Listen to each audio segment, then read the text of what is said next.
Yeah, that's right. That's right. I had to get a little pampered, a little prim and proper. If you don't know, I had to take a bath, had to meet my landlord prior to deliver the rent to him in this slave chattel system of our capitalist overlords, and pay my own direct overlord. And it's a special night. It's a special night, people. I'm going to read Yaira. Now, some of you may be confused. So I'll give you an example. Now, I don't know where this is. I was listening.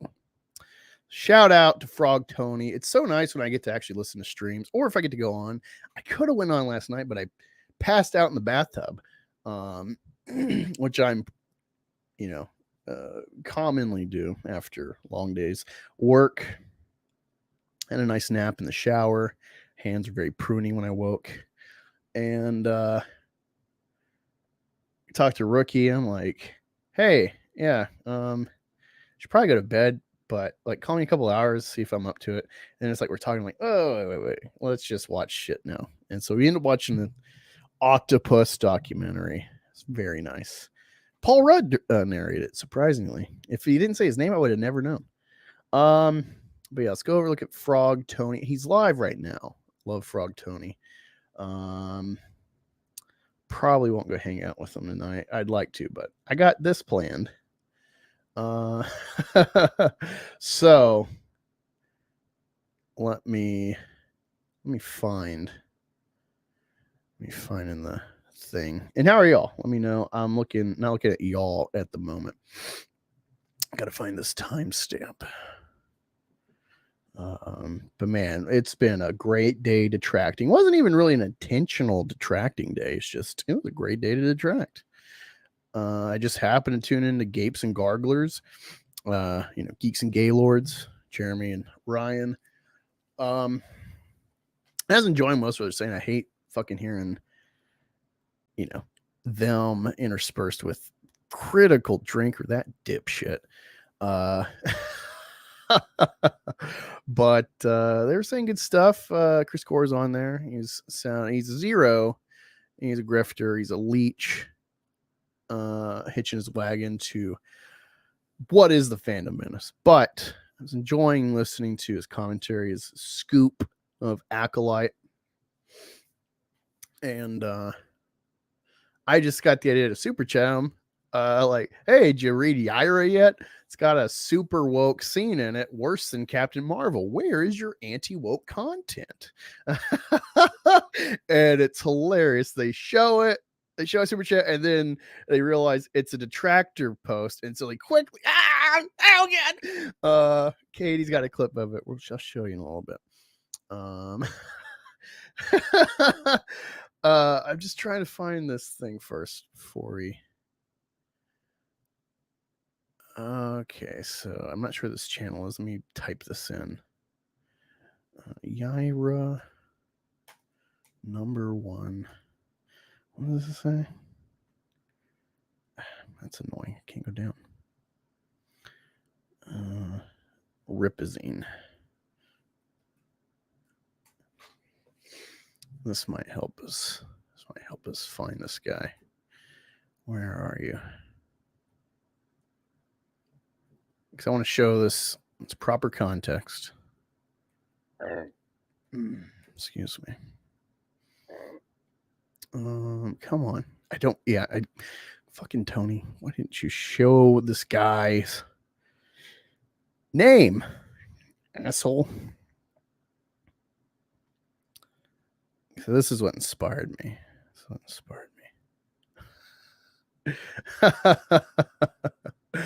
All right, let's call him fucking Tony.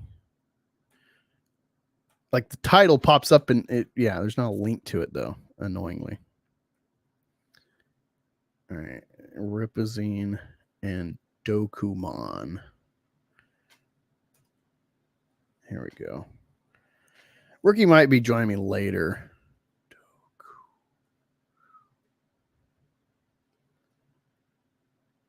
There we go. Later tonight. He's at work at the moment. Here we go. Here we go. So let me share this to y'all. Yeah, we got 8 people in here. 8 people in here so far. Hey, what's up, Katie? Hope you're doing well. Let me say hi to people before I show this. Mortal Cole says, a wise man once said, what other people think of me is none of my business. So yeah, Immortal's weird. I like Immortal. We go way back. He's trying to be like a peacekeeper of sorts, or I don't know. I don't know what his angle is with Rippaverse coverage and content, because it's made some of us longtime friends at odds. And you know, I stand my ground. I can be, if there is one detractor in the world, I am that detractor. If there are no detractors in the world of Eric July, it's because I'm the last one and I have fallen. I will never stop unless it gets better. You know, that's the idea here. But Immortal, thank you for joining or popping in earlier.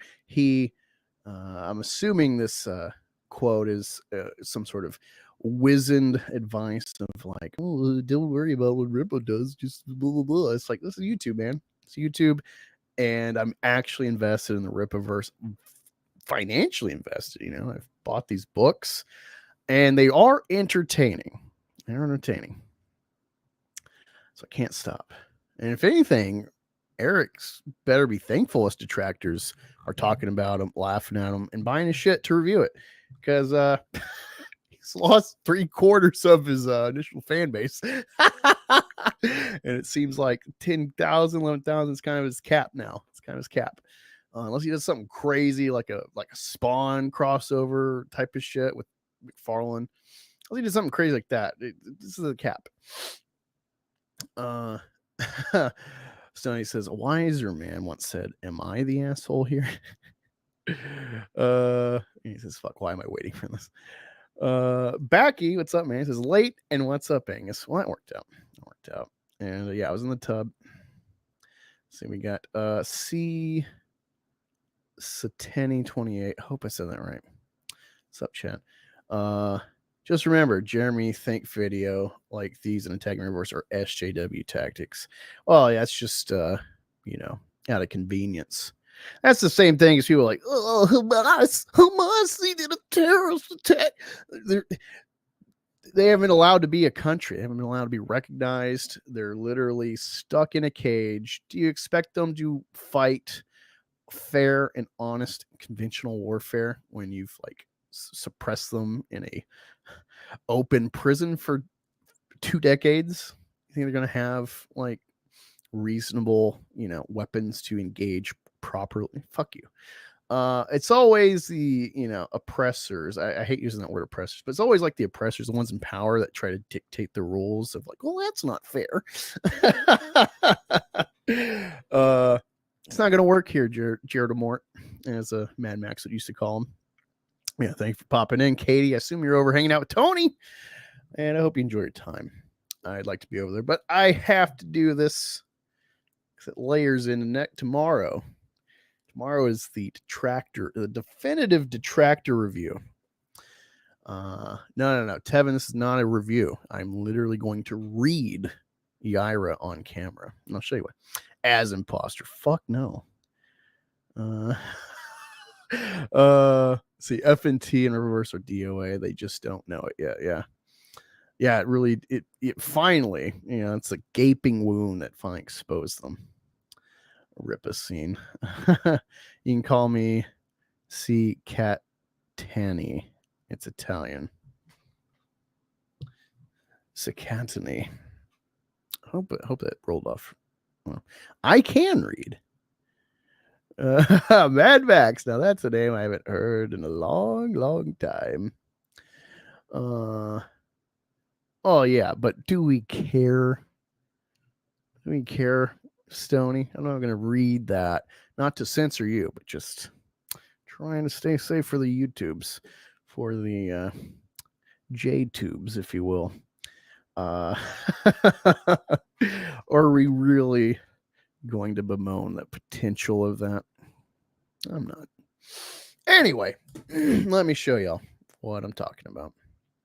And I don't know the extent of this stream, this video of this guy. Don't know this guy. His name is Suspect Psychedelic Asylum. He did a Yaira #1 Ripazine and Dokumon trading cards pack 2 reaction and review. And I guess he did a short. All right. So a lot of people like to see if he's got any comments. No comments as of yet. It appears from listening to Tony that he actually just like sat down and read this. Yeah, look, he's just reading the book. I don't know if he's saying anything to people. Let's listen. I think he's just literally reading the book. Whoa. And here's the thing. I legitimately am entertained by the Rippaverse. Legitimately, this stuff is it's worth every penny, because like I just go back and I find new nuggets of people, and then new things come out and you start layering it with the previous issues in the universe, and it just makes it funnier. This is a rip-roaring good time of idiocy.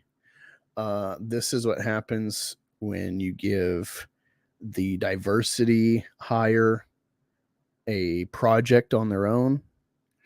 It's really funny. It's the bigotry of low expectations, and surprisingly, it's on the right, which we're not supposed to do that, right? But we are, because Eric's her favorite little black buddy, only black buddy, arguably, for a lot of people in this sphere. So they got to shield him, because it's kind of like black's kind of the limit for most of these people. I mean, it's really pushing it, honestly. You think they're gonna have like be friends with Blair White or Dave Rubin? Whoa. That's way on the spectrum. So like Eric is like a reasonable compromise, I think, for a lot of these white guys. In the day and age, they need a diversity shield. The left has shifted the window so much. That's my view on Eric and his utility, the adoration, false adoration of this guy. And so it's just so interesting to see people. And every day it's like no one can just like, yeah, these books ain't good. But I like Eric, or I like the idea of making a company to fight the mainstream. So I'll support him if it sucks. Like if he just admitted that would, it's real. Like the Ripatards keep all of this going by their like gnashing of teeth. What's his name? LG. He's talking about me of all people. Little old me. He's so triggered by my joy the Rippaverse brings me. So triggered by that. He's apparently in love with the Rippaverse, and everyone's doing great, and it's great books. But he's got to talk about me, a detractor, buying the stuff. It's like, hey, I helped get that funding, level. Wasn't 2 million, but you should be thanking me, LG. You should be thanking me. But anyway, let's watch this guy for a second. Let's see how it goes. Oh. Okay. I guess Yaira can do that. Oh, and he got the shitty cover too. Oh, that's interesting. Okay. All right. So yeah, I'm going to be doing this basically. Because I think you might like it. I'm trying not to spoil anything major, at least. That's for tomorrow. But like, before my bath time, I was sitting in my room, I was reading a little bit, and I'm at like literally the middle of the book, more or less. Let me flip. So yeah, I'm right here. There's like a 2-page spread. I don't know how that looks on screen. Let me see. So yeah, got to a 2-page spread. And if you don't notice, Rippa is such a retard. He has to shill Rippaverse in a Rippa comic in the pages. Like, Jesus Christ. Have you seen Marvel do that? If so, it's cringe if they've done it. But it's just, it's one thing for like Spawn or something, or like, oh, the Youngbloods. And there's always, they're trying to like cross pollinate the franchise. There's kickstarting Image when they started, but I think, you know, once like after the initial phase, they kind of stopped, and it's just weird. And also, this is Forest Park. I thought this was its own town, but let's see. Yeah, so right here, there is this ball. If you don't know, I don't know if it's still in operation, but when I was a kid, went to Dallas with my parents, and there is this tower, kind of think of like the Space Needle, but like way shorter. And it's like a golf ball on this 3-pillar tower. They have a restaurant or multiple restaurants, and so it, like the ball would rotate. I don't know if it's still like open to the public or not, or what the status is, but back then it was a like series of restaurants that you could dine in and look at the city.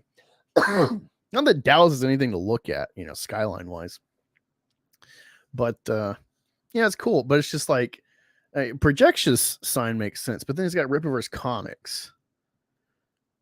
It's like, what? It's on the label, man. It's on the cover. I know what this is. It'd be something, you know, it's like you do this to show someone else's shit in this, you know, it's like All Caps Comics or whatever, Shane Davis, 9 Lives, or John Malin's. You know, got Drunk 3PO, so show his stupid shit in there, whatever that company's called. Put Geeks and Gamers or Critical Drinker or Razor Fist and his shit. Whatever. Don't put yourself in your books. That's cringe. That's just, yeah, it just stood out to me. It's funny. But yeah, I knew this was gonna work because like I'm going to emote. Like I have not finished this book. So I'm gonna finish it on camera and you're gonna see like my reaction like fresh. Because yeah, every page is just like laughter or shock or just like what? Because I know these books pretty well. So it's fun. It's fun. So I'm literally here, whatever page count this is, someone else can verify. But I think I got like 30, 40 pages ago. And so you're going to see me react to it.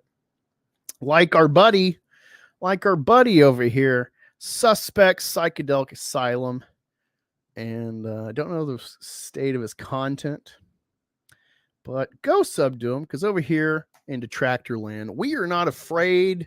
We are not bitch made. We're not afraid to show the enemy's channels, their names. We'll say them. We'll talk to them. We'll have them on if they wish. You know, we're not afraid to detract face to face. Unlike, you know, oh, that person. And that's what's funny too. So I did flip to the end. I read this to Rookie. The very back is, so they got like the pitch, probably written by Eric. There's always a pitch on the back of these books of like a synopsis what the book is. So that's cool. It's whatever. And then interiors always some like rip a shit. And up next, gooding, the polymath, as Eric would say. He has changed. Someone corrected him. He said the polymath on a stream. But he was saying, yeah, we got the polymath coming.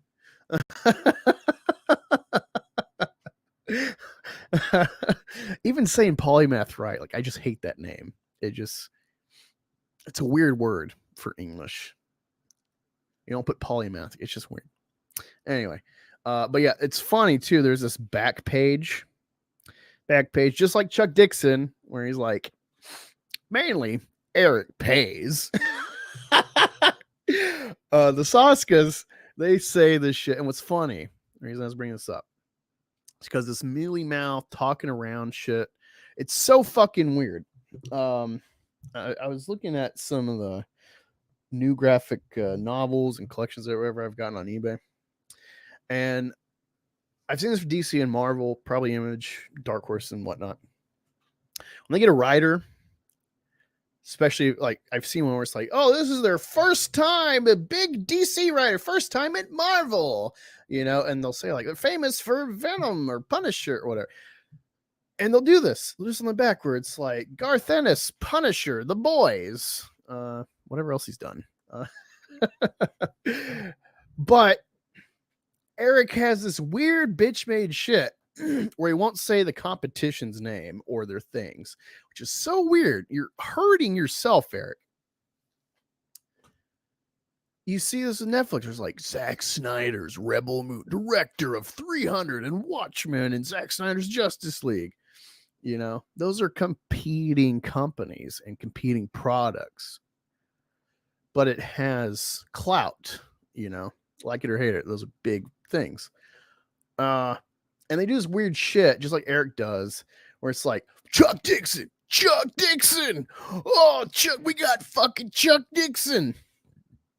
But he never says like, oh, famously of DC Comics 90s, you know, Gotham.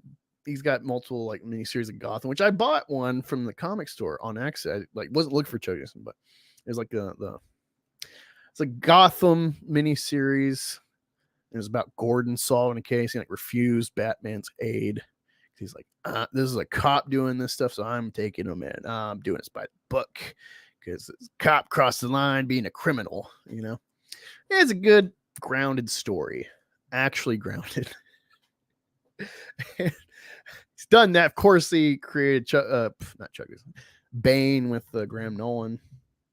It's all that DC shit. Works on Nightwing. And so that's how you sell it. You're like, we got Chuck Dixon of Nightwing and Bane and Batman and Gordon. But no, he just says Chuck Dixon and then never utilizes the gravitas, the weight behind the name and his body of work, because those were other companies. Eric is so scared. He's got this famine mentality. It's a womanly bitch-made famine mentality of, I can't say another company's name, a 30, 40-year-old story, because someone might go buy that volume and they're not buying Rippaverse. Just fucking weird. You know, if you love comics, you know, people just buy, they want the whole series of a run. They want every Spider-Man comic, whatever. They want the whole volume set. They wanted all the spines the same. There's all sorts of weird collecting shit, you know. It's a fiend kind of thing. It's like drugs. Works on the same, you know, idea. Got to catch them all. But he won't say it. Won't say it for Joe Bennett. Joe Bennett is a huge fucking grab. That guy got canceled by Al Ewing right after a huge 50-issue run of Immortal Hulk. He was supposed to do some new like event series at the time. They canceled him because of his jewelry. Literally, he wrote jewelry on accident, supposedly, in the backwards in a jewelry store owned by a Jew. And they tried to call him anti-Semite for being pro-Bolsonaro and drawing the enemy opponents as rats being chased down, which is like, none of them were Jews. But he got canceled. But Eric would not sell this guy. Like, we got Marvel's Immortal Hulk artist. Oh my God, this is recent acclaim and fame. Could not sell this. It's so weird. And Eric has reviews of, oh my God, the Sasca's the best Black Widow run ever. Fucking no restraints play. There's articles during the Black Widow release time. You know, it was trendy to make list of the best Black Widow stories. And at the time, Saskia had this history of being woke feminist, you know, vocally, pro-trans, etc. And so you would think the SJW media at the time would promote a recent woke run of wokies. But no, multiple lists promoting Black Widow, her all-time greatest, according to different companies, you know, IGN or whatever. None of them had, even in like runner-up or whatever, top 20. No one said no restraints play. No one fucking knows that story. No one cares, Eric. No one cares about the sauce because they have no fucking cred.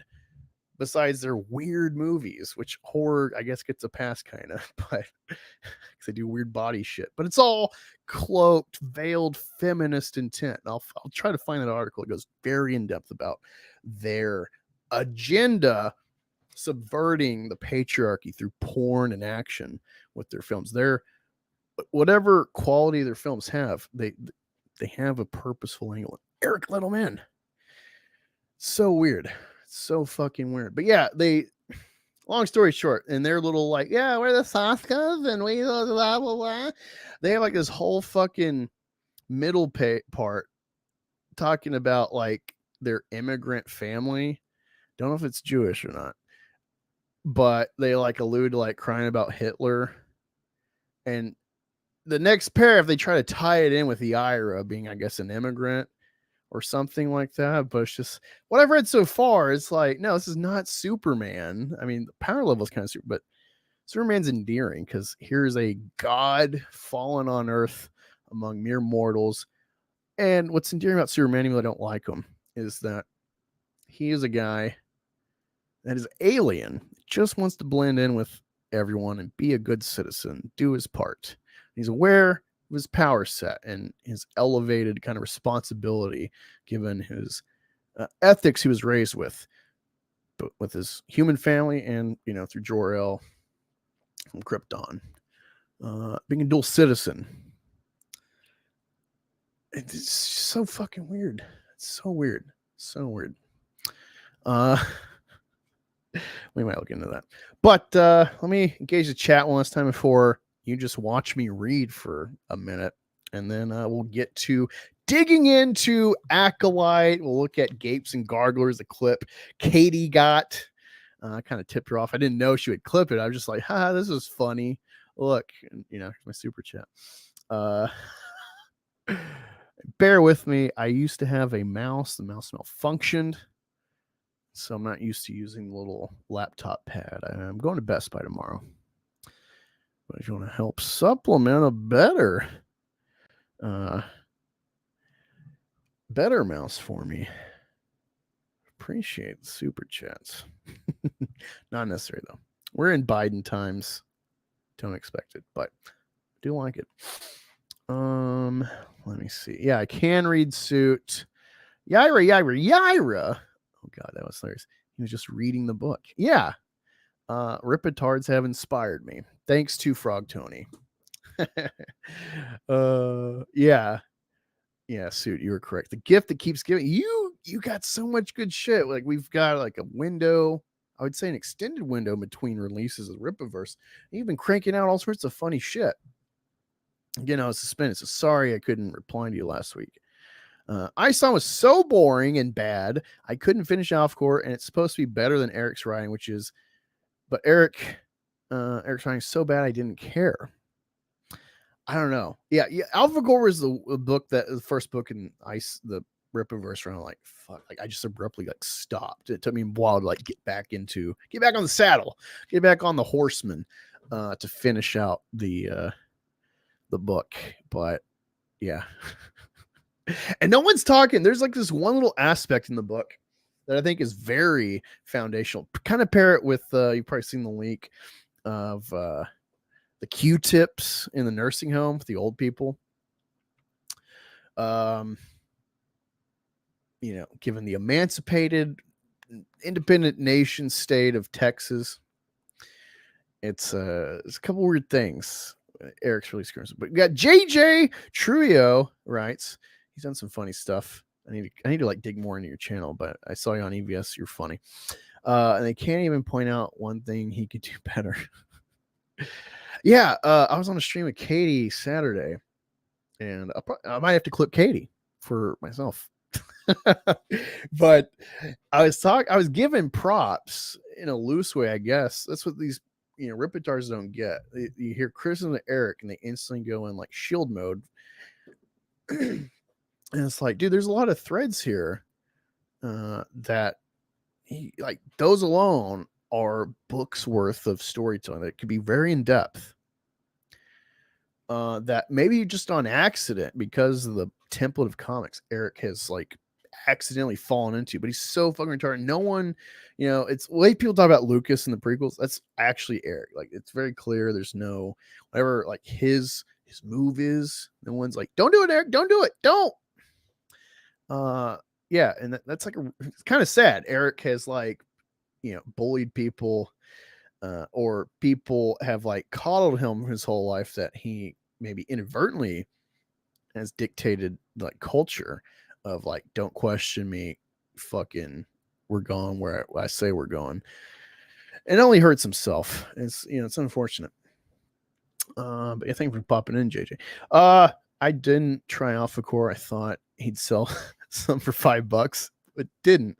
Realized he'd overprint on ISOM and didn't repeat the mistake. Product placing his own fucking thing in his own book. It's so weird, man.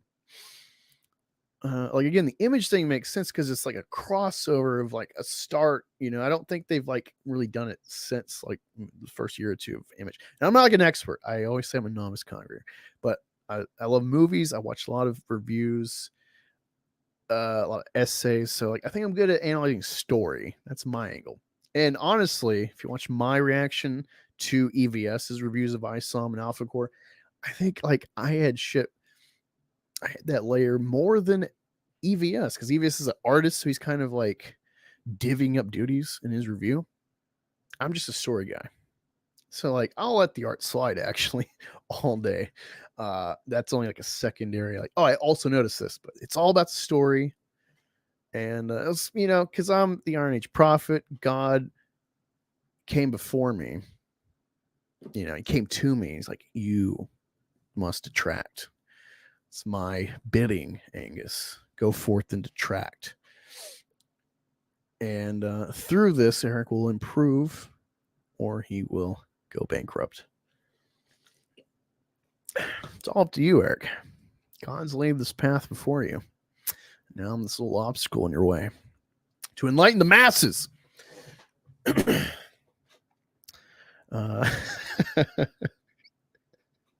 Every time, like, I'm just like, God chose me for this. And I forget about it. And then people are like, you think God chose you to destroy a business? You think God would do this? It's like, I don't know, man. God sent a bear to kill kids. He sent an angel to kill all the firstborn in Egypt to make a point. He sent Saul to annihilate, to genocide entire races of people. It's not crazy. God, in his mysterious ways, it's like, Angus, you are my vessel of detraction. I don't make the rules, man. It's from on high. It's just doing God's bidding, honestly. I doubt myself sometimes. Like, did God really? Is this just my head, or did God do this? That's a sign of a saint right there. Is self-doubt of the mission. These exorcists of the Vatican are like, I don't know if God's real if I have to like expel fucking demons from children. But they're the most like, holy people. They're doubters. So, just like Eric, God moves differently than expected. He moves in unforeseen ways. You'd think Eric could anticipate that, honestly. Could have been worse. Could have been an advert for ripping the silverback. Oh God. My squeal in my baby space. I love that from Rippaverse. WDW Pro made a tweet about the MFT announcement with winning, despite the comic being written by the Demon Twins. About the MFT announcement. What is MFT? Please clarify. Sakatani 28. I hope I got that right. We'll also complain about Has Been Hotel. Like what you want, but be consistent. So about the MFT announcement. I don't know what that is. These people have issues with being consistent. Canon is good until Ultimate Spider-Man is good. CW stuff is bad until Yaira LA trailer. Woke is bad until Yaira 1. Yeah. Oh, live action. There's no consistency in the sphere with regards to the Saskas. Exactly.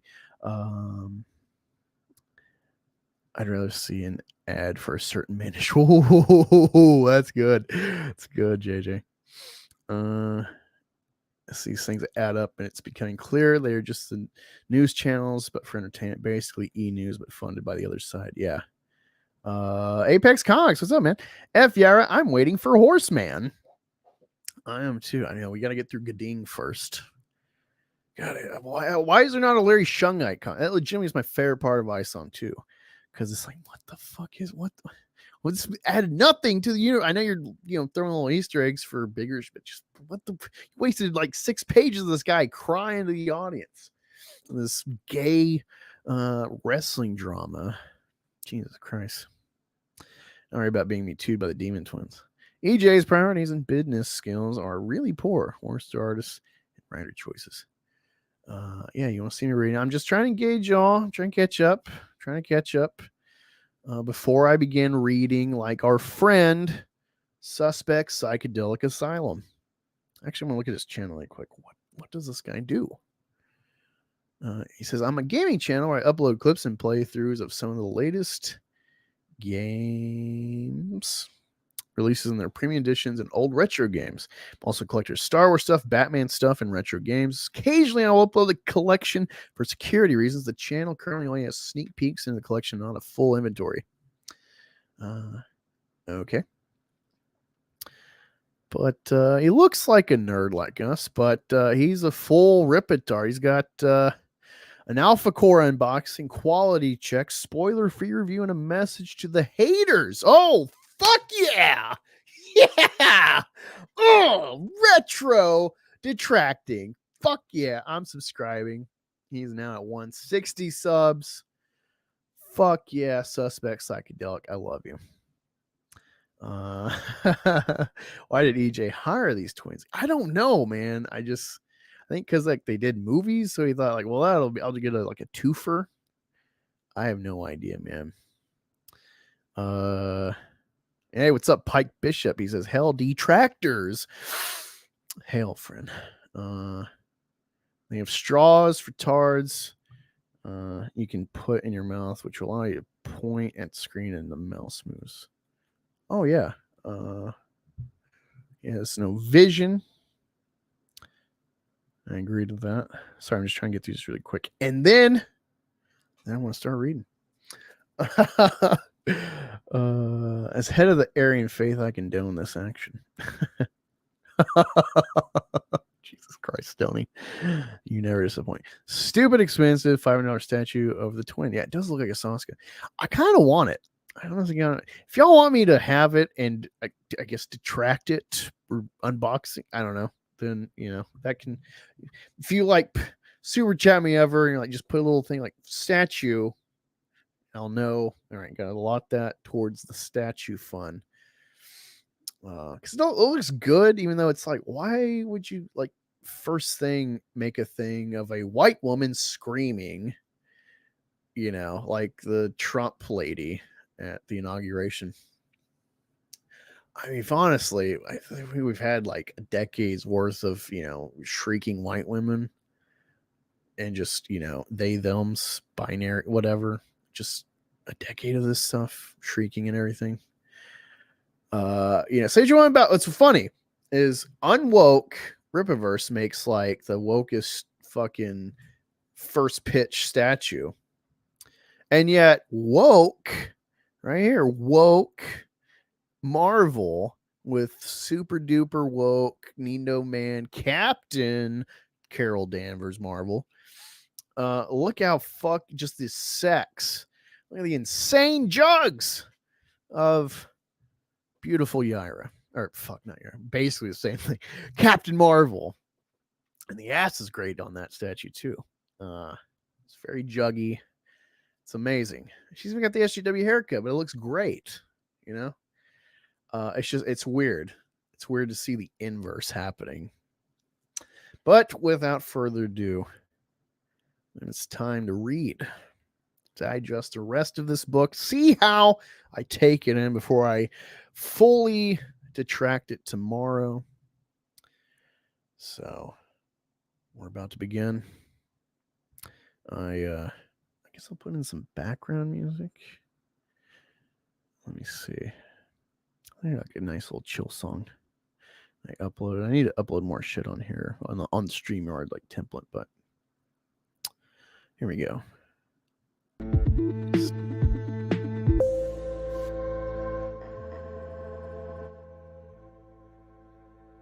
And of course I'll be laughing. Dude, why would you do this with money to make comics? Why would you make this? It's been a hoot so far.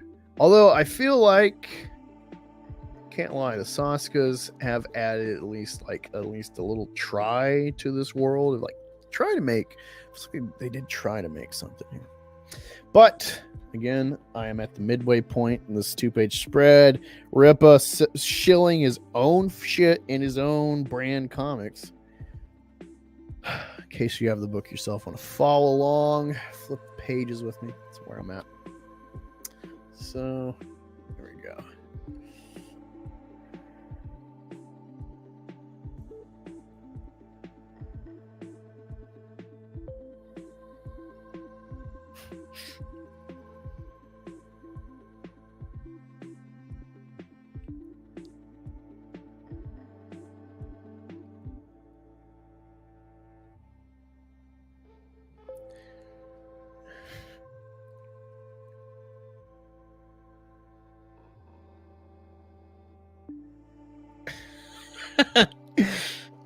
The other thing too is what comes to mind reading this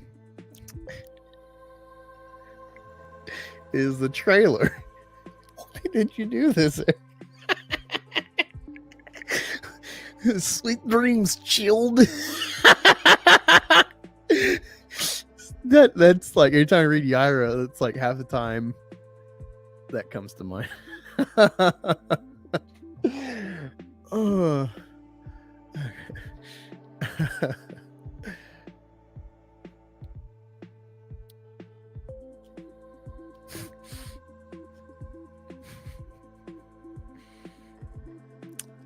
I don't know if they intended, but I like the sarcasm here. So, Yantony and Yanessa and Magus Newmite, they pop up, and Yantony says, "Yaira, I'm disappointed to see you. ... alive." I like sarcasm, so that's just legitimately funny.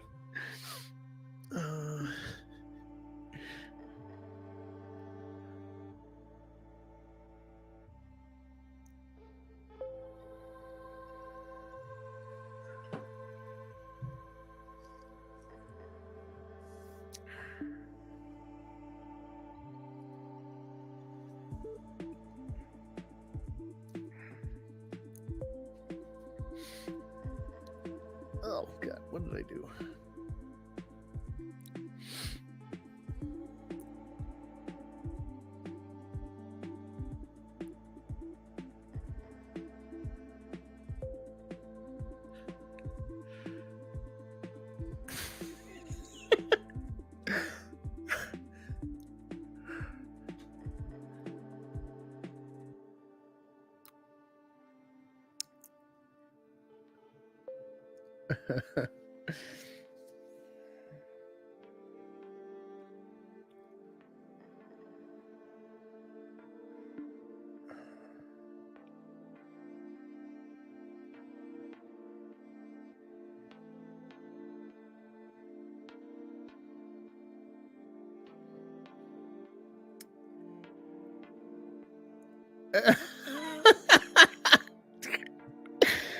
Oh my god, literally. Disrespect.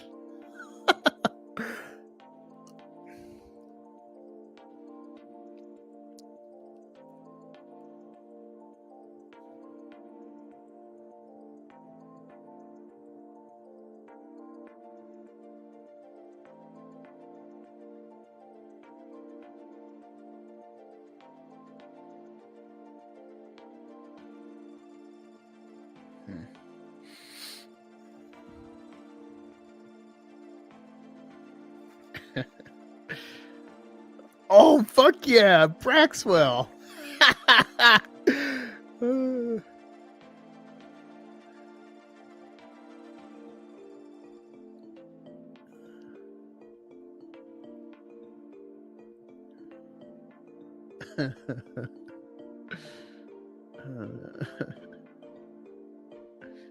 Oh, just so you know, I can't see your comments. I have the like music part up, so just to not distract me. So,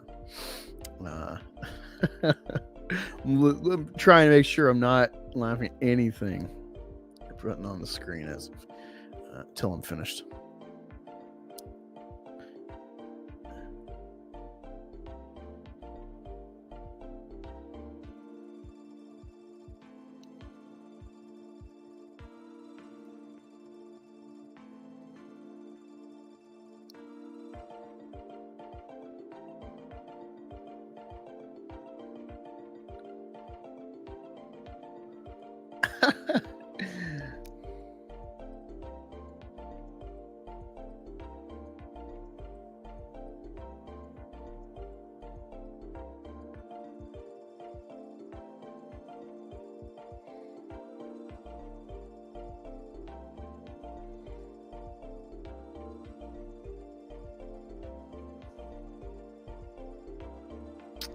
the fuck?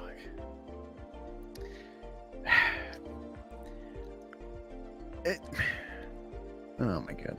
So I'm like, oh man, cringe. But again, because I'm doing God's work, I have to be objective as much as possible. Much as humanly possible, despite my divine mission. I am but a mere mortal human. So Ingrid says, lethal force authorized, sir. He says, by any means necessary, Ingrid, and I mean any.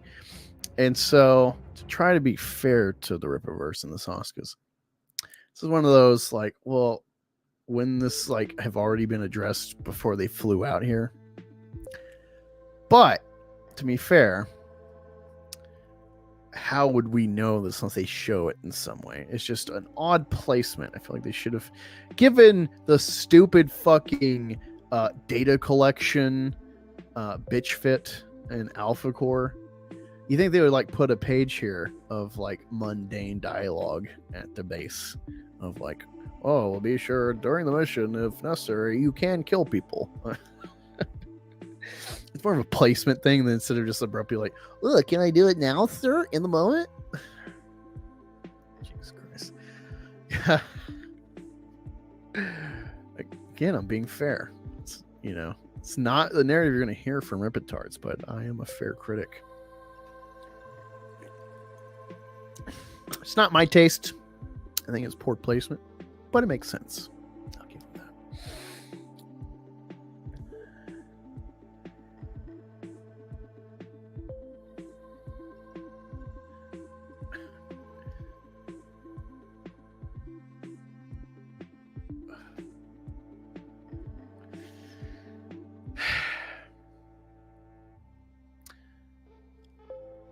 I'm pretty sure the only thing Braxwell said in 3 books, is, wait, you seen?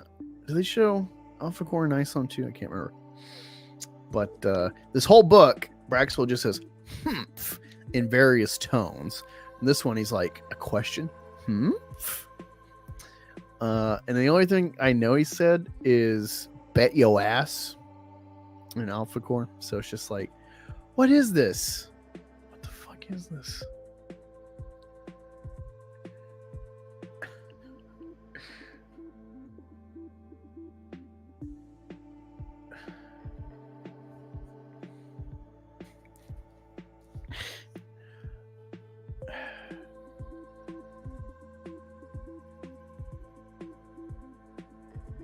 Huh. Sorry. Some of the this is actually a pretty simple word page. But I'm just I'm stuck on panel to panel. Oh my god, what the? I'm just, it reads weird. So she's like, oh, comma, no, comma, you don't. Double exclamation point. And it's like, I would just do periods oh, no, you don't. To, power up, or just oh, no, you don't. It just reads weird. It feels like it's typo, possibly.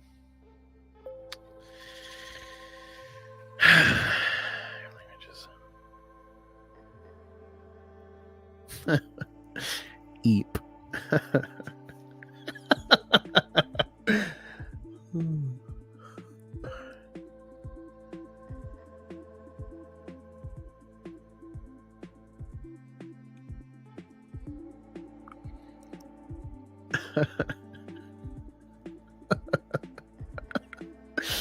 Oh, Solari.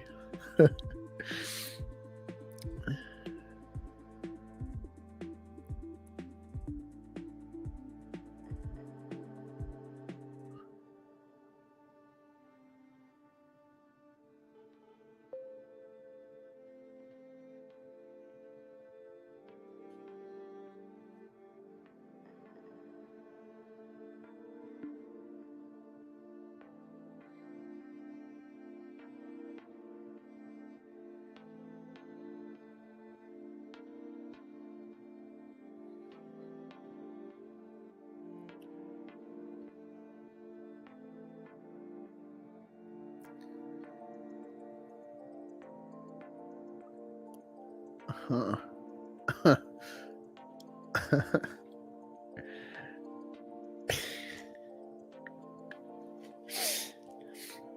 I like to give characters voices when it's in my head or I say it out loud, kind of workshop it. And so, kind of for no fucking reason at all, I gave Altona the like, ain't nobody got time for that voice. And so, like, she abruptly pops in here, and the first thing she says, about damn time. Some of the humor is not even the context of Rippa or the book. It's just, yeah, my own personalization here.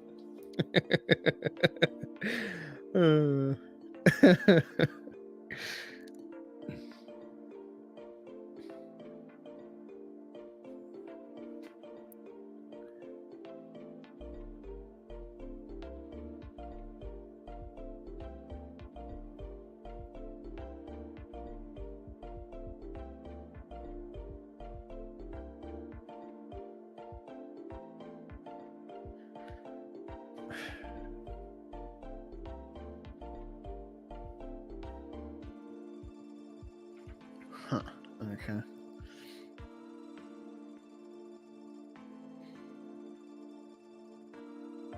God. Oh man, chicks. Don't let them write your fucking comment. What the fuck?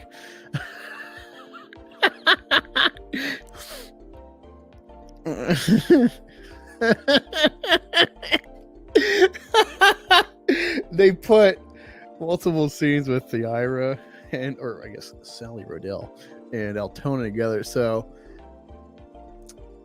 pair the live action trailer, like thanks for the heels up voice, with the ain't nobody got time for that in the same panels. Like, this is like a mental treat. It's a mental treat for myself here, having them together. Oh my god.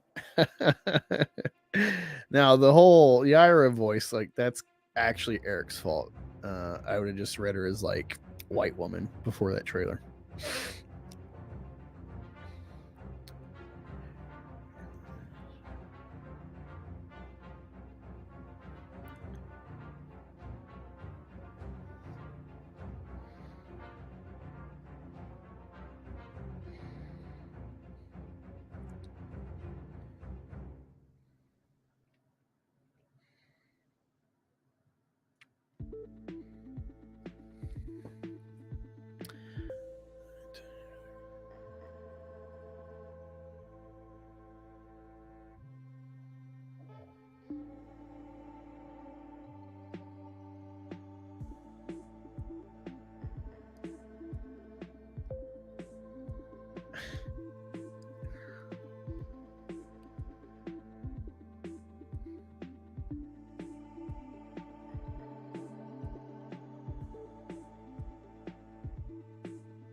That's fucking abrupt.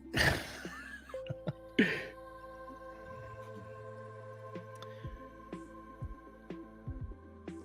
looks pretty good, actually. This art is all over the place, people. I can't wait for you to get this book if you've ordered it. Or order it. Order it if you haven't. It's well worth the entertainment bucks.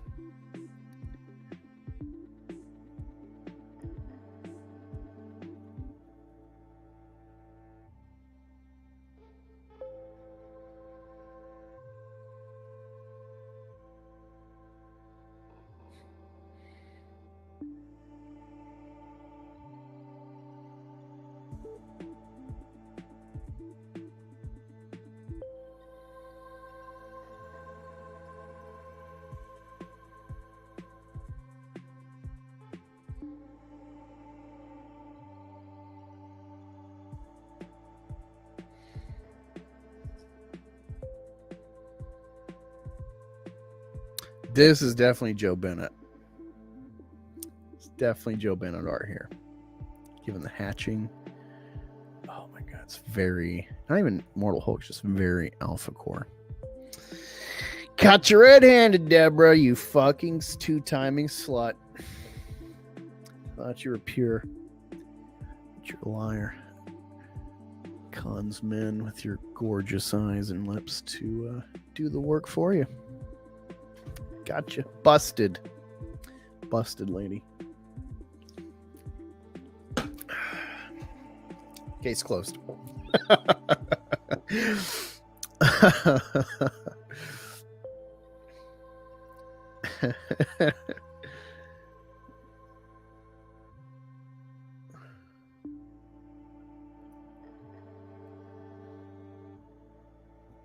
Okay, that's confusing. It was there that I met him. Sorry, I'm doing the wrong voice. It was there that I met him, my Gorm, he who worships good. I didn't know anything about his good or his customs, but I desperately wanted to. But then, like, the next page, Gorm and his people accepted me. They thought that I was a gift from the gods.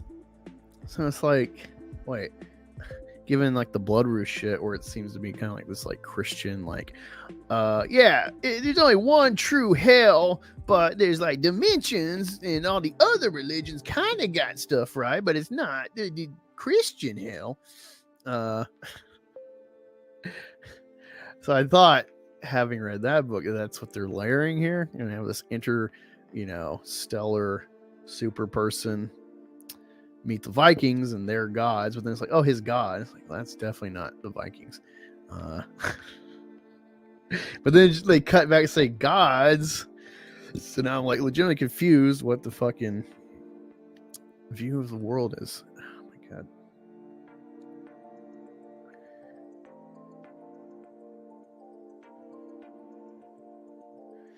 And then they cut right back to singular, as if there's a singular god in the Viking realm. So it's fucking, what the fuck, man?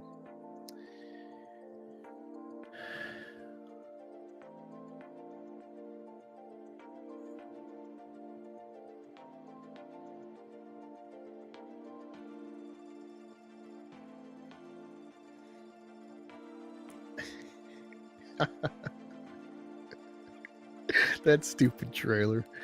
That is layered so much of reading this. You fucking tainted Yaira, you retards. I used to think Yaira was a tragedy. Now I know it's a comedy.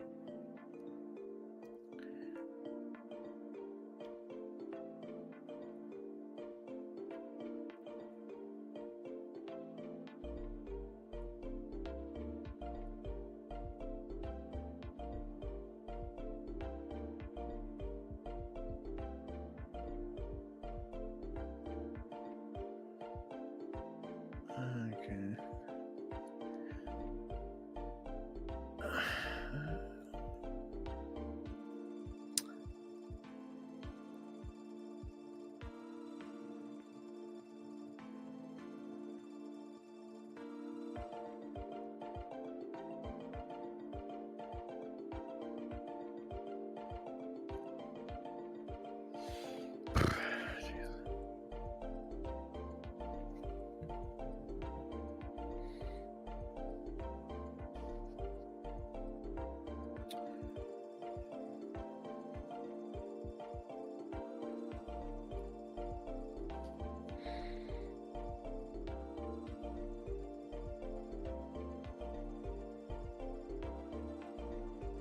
Oh my god, it's not one fucking unique thing here. Jeez.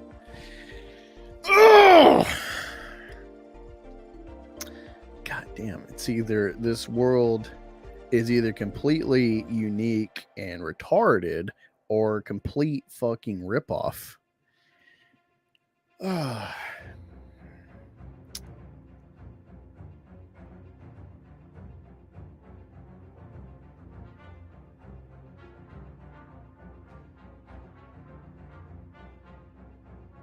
Okay.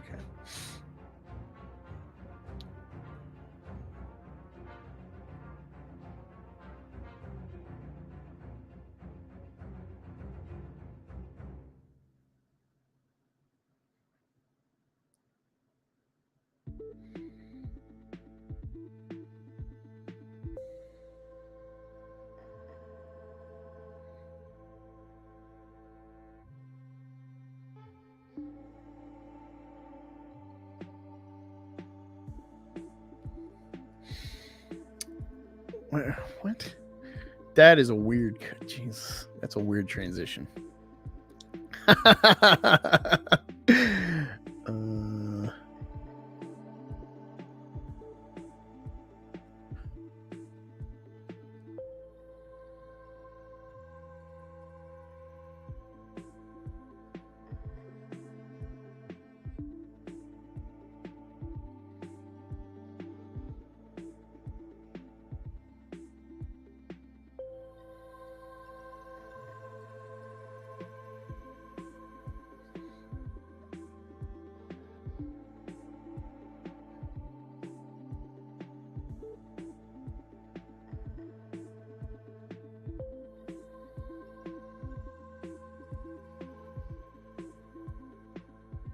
What?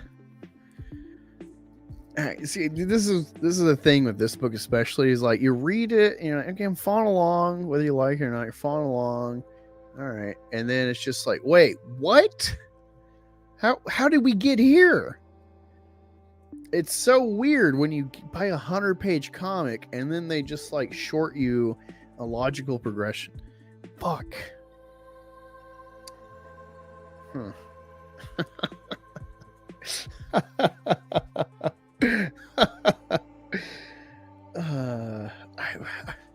It's always surprising.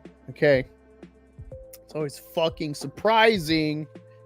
You know, I should know better. This fucking franchise, it gets me every time. The new thing, I'm like, I always expect like, oh man, yeah, I think this might be another Joe Bennett page. Ugh.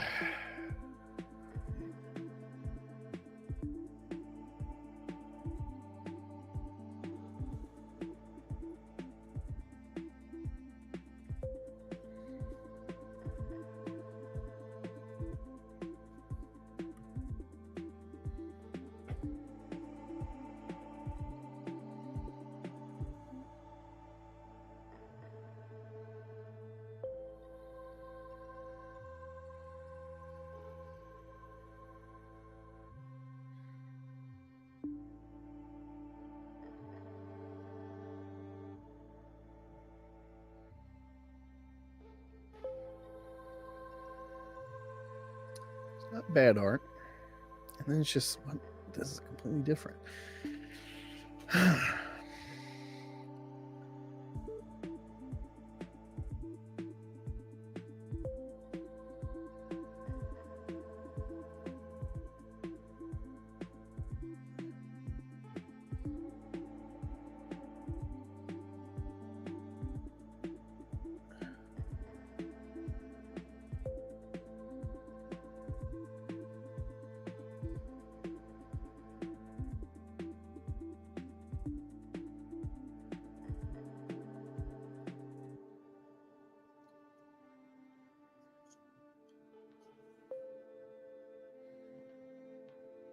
Oh my god, animal cruelty woke.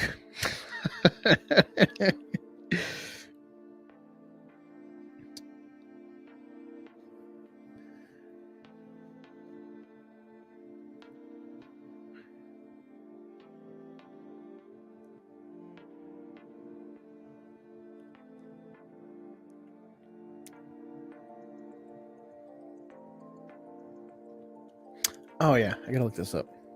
Recalcitrant.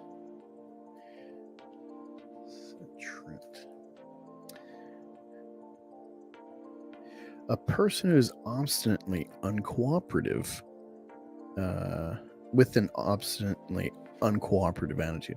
Having an obstinately uncooperative attitude towards authority or discipline.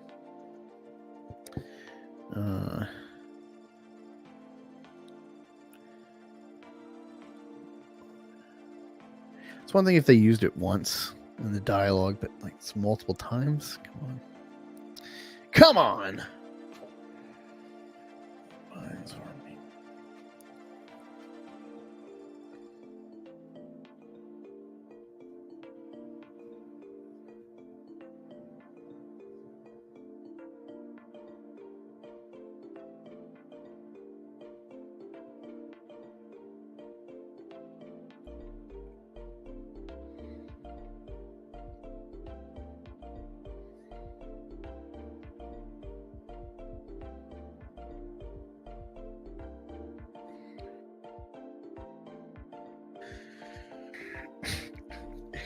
That's a weird.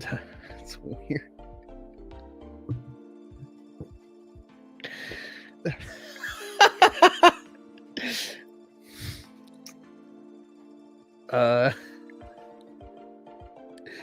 It's like I get why you would. I get why you would do this. If people understand the powers, it's kind of like a pointless thing in this scenario to point out. Like, oh my god. Like just trying to keep like the points Eric's made in this world. It's like, all right, I can keep all of these. Like, you got to do this, this, and this is in the story. Like, yeah, I would not deliver it this way. Jesus Christ, fucking retards.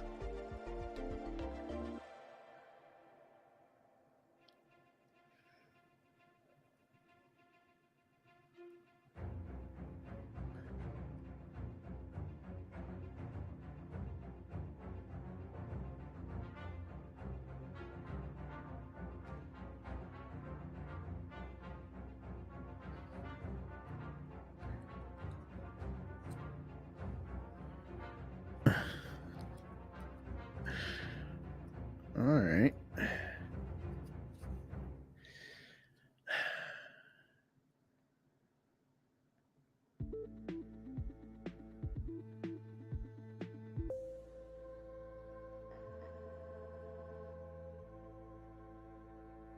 Respect. I can't. Oh my god, what is with this shit?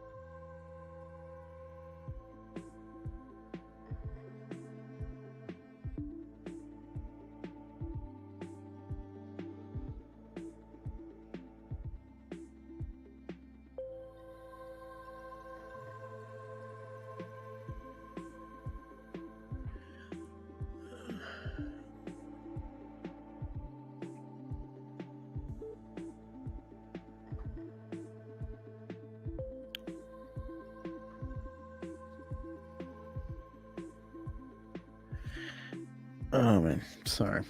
Just this font. Magus knew it has a font, and they put like dots inside of every like circle type letter, and sometimes it gets confusing trying to read it. So that's just like that's just a pet peeve, you know. Stylistic idea. I'm fine with it, but it's just.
What?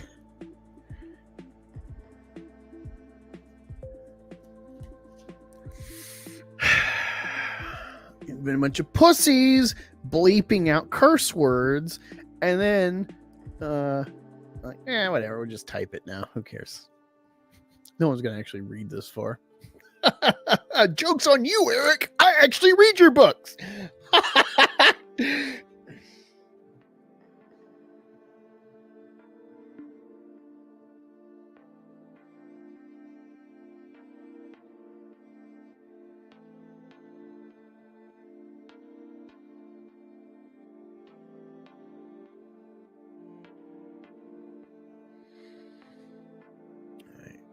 What the fuck just happened?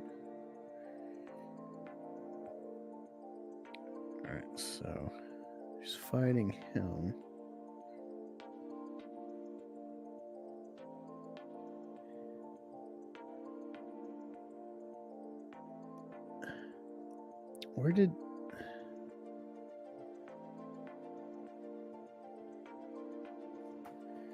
How did she get hit?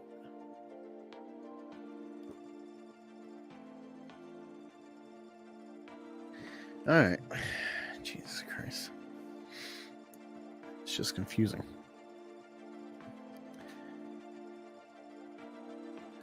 I'm just thinking of that Eevee guy that did the review of Yaira. He like kind of did a Detractor review as a Rippatard.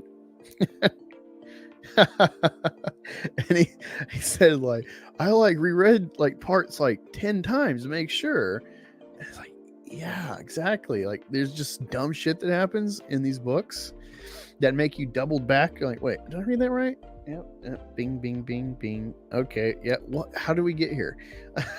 This is the most egregious, but it's just like, well, how does she come into this? In this sequence? What?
Oh, okay. That was a confusing sequence. I have to show you all this. This is what's going on. It's this sequence here. All right, so it's meant to be. Normally, when you see a sequence like this, you're going to go boom, boom, boom, boom, boom. But there's this weird middle panel. So what's happening is you're going boom, boom, boom, boom, boom. And it's just, you're not visually prepared to do this. So it's like you get a weird sequence of reading and you have to go back and wait, what? Others may not care, but it's just annoying. And I think everyone's going to read it like I just showed, like zip. Wait, what? Oh, and you got to do this weird tic-tac-toe pattern.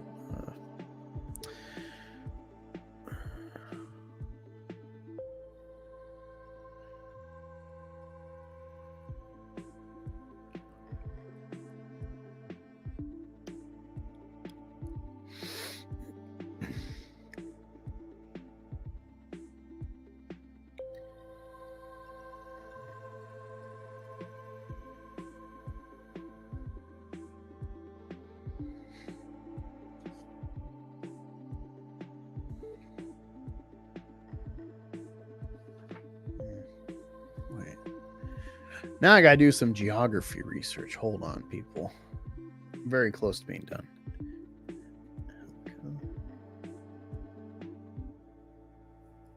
Hecla. All right, we gotta look at the environment really quick.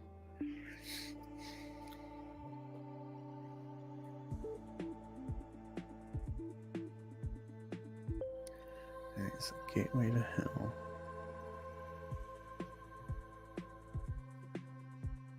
No, get out of here.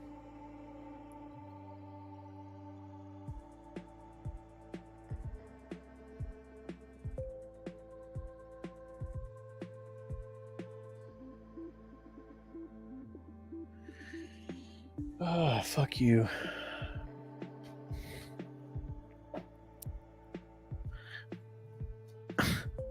What the fuck?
Okay. It's a little loosey-goosey. Little loosey-goosey, but I'll allow it.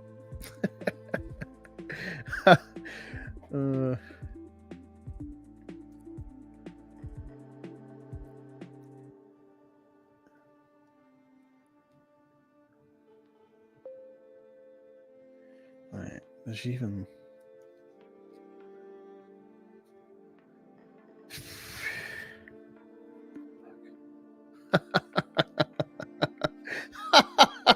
wait. We gotta look at Solari. Here. Hold on. Gotta find some different Solari in this book. Yeah, okay. There's one.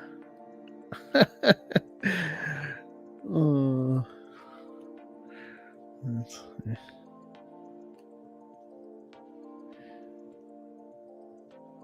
Oh, man. I feel like it should be a close-up. Where are we?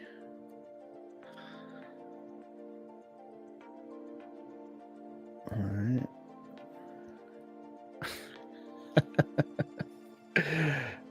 Tiny-eyed Slurry. Oh my god. Oh god, Eric, this book keeps giving. That's definitely it's worthy of my collection. Alright, so that.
big finale coming here, people. Let's see. Wait, what?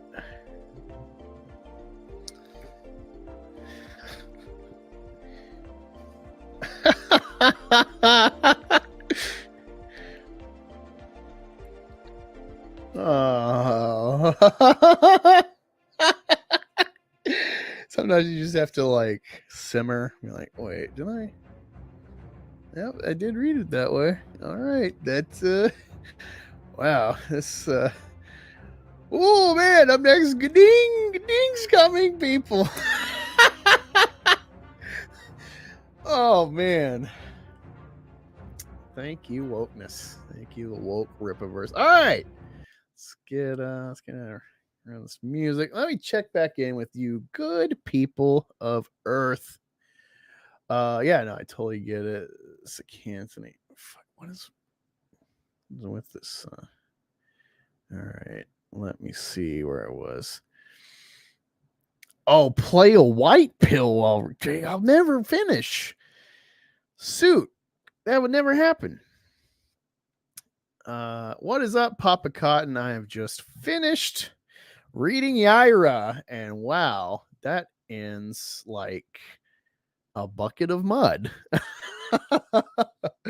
I mean, they got some stuff here for the future.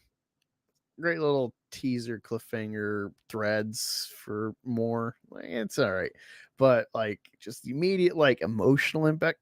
It's weird. Like they actually worked on the relationship, kind of. Not perfect, but it's like that's an aspect is a improvement, my friends, from the last the other issues of Rippaverse. There are things here that are clearly based, clearly conceived by people who've had some sort of professional writing experience. There's little echoes, but again, now I kind of wonder how good Sauces can write if they're in control. All right, so we got Suit with 5. Shout out, Suit. 5 Australian says he's a couple of bucks to read Yaira and play the reverse white pill theme on repeat Wolverine. Oh fuck, you paid me for it, so let me download. Let me download it, and I'll play it in the background. Hopefully, Eric doesn't strike me down, as I will only return more powerful if so. All right, let me see. Backwards white pill. Let me download it so I can put it in the background.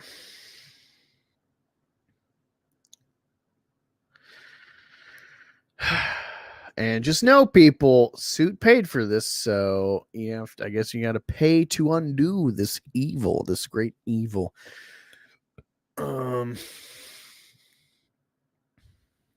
Suit is bringing upon your ears. So let me download it really quick, and I'll add it. And on repeat, we'll just be fucking white pilling it up. Someone wants to undo it with a super chat.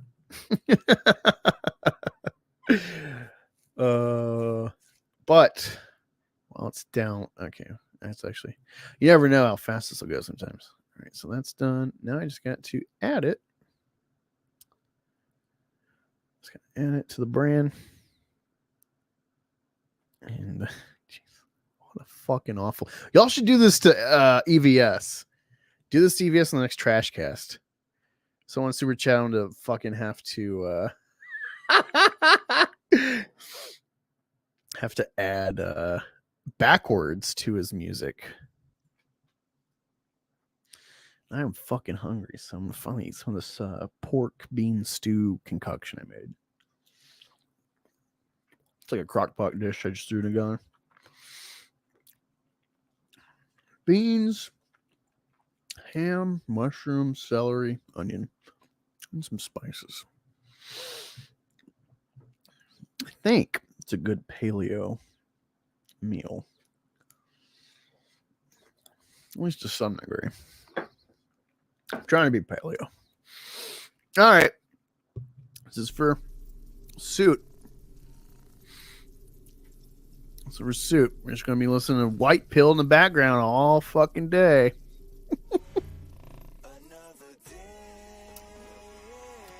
Hell yeah. All right, let's see where the chat's at. And thank you, Suit, for torturing me. Strength. The guitar sounds pretty good for that, like got a little like sludge to it. I don't mind it. I don't mind backwards. It's just the entirety of the thing, and then the lyrics. It's cringe.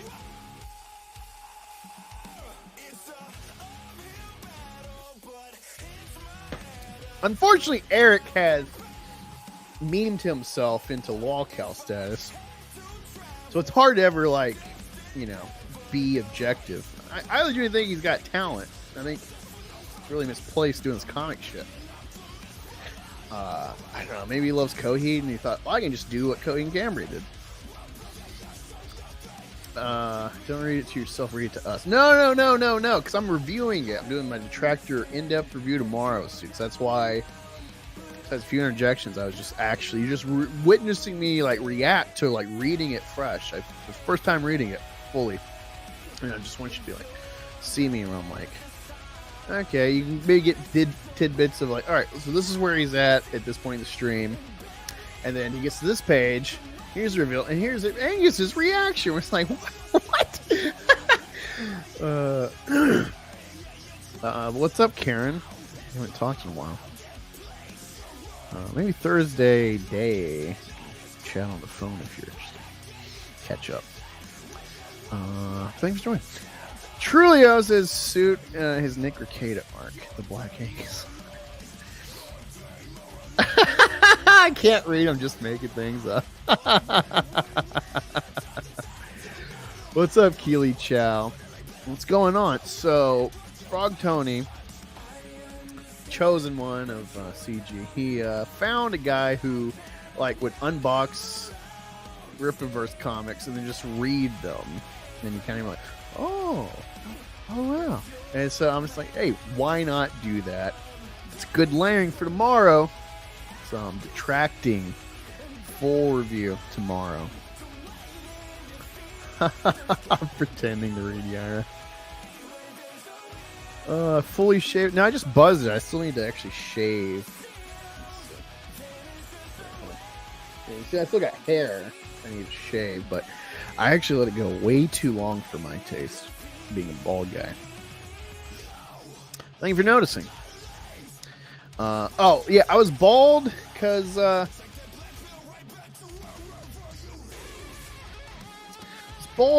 was not in Detractor mode. I was objectively reading for the first time Yaira on screen. And as you've seen, there's things where I'm I wouldn't do it that way, but it's not a bad move. It's I try to be fair. These fucking ripatards can never just embrace my objective, my mission from God to detract and smite Eric's business if things do not improve. This is a satanic company that tried to fight a church. A church that does the work of God, does charity work. They love talking about charity. Can't go against Rippaverse and all the great charity work, comic books for kids, Drunk 3PO. And yet, everyone forgets this fucking guy tried to fight a lawsuit of a church that does real charity. Not like Israel, but I can concede they're doing good work in the ethics of the Bible. Of, trying to do the outreach, mission work, aid for Israel and or Palestine. I don't know if it went to just everybody or what, but I can understand conceptually the ethics of the Christian organization. And yeah, it's I didn't put my detractor right on because I was not detracting. I was objectively reading this product, and as you'll see tomorrow, and if you've seen some today, I have some good things to say. Not a lot. But I guess in a way, for what I care about in story, this might actually be the best Rippaverse. Critically, might be the best Rippaverse book thus far. I didn't get it. I need to get the Rippazine to review for y'all as well. Since Eric's trying to like weasel out of ice on, and I guess shove on over to Salvage PI.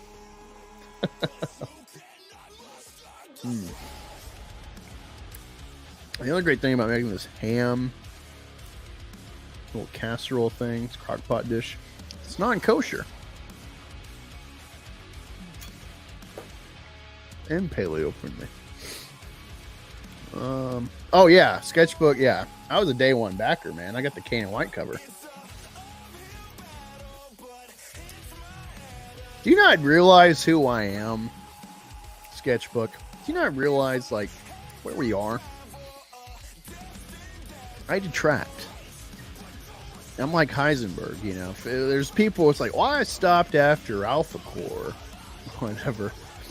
I'm fucking Heisenberg. Let me see. Let me get the quote right.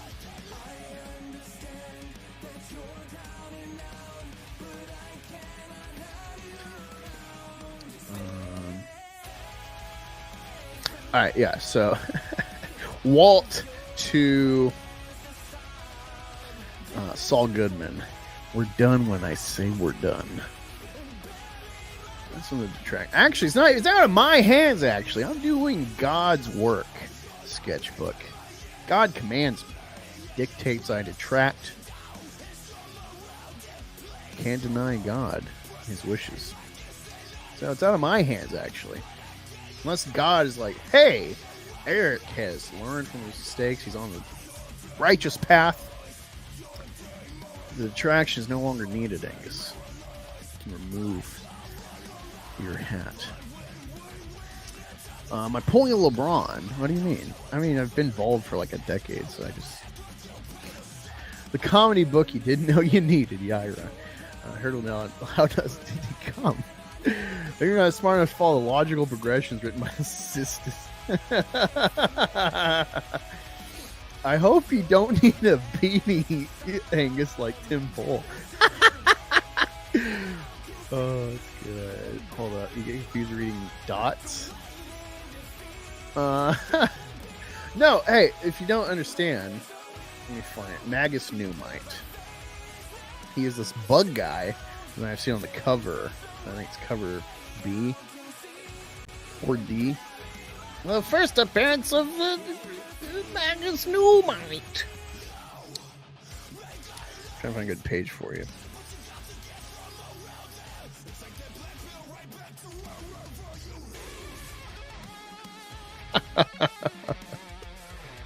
So it's just funny having Eric in my ear, literally. Fucking suit, bastard. Alright, so that's what I'm talking about. Look at the black bubble. That is Magus Newmite. And so it's already kind of like squiggly font, and then also every like O is a dot, but then it's kind of like a D, so it just kind of fools your mind, and you gotta like go back and like, wait, what is this word saying? Oh, okay, that's the problem. Geography, Rippaverse comics educates you. Oh, okay. So a little spoiler here. So you understand this geography angle suit. All right, so. Even though we knew it long ago, because in the trailer credits, Eric fucking showcases a consultant, an Icelandic consultant. So we like instantly knew, oh, well, he's trying to, the idea is she's Icelandic, she's Nordic. Okay. And he's like trying to like, this NDA crap, it's fucking gay. Alright, so here's the problem. So she goes to Hekla volcano in Iceland. Real place. And then she's like, was it enough? Have I done it? And there's like a fucking city. All right. Now let me present my screen. Hecla volcano. Here's the problem. That's why I look things up. It's like with Floor Spark's not a real fucking city. Also, you have Dallas clearly as the model. So you can like ad-lib city shit all fucking day. But when you like you have a real geographical spot like Hecla, and then you like literally by a volcano, she's like looks at a cityscape, a spread out city. I'm like, wait, is there actually a city by this volcano? Is this volcano real? You know? And so I look it up, and there's like no cityscape near Hecla. There's probably villagers and farmers. Ah, shit. Present screen. There we go. So yeah, Hecla. Let me zoom in for y'all. There's no city around here. Probably some housing. Let me see. Yeah, whatever's out in the distance, it's not a city. Pretty sure. Like nothing looks like there's a city around here. And it's just like, why did you? I mean, I get the narrative impact of like, oh, if I don't stop Hecla, explosions. But it's just weird because like, wait, you're trying to be heroic, but then you're like, just what is this character? What's this character? Oh, Steer is not quite a hero. Like, it's weird pitch, man. Who's responsible for 3D assets? Oh, that's the artist Cliff Richards, or Clip Richards as he's known, the Clipper. I-10 Holler says, is it just me, or is Nancy Pelosi's boobs the best looking boobs ever? Oh, for like an 80-year-old broad, they're not bad. I'm not gonna lie. I can't appreciate Nancy Pelosi's fucking jugs. I'm a jug enjoyer. You'll charge back. Oh, man. You'll charge back. Well, sorry, people. Sorry it's Suit in a little gag he pulled on all of us. Thought it'd be real funny to make us listen to backwards on repeat and then be like, I was just joking, man. I just super chatted. Just a joke. Just jokes, man. Like Eric would say. No,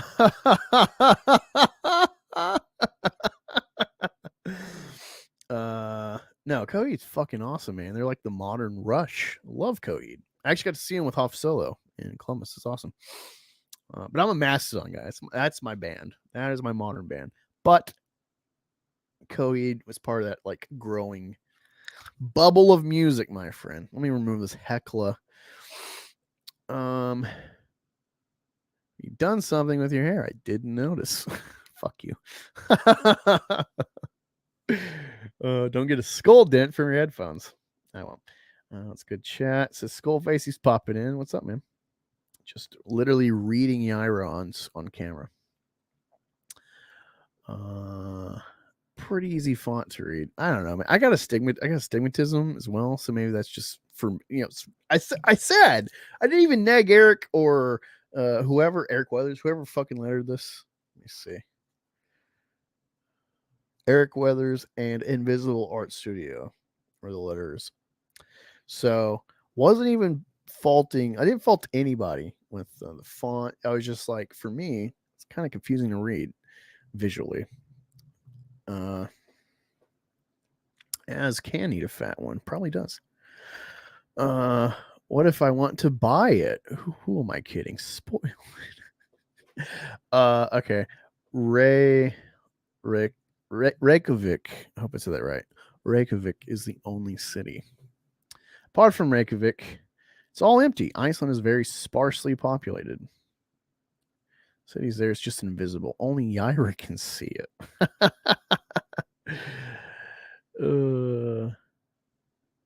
Well, you don't know this, Papa, but I actually like blue cheese. I like smoked blue cheese on eggs for breakfast sometimes. So it sounds like you're only selling Pelosi to me, my friend. You're only selling it to me. Now, we might talk about this tomorrow. I might show it again with Rookie. But I inadvertently made a katydid clip. All right, let me find this.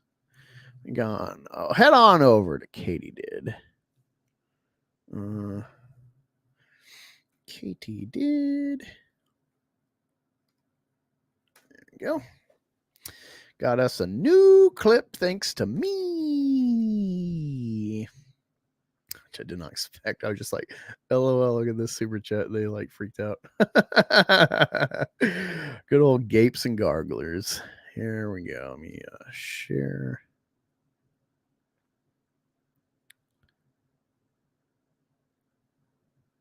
Yeah, let's go ahead. If you got Pelosi nudes, send them away. All right, here's Katie. So here it is.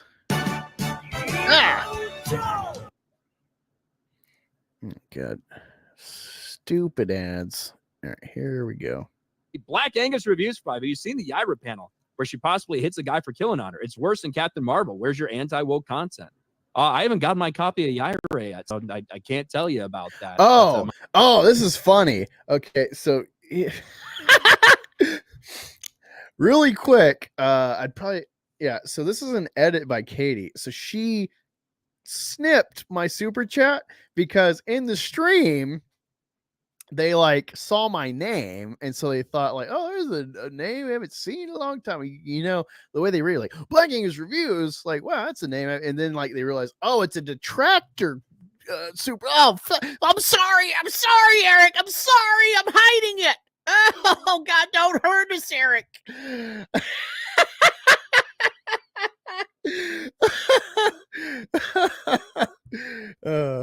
Tell you about that, but mine should be in the mail soon.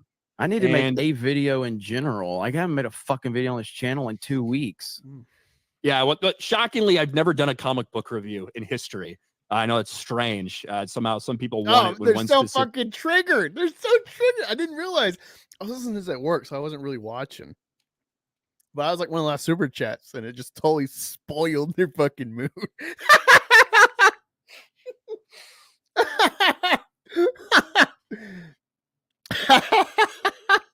He's so defensive. Oh, I haven't done a comic review ever. It's like, well, why would you promote this shit and not like review it? So let's go check out RK Outhouse. Let me see. Superman, that should pop up I remember talking to him. He's a DC guy mostly. All right, so let's look on over. See what Superman. Okay, here we go. He covered woke gay Superman comic for the news. All right, even puts Eric in the thumbnail. And just in case you're not seeing this, here's a close-up of it. Look at that. So you want to cry for fodder for daily woke, anti-woke content. Woke Superman with the actually Superman's son being bisexual, and then you just gloss him over as gay, which is very disingenuous. And you put Rippaverse founder, CEO, owner Eric D. July. Very interesting. DC Comics drops American Way from Superman motto. Huh. Wait, here's a playlist. There's a playlist of RK Outpost. Look at this. This is all this Superman, Son of Superman, anti-woke content because they've arguably defiled Son of Superman's name and image by making him gay. But he won't review a comic that he promotes and bought. You see the hypocrisy? Now, I don't know if Ryan really did shit with during I want to say he popped up during Captain Marvel with Geeks and Gamers, but he was like, hey, I'm like the happy EU guy. Star Wars kind of sucks and is gay. And so I'm just going to be in my EU sandbox and enlighten people, and we're going to have fun with old Star Wars because I know old Star Wars. Now it's fun. And I was like, okay, I might kind of, I mean, it's not canon, so it's already like not, it's lost a layer of interest for me. But, you know, beloved stories by diehards. I love Lethal Lightning. So he's an EU freak. Let me check it out. That was Ryan. I don't know if you know. That was Ryan when he started. And then I don't know if it's money or what, but he just fucking like on a dime just fucking switched to like, you know, secondary Jeremy essentially. And he's good at it. He's good at like his script, his take, his delivery. I don't know how often he rehearses shit, but he's got it down. He's got the pattern, the rhythm, anti-woke. He's got his delivery. He's got a passion. He's pretty good at it. He's pretty good delineating. He's probably watched a lot, done a lot of rehearsing. So he's like pro at this style. I give him props. And it's good that he covers this. So you have like a catalog of like, oh yeah, actually here's like a whole litany of woke shit from Hollywood, whether you care or not. But yeah, it's just funny. Look at your track record, your body of work as of late regarding comics. And oh man, no, I don't review comics. It's like, what are you talking about them? You promote them. So a little disingenuous there. Geeks and Gamers, Captain Marvel. Let's look at Jeremy. I'm boycotting Captain Marvel because I love the Marvel Cinematic Universe. Okay. Old video, 5 years ago. The heyday of the fandom menace. No white men allowed. Captain Marvel being protected. Rotten Tomatoes, you know, that's when they change. You know, there's worthwhile stuff here where like media in various ways was changed because of this woke bitch movie, Captain Marvel. And yet you see, and this is like, you know, a spoiler I put out a couple days ago on Twitter. It's made the rounds.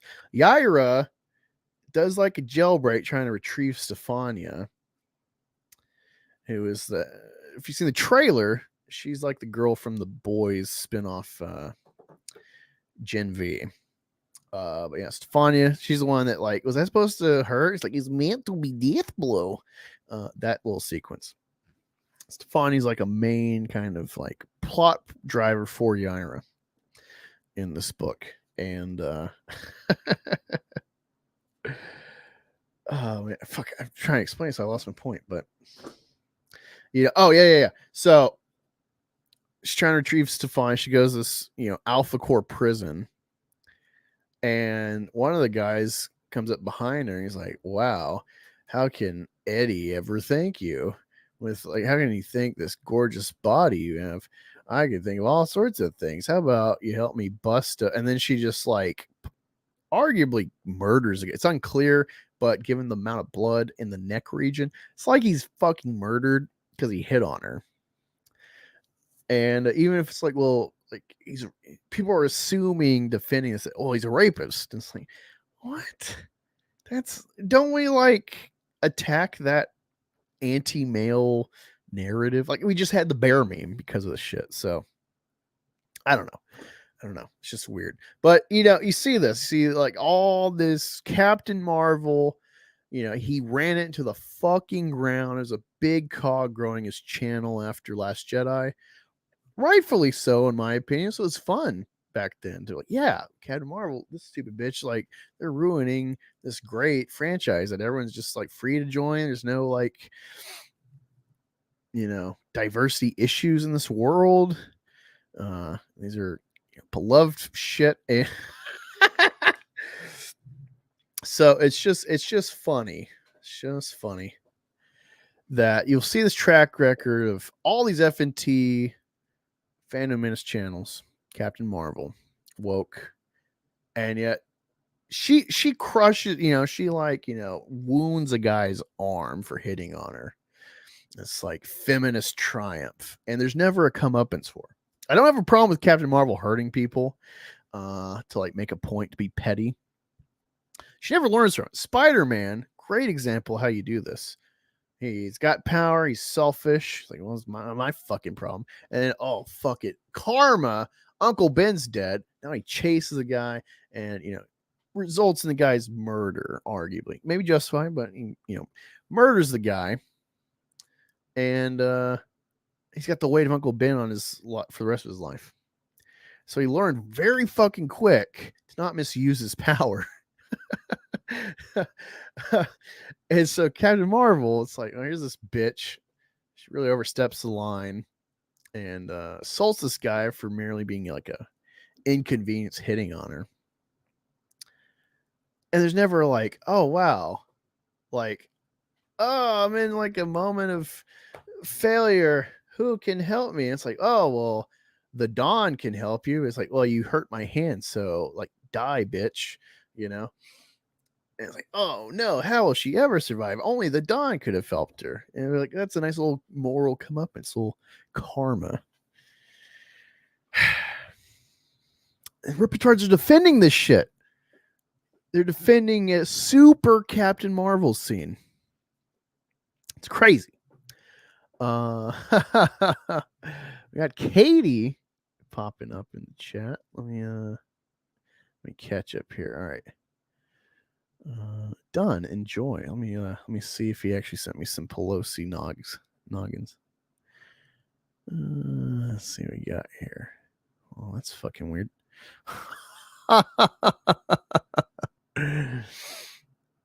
Oh god. The eyes are atrocious.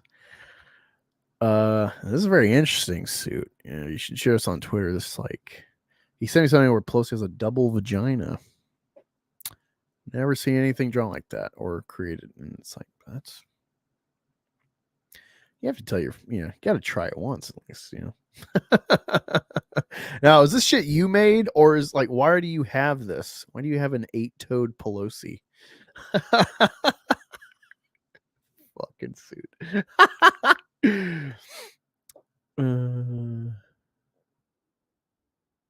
Sorry, Papa sent something in the chat, distracted me. What's up, Katie? We watched your clip. That was funny. On your left, says Tim. What's up, man? Yeah, I do like blue cheese, Papa. I'll dip or die. Well, that's what's funny too. I don't know if you've seen it, but Yaira, like the trailer, a lot of like her press conference, and then the Stefania doing her sky beam, all that dialogue. Thanks for the heads up. That's like fucking right in the book.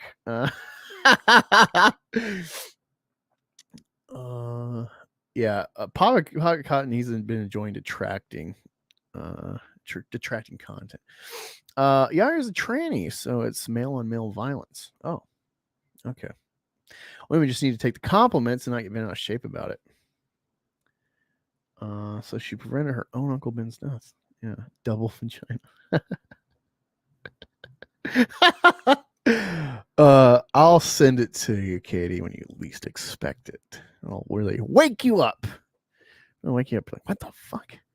It's funny, actually, double vagina. Any Alien fans?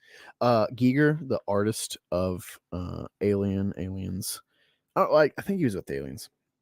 Might have had some impact, but then I think they replaced him. But yeah, Species. He they did not like his egg because he put like a vagina on top. I'm like, whoa, you can't have a vagina on top. So he's like, okay, all right, I'll fix it. And so he's like, I just put 2 vaginas on it.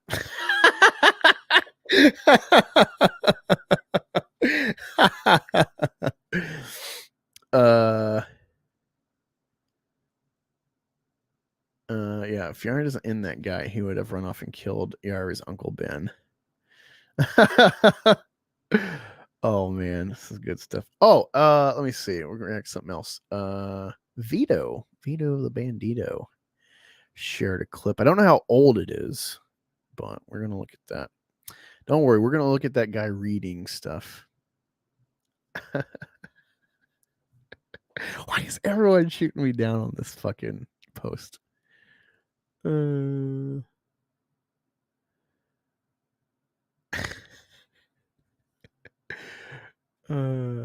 right, let me find this. Oh yeah, fucking furious. Sorry, I'm trying to find. Oh, bookmarks. There we go. Here we go. Veto.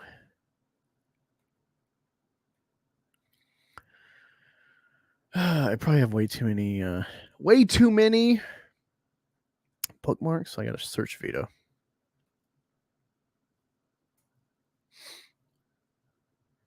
There we go. Media.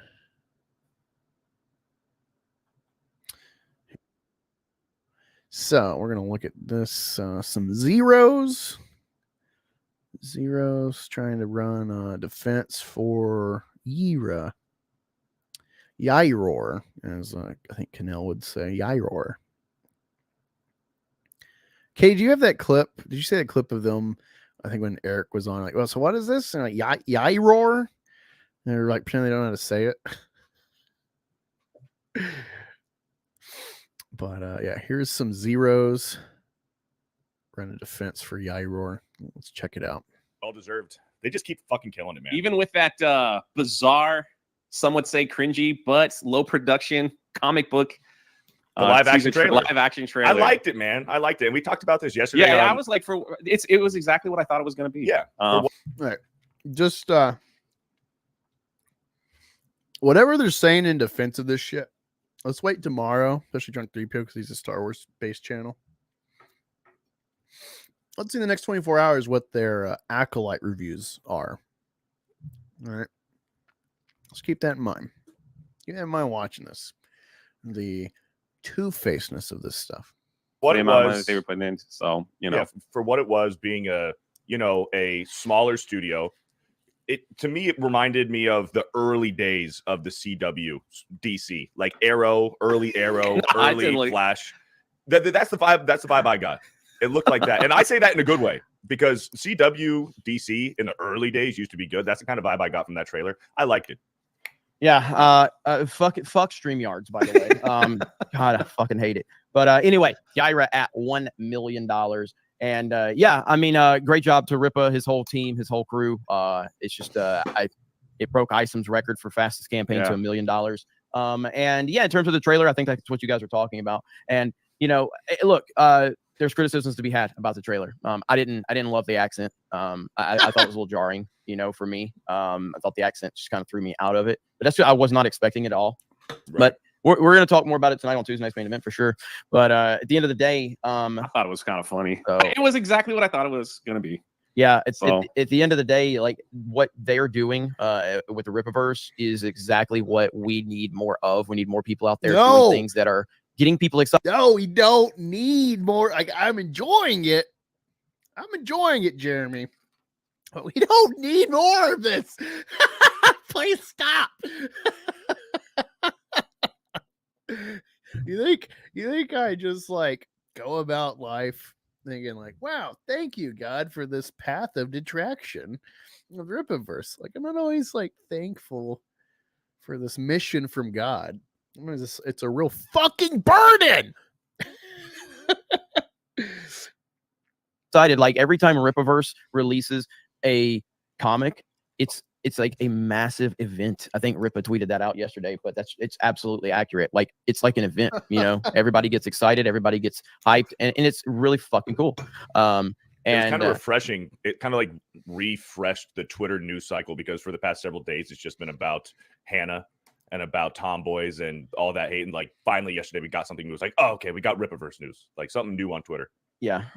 So this is such a retarded narrative out there. Finally, somebody's being critical. Like, I mean, I've bought so many fucking comics from indie creators, and I've never been asked to criticize any of them except for Isam. And when you tell me that I have to criticize something, like when I got Cyberfrog, I can't tell you how many times I held it up on camera going, I got Cyberfrog, guys. Ethan Van Sciver signed it. I've done that 1,000 fucking times. Nobody's ever asked me for my review of Cyberfrog. Nobody's ever asked me for my review of the Anna's cover, the Vampirella or whatever, or Tug's book, or any of the books I've supported. Nobody's ever asked me for my opinion. But suddenly everybody's like, you gotta criticize it. It's like, dude, I never respond to demands from mobs. Not gonna happen. It's just not gonna happen. In fact, I'll do the exact opposite. If that's, I'll never be forced into anything. I've never done a fucking comic review on this fucking channel ever. Like, I literally have all the new GI Joe comics that I'm very much enjoying. It's not like I have a full fucking breakdown for all these GI Joe comics that I'm reading. I don't do comic reviews. I've never done that shit. So it's retarded. So, but at the end of the day, bottom line is, $1 million in less than, is it right at 24 hours? Less than 24 hours? Insane, man. I don't know if I've ever seen this directly, but it's like, it was actually mind-boggling. It's like, okay, yeah. Like, I get your angle. And you are a recalcitrant. Thank you, Rippatards, for the new word to parrot from the Yaira, but recalcitrant. But you know, they will go and they'll always try to undercut the talking point, like, well, Captain Marvel made $1 billion. Money. You know, money validates the quality of the thing. And they'll be the first ones with like woke shit, if it makes money, to like try to like spin a narrative, whether it's true or not. They will have like a counter, and they will just talk about the shills and be like, well, the shills that only think something's good if it makes money. And yet this is like, oh, I'm not gonna review this at all. I'm not gonna be critical actually of anything. But I mean, the main thing is it made money. This weird, like, what I call niggonomics. This is part of it, is like, well, it's successful financially. Clearly it's valid and worthwhile. Yeah, this is an aspect of the niggonomics of like bling chains. Like, you know, you see a lot of these rippetards, they are black. Even if they're like following conservative talking points, or whatever, they still have like this black aspect to them culturally. And stuff like this, or they value like the bling of the number, and that is a validation of its inherent quality, even though they are aware to criticize other media that making money does not equate value artistically. If anything, you hedge your bets and think, oh, the biggest box office money makers, probably not great. Maybe they're okay, but they're not really art so much as corporate slop that like hits your, you know, little brain sensors. And it's just weird. Fucking Serge does wish he was black. Could you link it to me in the chat, Katie, if you're still here? That clip I was asking for. I would appreciate it. All right, let me check this chat. I'm the Black Veto. I mean, that's all right. I mean, I am a veto-phile, so I have no objection, I guess. Oh man, Katie! Yes, Teeth. Oh man, I've been wanting Rookie to watch Teeth. Have you seen it? If so, I know I'm catching up, but Teeth is funny because it's filmed at first, if you haven't seen it, like kind of serious. Like maybe it's gonna be like a serious angled horror movie dealing with like sexuality and you know, puberty and like blossoming womanhood and the control or loss of agency of a woman in her youth coming into womanhood. And then it just turns fucking funny. Like, I mean, it's been out for a while. So there's a rape, and then, I mean, if there's any, I mean, I guess if there's any in film, I guess you could argue this is like sort of a sympathetic rape, where it's like, oh, it's like, you know, they're kind of like testing the bounds of the good Christian relationship, but then like the guy gets a little too like, you know. She leads him on too much, and then he's like, oh, can't stop. And, you know, it's like one of those, clearly it's wrong, but, you know, it's one of those more like, okay, it's not just like a straight stranger assault, you know, more gray, not clearly, but, you know, you can be a little sympathetic to the scenario. Like, well, I understand, I guess. And, and then after that, it becomes a very funny movie, and I don't know if they intended it to, but it's a real treat. Especially, I saw when I was deployed, so I was with a bunch of like fucking ground pounder retards. So it was a good time. It's a great time watching Teeth. I haven't watched it since, and I think if it's over the phone with Rookie, it'll be fucking great. You never know what words YouTube doesn't like. I agree, Suit. Wait, I'm not Vito.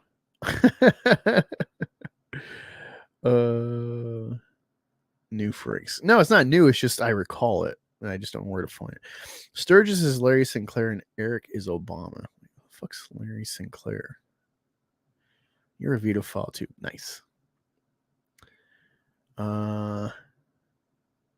Okay. Shit. Can someone remind me of the clip I was looking for? Really quick. I know it's on Katie's.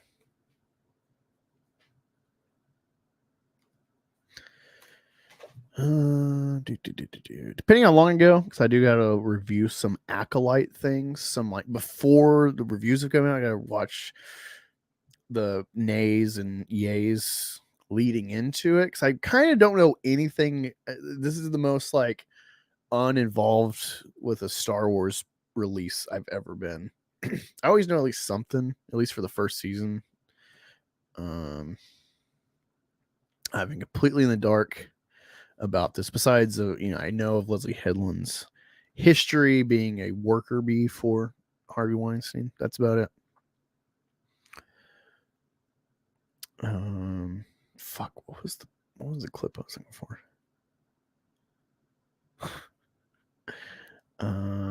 Fuck. Oh well. Anyway, let's finish out this last 30 seconds. Insane. Great job from those guys, and great job to everybody out there supporting. It's good to see.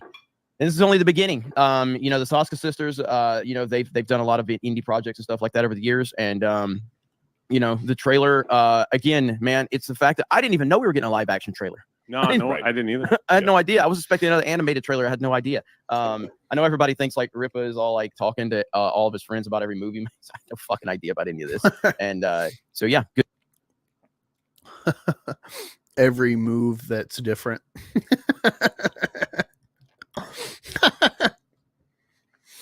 Yeah, Acolyte's out. First 2 episodes. I'm waiting for Rookie to come in so we can kind of give his like dread pregame. So we have it on file, have it on video. And then right after, we're going to watch episode 1 and 2. So that I can, throw out my review probably tomorrow. I was kind of good with Mando season 1 and or 2. I was kind of getting my reviews up pretty quick. Wasn't worried about the editing. I would just, make sure I clipped out, dead space, and then boom. But since then I've just not been on my game with the YouTube like content outside of streaming. Let me see. What are we looking for? Oh, wait, we gotta go back. We gotta see that guy, the reading guy. The reading rainbow of the Rippaverse.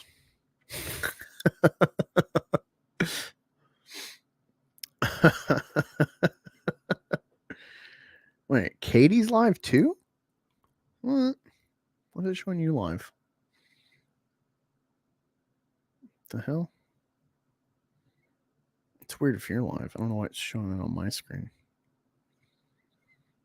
Huh. Anyway. Where is that guy? Shit, what was his name? Yaira. There it is. Dokemon. This guy. All right. Suspect, Psychedelic Asylum. Let's see what we got here. So he did a stream 6 minutes ago. Uh-oh. I missed it. All right. So there's this Yaira. Dokemon trading cards. Oh, wait. Okay. I gotta see if there's any Dokemon videos. Dokemon Pack 2.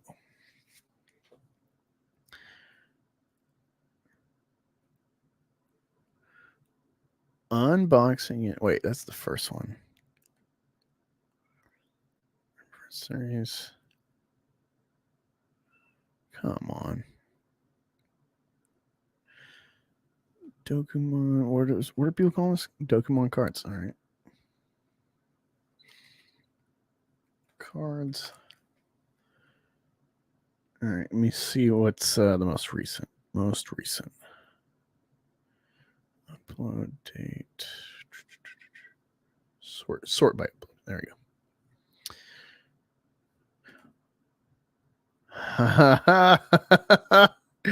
All right, so this guy that we sub to BTM has the previous.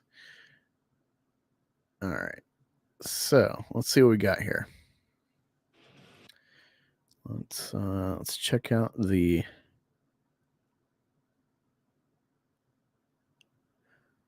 Let's check out the description first. Opening and showing the new Dokemon cards from the Rippaverse. All right, let's see about our speed here. Speed playback. Let's do it 1.25. See how that pans out. Possibly speed it up. Yo, what's good with you? Beetle Johnson here. I'll tell you what's good with me. Just got this fresh Black. deck of Dokemon Archives cards. Oh, he's playing white pilled in the. I thought it was Suit. I thought Suit got to my computer and turned the music back on. Like, wait, why is Eric in my ear? He's a backwards fit. Okay, awesome. Getting a real Rippatard here. This is the second deck of the Dokemon Archives. Box looks fresh looking box. Oh man. Wow. Just say on the bottom here. Holder beware. Beholder beware. Check out the other side there. Keys to hidden knowledge contained within. Keys to hidden knowledge contained within. I wonder what kind of hidden knowledge. Oh man, I cannot wait to Once know what open, knowledge we There's have. no going back. We'll see about that. This box is dope. I'm telling y'all. Power has a price. Yes, it does. But what price is that? Look at that, though, y'all. What is it? $100? That's the price, if I'm not mistaken. That is the price. Try to get a good shot there for you. Look at that. I'm about You to would open this for fucking hope so, Can't right? wait. Exactly, I've Sue. been at work thinking about this. Yeah. I've been referred to as a coal miner of rock and roll. Let me get my gloves on. I'm a rigger and a stagehand, if you're wondering. Whoa, hard Pull cables R, Needle and John. plug things Hard together R. and make rock and roll shows happen. I have to warn my audience now. Those out hard I also R's. like comic books. And I also like the Rippaverse. Rippaverse is awesome. Let me get my gloves on here. Fucking awesome Rippaverse. Open this box up. Here we go, man. Look at there. Oh Right shit, there it's on pretty the front. big. There's your boy. Like Commander deck, if I'm not mistaken. If they're anything like last time, that's number 11. Whoa. That looks really good. Okay. How many packs are they coming in? 3? All right, Galvin from Alpha Core. Hey. Yes, 96. Alpha Core time. How fucking thick are these things? Okay. Fuck yeah, Stefania. That's one of the Trading new card. characters. Oh my god. So I can't all of wait these to are trade good. all these with my friends. Little All my focus. Rippatard friends. We're gonna trade our cards. Wait, okay, wait. It's one thing to get like one. Like, all right, so I'm trying to get a comic, and I see these perk things. I get them as a customer, backing stuff. It's cool people make them, but like I fucking hate them. Honestly, most perks of just like a trading card. Like what are we trading? We're all just keeping these things. We all have the same shit. All right.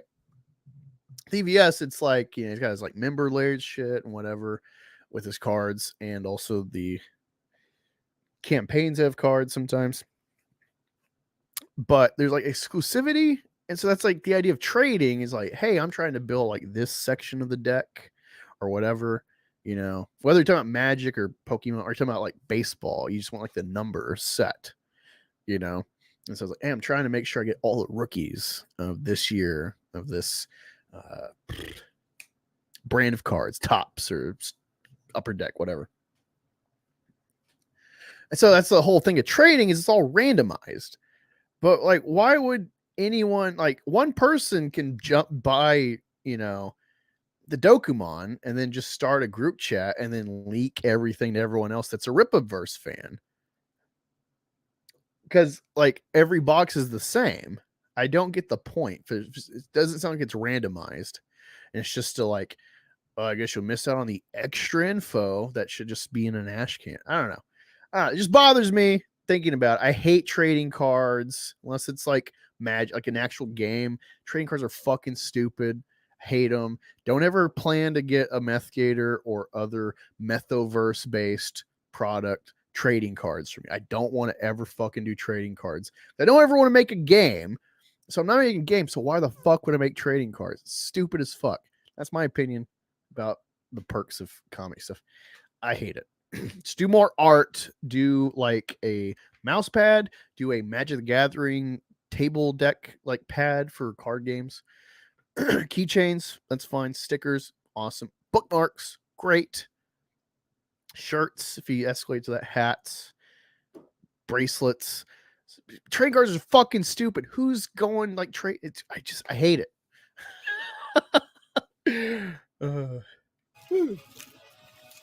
Oh, there's Dokumon. I know that guy. 69 pounds. Let's just stuff together.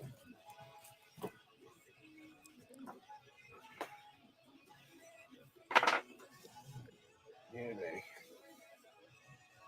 they got the old trusty knife. Yes, my name is on it.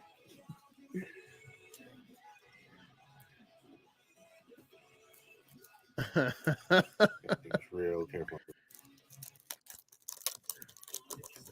Shout out to Beetle Johnson buying these Dokumons and teaching us. Oh man, EVS is gonna be so fucking happy that I found this. I'm gonna send this to him. It's because this is trash cast material right here. This is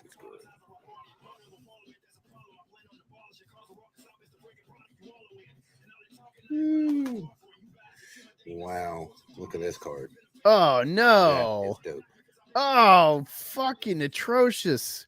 I don't know about y'all, but this like lenticular or whatever, ever since I was a kid, when I'd see this at like a Chinese restaurant, for like they do like this waterfall shit, which is like pretty art or photos, but then they like make it lenticular, and so if you like move a certain way, or like cups. I have an Eagles cup that's like that material. It's kind of lenticular, like the logo is like moving. I hate it.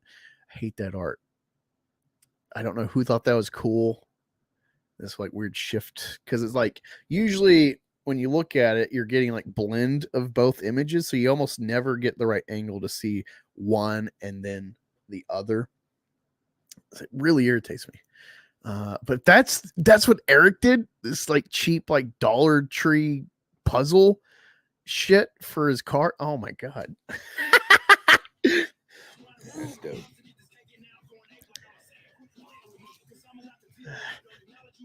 There's a Bloodruth card. Sanford Willard we got next. Yeah, Samford Willard. Are you Sam? I am. Oh, let's check on the chat with this. Why are they wearing gloves? Because it's precious. This is precious material, Chris Bacon. Hell, my friend. It's been a while. Oh my god. Isn't this amazing? On the Black Angus channel, you're getting fresh Detractor content. Well, like this is not a Detractor, but I am. And you're seeing it here first, people. I found it.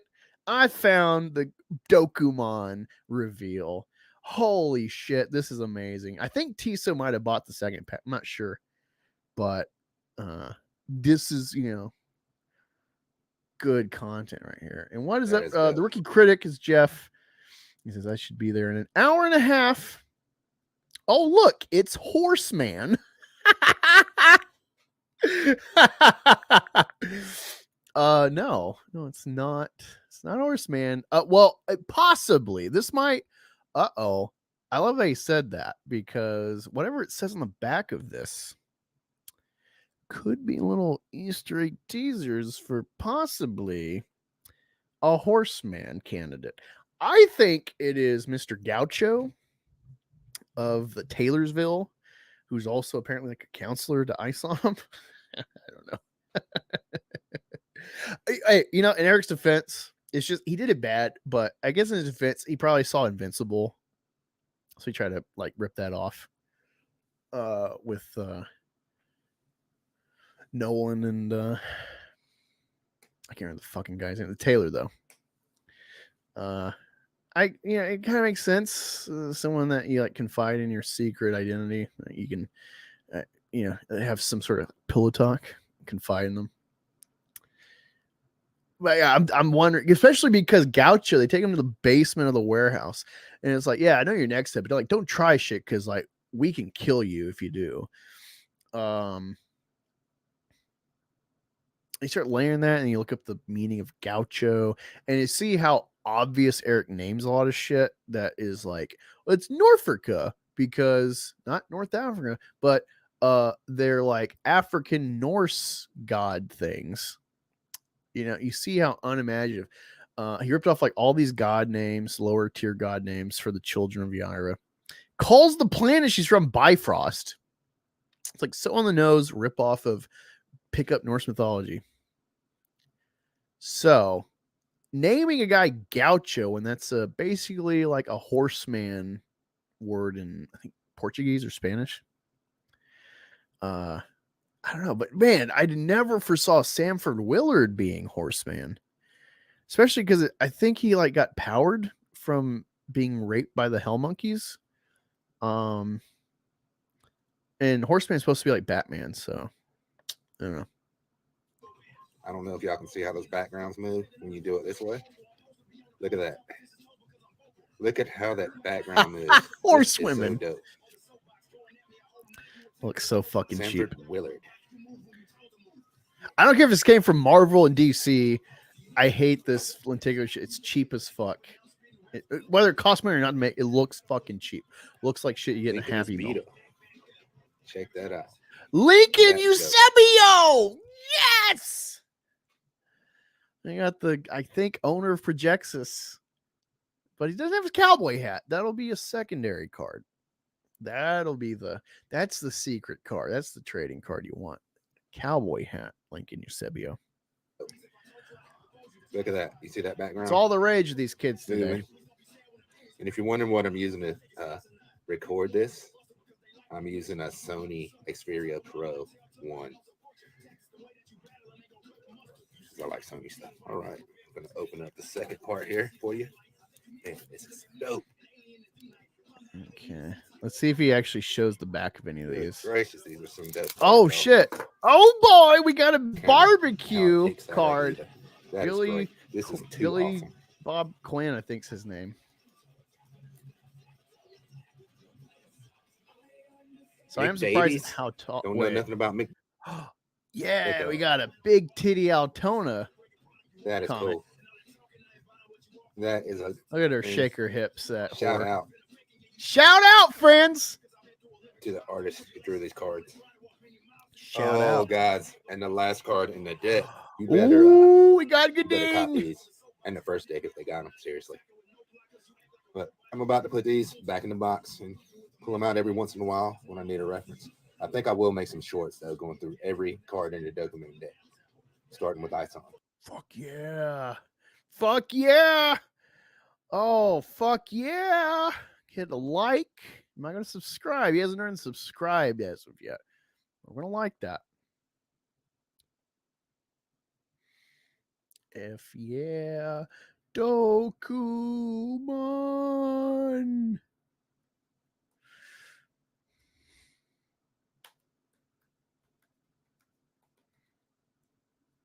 I need damn shorts. He's like, oh, a fan. He's like, wait a minute. That's a detractor. Oh, Beetle Johnson. Let me share that link for you good people in case you want to shout out sometime. Well, let's see if he's got any shorts available for us. Shorts. Come on. It doesn't look like it. Let's see what the other videos are. He likes to play Tekken 8. I fucking hate video games.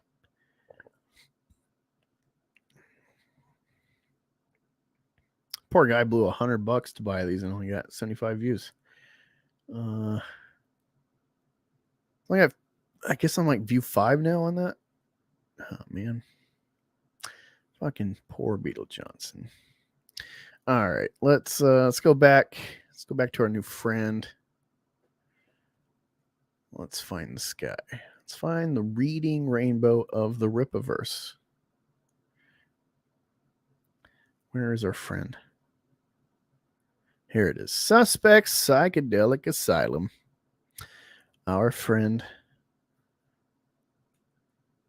Where are you? Where is my Alpha Core stream? It's the CDC.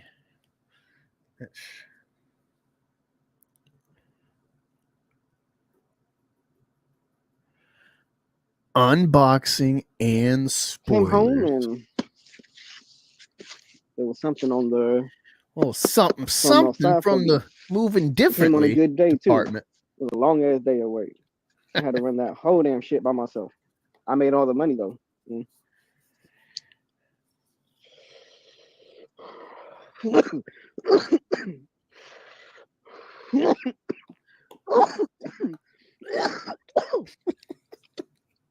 He's dying.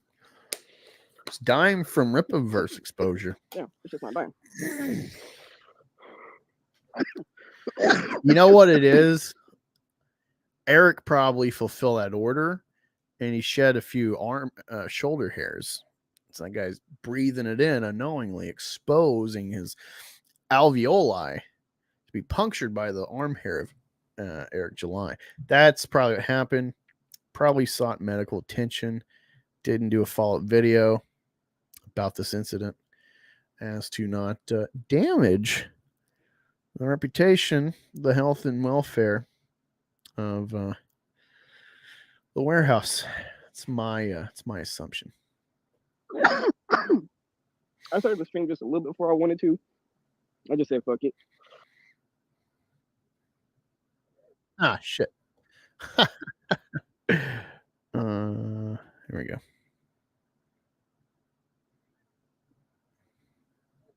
Oh shit. Oh. He's still dying. All right, he's got his Ingrid Valdez shirt on and his Alpha Core beanie. So he is he's staying warm. What the hell was that?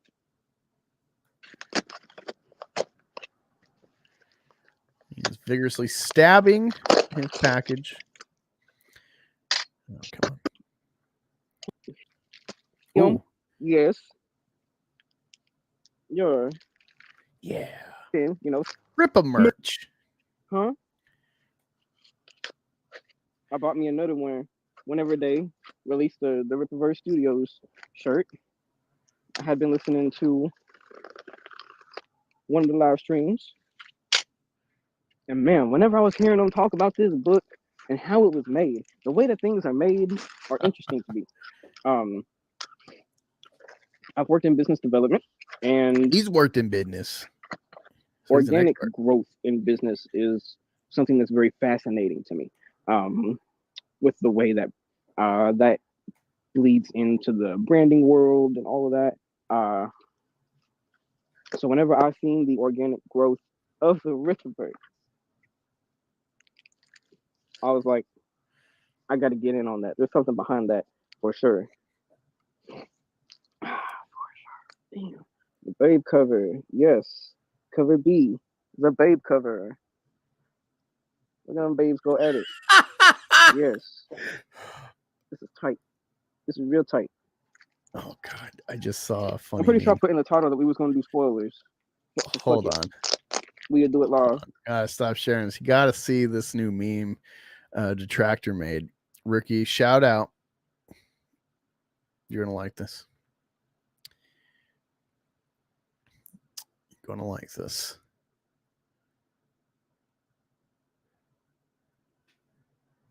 Planet of the Apes. Sturgis. It sounds shocked. Like, what is this contraption you are pointing at me? Strange human. Oh boy, that was great. That was great. All right, let's get back to our friend and his Alpha Core unboxing. There we go.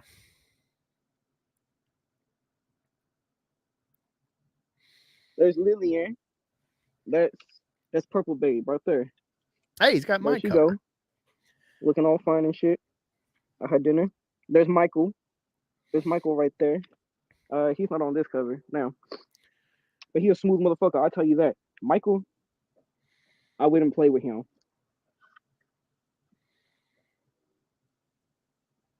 Look at the artwork. Yeah, Look at that. Ricky Retardo.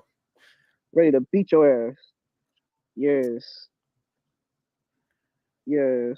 Oh yeah, this is fucking great. Looking so good. This was interesting to see. You know what it's like as a Ripatard to get new issues? It's like before the councils met up and so like, all right, so all these books are the Bible. So other books trash. Get them out of here. Imagine though, before the Bible, when you'd have a new book pop up, it's like, oh fuck, there's a new one? There's a new one? Oh my god. There's more of God stuff. Oh fuck yeah. I'm being facetious, but like honestly, I wonder what it was like back then with like new things being written to like add arguably, before it was, a body to interpret. But I like to imagine it's all rejoicing, feasting, celebrations, festivities. And so kind of retroactively, I can apply a Ripatard unboxing to that idea. I think they're one for one. May be mistaken. But a guy can dream. These little Ripatards are beaten down so hard by us detractors. So it's nice to, see their joy fresh and unadulterated. This was an interesting moment. Really like that the art on that. That shit look painful than a bitch, but look at the artwork on that. Boy. There goes Ingrid with help. I may be a little partial, may be a little biased, but our oh shit. Oh man, I inhaled some arm hair. Did you pack this, Eric? Oh man. No, I just got shocked from the cinnamon. I'm trying to quit snuff, so I'm like going, all my chips are in on Zen. And I don't know how good the nicotine actually is, but flavors are good. It's cinnamon. It's got a kick. Anyway, maybe a little partial and biased, but let's look here. Let's look at our friend. Again, he's got a weird name for his channel, so it's not I subbed, but like I don't know his name. But let's see. I'm trying to find his face. But yeah, I may be a little biased, but I gotta say, man, got a good stash there. Shout out. Fire guy. Shout out. From the animation again. There we go. There we go. Oh, fuck. Okay. That was something I was going to cut. First off, let's look up Rippaverse. Let's see what's the newest thing out there. Of course, I'm subscribed to Rippaverse. I'm a little behind. I haven't watched other videos. they did drop a fulfillment video of just fucking warehouse footage for Yaira. It's like, what? We already know where we get it. Like, what? Who told you that's like what people want to see? All right, so Frog Tony's the newest thing with Rippaverse. Oh, okay. Actually, we gotta watch some Frog Tony content. We're gonna come back to that. But Rippaverse uploaded a dripping the slimy cuck. Oh fuck. Mike Partika content. How old is this? How much damage has the Rippaverse done? I ran a live stream last night where I asked people what was. How do I know how old this is? Wait. Now we gotta go to Michael J. Partika. Latest. So it doesn't give us a date. God damn it. That's. Hey, he's got a Yaira shirt. Looking good, Mike. Shout out. Shout out, Mike. Let's see what else we got. The thickening. Okay. Some up B. Oh, fuck yeah.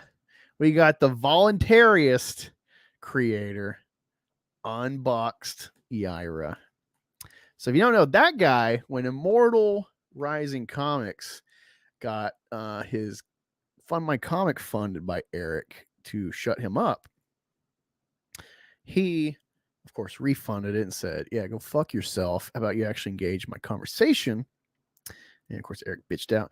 And then he supposedly allowed his Rippatards to choose 3 campaigns for him to fully fund, which I don't know what the fuck does that do. And this is when he was getting called out for not helping the community of indie comics, just being out for himself, which is fine. I will say as a comic skater, it's fine if you want to be selfish, Eric, but like you got to at least pay back people for issue 1 of ISOM and the help they collectively gave you. It was a group effort to get you 3.7 million. And you hear from EVS, Shane's like the idea of like, why would I retweet? I just hired you to do my covers. Why would I retweet your campaigns to help you? That's stealing money from me. What an asshole. But yeah, he funded this Rippatard, Jack Lloyd, and his newest issue in a series of voluntarist comics.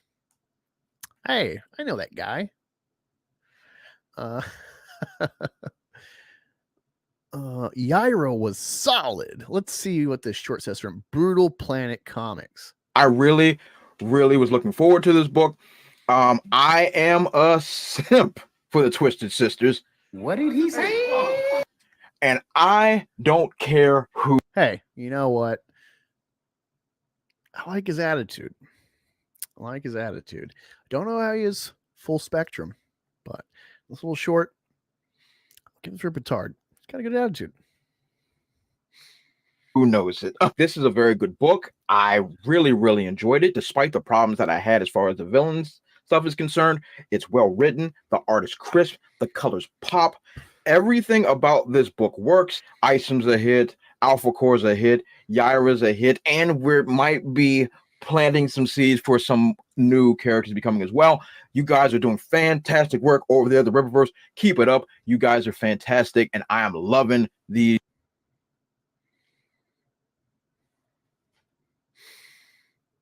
Hey, gotta give Rippatard some love now and then. Shout out.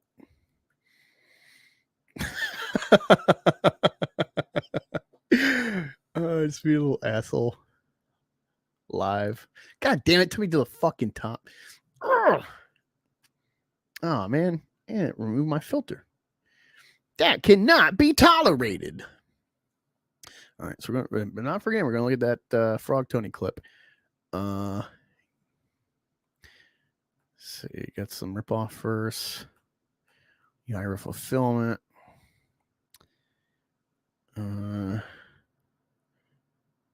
A critique of Yaira from Eric Rippaverse. Bonafide Sean. Let's say that for later. I do have to get into the Acolyte shit leading in with the rookie. I'm assuming he's listening. Don't know. Save that. Bat sauce. Bat sauce. I don't know if these are Rippatards or not.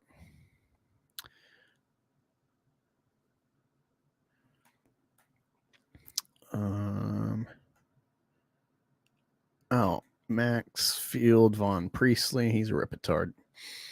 That's already confirmed.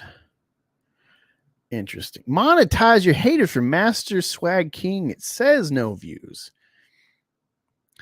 Eric July. Haters go nuts. Ripaverse having a buy now, pay later option. I don't know about that. I have said I'm not against. It makes sense. There's lots of companies like Sideshow that have that. I've bought a couple of things through Sideshow. Doing the pay later thing, it's basically layaway. Maybe a little bit more of a fee, where they get guaranteed money if you pull out, as opposed to pulling up. But anyway, well, Master Swag. Wait, let me save you. I call them.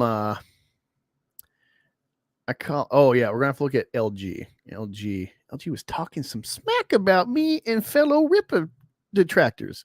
Can you believe it?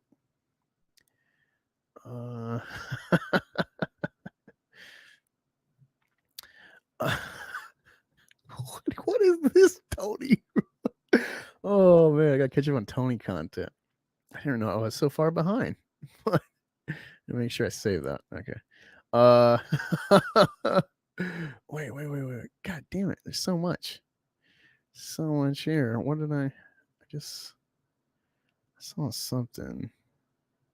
All right. This guy representing, gotta save him as well. All right. Let's go to Frog Tony's recent content.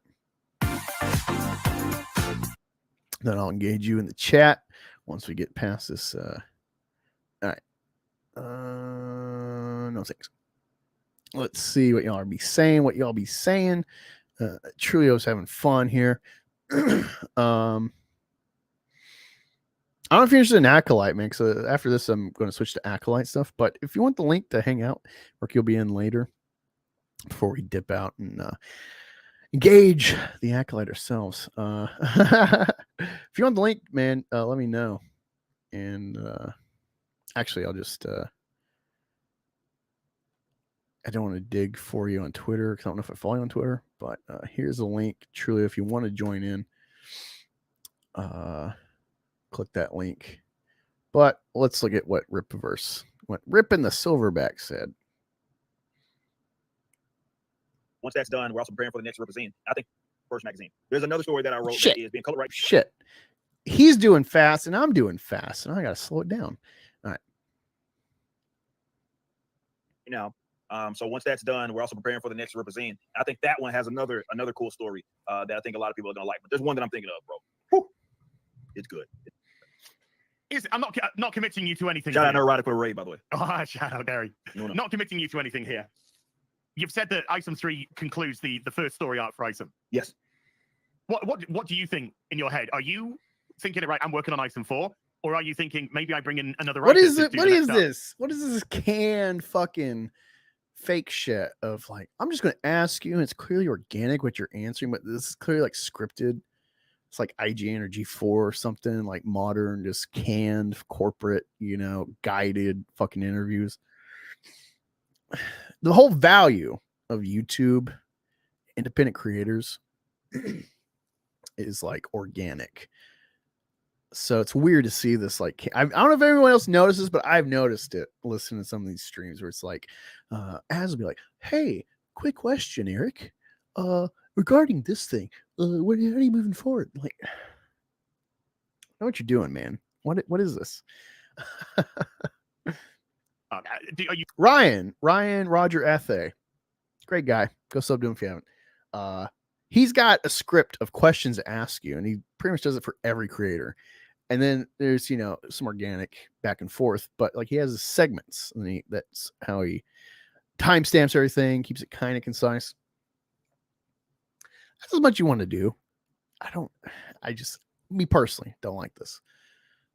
you thinking along those lines? Yeah, or- I am, because Are you I've already looking for- told people that I want to move to. There's another thing that I want to do, another story that I want to write. This is so ridiculous. Eric, you said that Isom was your baby. Isom was the thing that you thought up.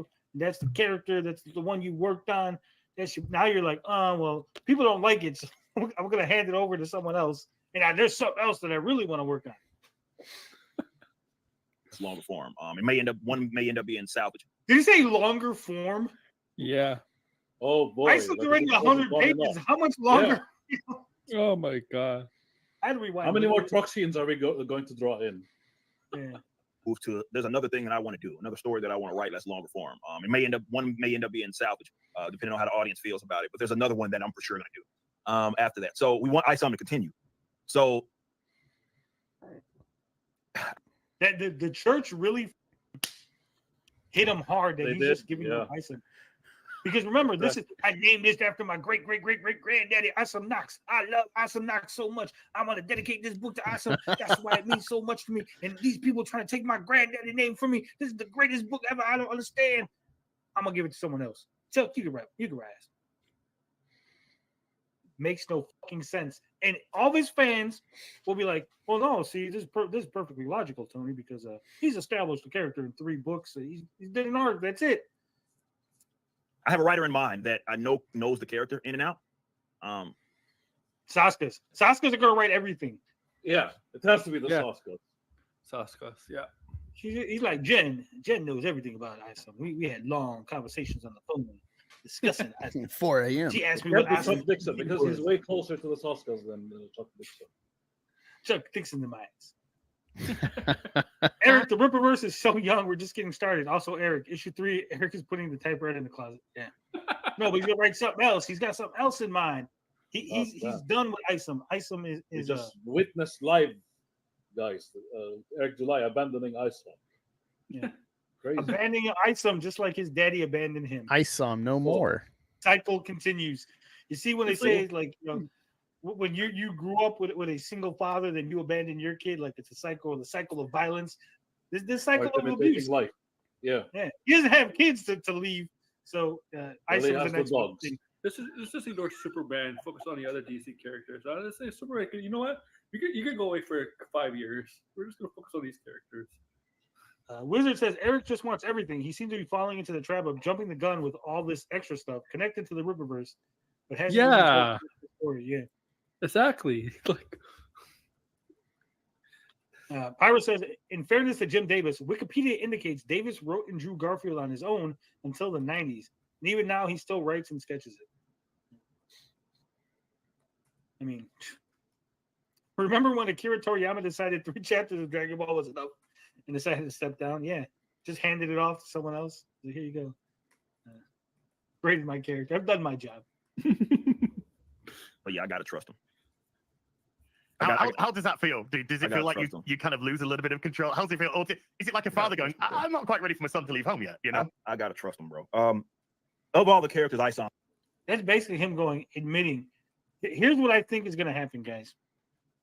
I'm 100%. This is my theory. Okay, he's going to hire a ghostwriter that he's going to take credit for on the new comics. He's going to hand off Isom to someone else, and that will be their responsibility. Then when he comes up with this new idea, this new comic, that he has a ghostwriter for him, he's like, see how good it is? I've improved, and this is my real passion. And he's going to take credit for this new product that someone else ghostwrites. 100% guarantee.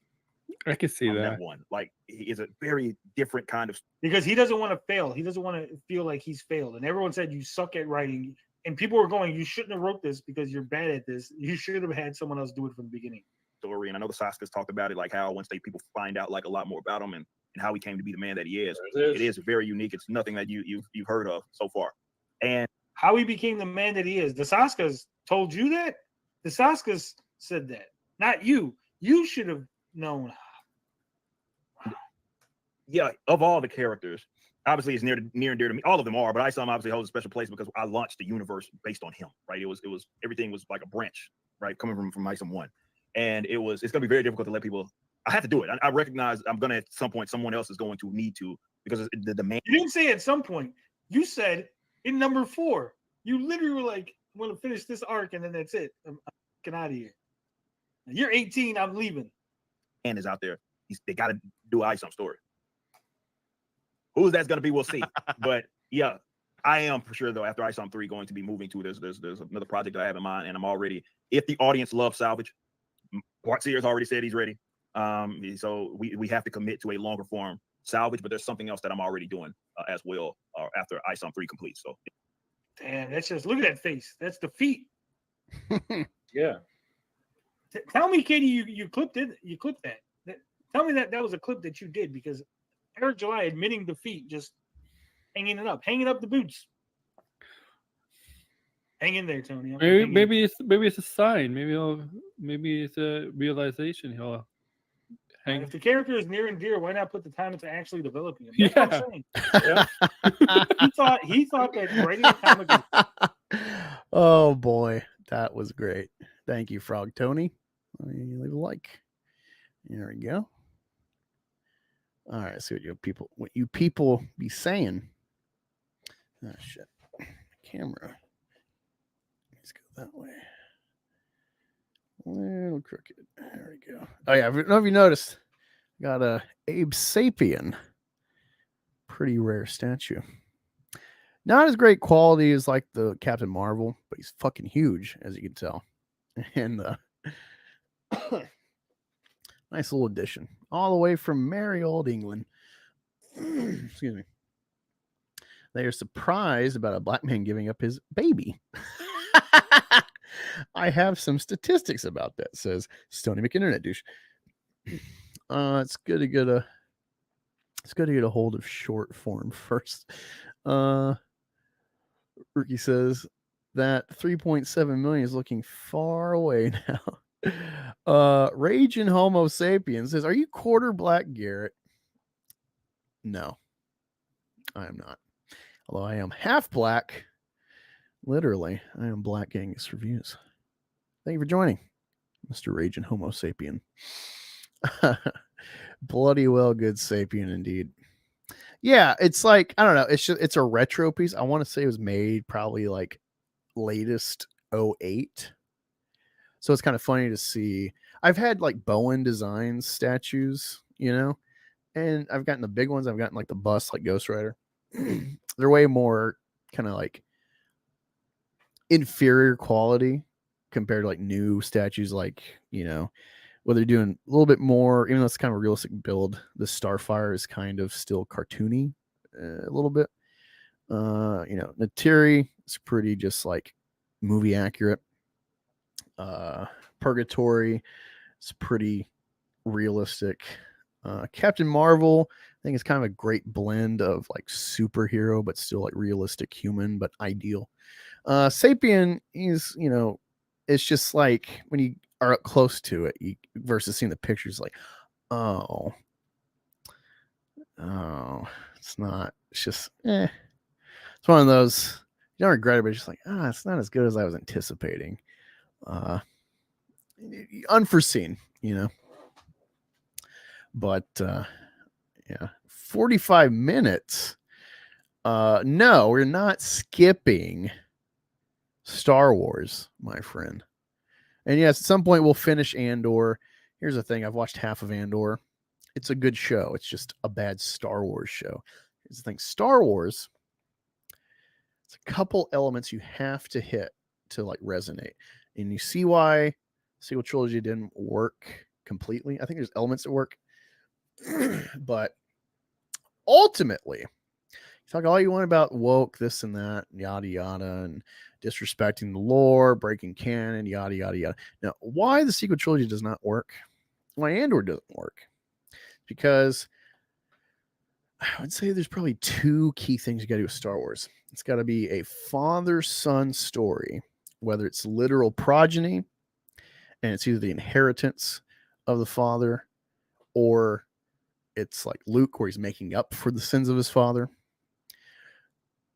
The family dynasty is at stake in the story.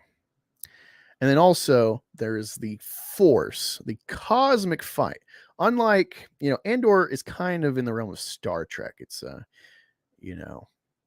seen this kind of like government body of the rebellion being built in little pockets. There's all this kind of discussion and argument about who they are, what their mission is, how they fight the opposition of the Empire. It's ragtag, and that's interesting.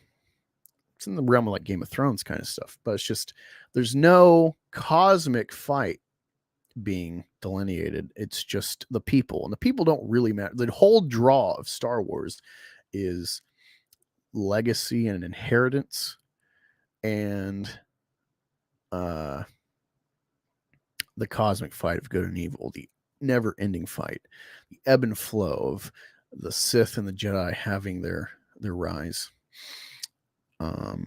No, we're not finishing Andor before Acolyte. Acolyte's the new hit from Disney.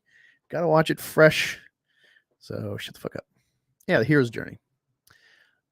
Star Trek has carrot people. I don't know about that, but Star Trek is good. I like Star Trek 70s, 80s movies.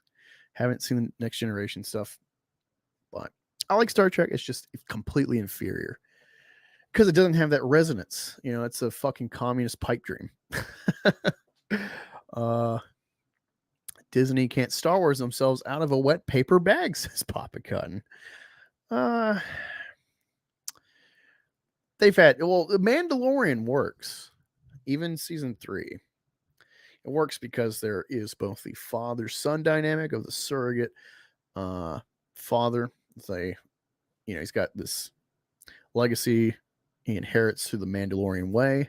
It's not based on bloodlines necessarily, but on like this code of family, basically. And then also that new child he's taking on has a Force element to him that we don't know how he's that's the intrigue, is like, where does he fit in the grand scheme of the ebb and flow of the Force and the cosmic battle of it. I haven't seen Lost in Space, the movie, since I was a kid. I was obsessed with. I watched it all the time. I used to have this. Long John Silver's was a chain that had toys. If I'm not mistaken, I think I got a toy of Lost in Space from Long John Silver. I think I had like this weird puppet of the Danger Will Robinson robot. It was like, it's weird because it was like just a shell, but then like it had like a puppet like cloth hand part, and I think you'd move like two little cloth appendages to puppet, but it's pretty lame actually. Bounty hunter turned babysitter sucks. No, there is the true heart of Star Wars is in the Mandalorian. It's why it took off, why everyone's so happy. Baby Yoda. And then they just lost the magic. They got stuck on the cutesy element of Baby Yoda and not like the intrigue of this, growing child and the mystery of Yoda species. And it's clear thus far in the lore of Star Wars in its entirety, Yaddle, Yoda, and Baby Yoda, all three of the species that we've seen thus far are Force users. So there seems to be kind of like a something divine about this species, that they are like inherently tied to the Force thus far. So that's interesting. Ice Pirates had a killer ending too, just like Lost in Space. I have no idea about that. But anyway, let's start digging into some Acolyte content. So I'm going to start with some negativity. So let's see. Star Wars Acolyte. See what we find. Because I'm just a clean slate. No idea what I'm really getting into. So let's start investigating. I'm looking for gapes and garglers or Detractor or arcade outposts. Something probably like triggered.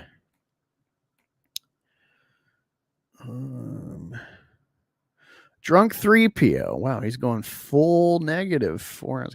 Gayest star. Oh, wait. So I'm not going to watch it because it's 4 hours ago. So I don't know if this is a review. Let's. This is the thinnest.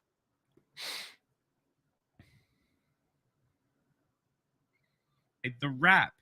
And well, the Acolyte is upon us. And if you didn't know, it's the month of June. And since I've been doing videos on different headlines and different clips from the show, I figure I'd bring you this interview done by The Wrap. And they asked the serious questions. And maybe this interview alone will change your mind if you're going to watch the series or not. They asked, is the Acolyte the gayest Star Wars show yet? Yeah, let's get to the heart of the matter. Let's figure it out. And Leslie Headland and the Star, they answer the tough questions. I want to ask you both because this is, I would say, arguably the gayest Star Wars, I think, by a considerable. Gotta say, regardless of context of this interview or this video, first I'm actually looking at the actress.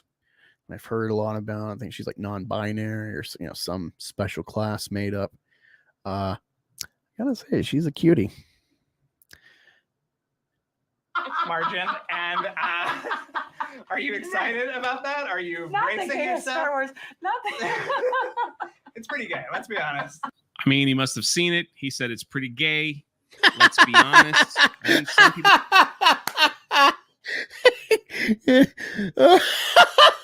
It's pretty gay. Hey, you know what? 3PO's a 0, wants to work with Rippaverse. I'll give it to him. This is a good video. I like the angle he's got here. This is funny. It's funny stuff. Give him props. That's the thing you're not gonna get from zeros. They're never gonna be like kind of like, oh, well, I don't agree, but hey, man, this is good, or I will do that. I'll be objective. For my taste, hey. People might agree, some people might disagree, because that's what we all want to know when we're going into a Star Wars show. Leslie, how do you feel? Am I gay? Yes. Well, no, I know Yeah. you are gay, but I'm asking, are you excited about putting this, this is going to be a talking point. Is it going to be a talking point? I'm sure some. Because nerds are gay. Well, some nerds are very not gay and are very threatened by gay Well, that's stuff. true. But Yeah. in my world, nerds are gay. Okay, that's a lot to take in. First of all, not all nerds are gay, but I guess but most of them. If we're gonna be honest, all of us collective nerds and our concern with fictional universes and the lore, it's all pretty gay, I'll own it. World, they are. Second, he said that a lot of nerds who are not gay feel threatened by gay people. I don't think that's the case. I think what it is we don't want to see this type of messaging push in our entertainment or our escapism, where it's like we didn't care about sexuality when we watched the first 6 Star Wars films. And man, this is where SJWs have valid points that can hang around as counters to like F&T, to Phantom Menace, etc. To collective conservative space in regards to media is we didn't care. It's like, I don't know, sexuality is kind of a key point in Star Wars with a couple of heterosexuals couples. You got the kind of triangle in episode 5, 4 into 5 with Han, Luke, Leia, before it's revealed that that's his sister, kind of a retcon. And beforehand with Luke, with Anakin, kind of the undoing is his heterosexual coveting of his wife, which is a no-no in his celibate order of the Jedi. I know they've kind of retconned that recently with like, well, you're gonna like have sex. It's just like it's not usually a thing because that creates bonds and coveting and possessiveness, which leads to the dark side. I think even though these people got an agenda, it's very clear you put a gay person in, and even if you tell a great story, Last of Us is a great example of this shit. Last of Us in the game has these two gay guys that are key in the progression of the story for Joel and Ellie. And the creator of the game worked to like kind of retcon the relationship, made it less negative, or very much so less negative, actually positive. And they did so with the nuance. They had instead of having like a flamer, obvious caricature of gay, they made Ron Swanson a doomsday prepper, like anti-state, gun-toting, Gadsden flag flying, pro-America. And he's gay. And it's like, wow, like I really appreciate that, because it's like it's not an easy. He's a flawed character given the political messaging usually tied with gay in America. It's always leftist. And to show a very obviously right wing guy be gay and have a love story, it's like, wow, that was nuanced. It wasn't sissy at all. I mean, I guess Frank's kind of more the woman of the relationship, but it was very tasteful delivery. It wasn't overtly sexual. Everyone fucking freaked out. I was like, the only thing in that show they freaked out about was the gay episode. They lied to us. They snuck it in. Don't let your kids see, as Tyrone Magnus said.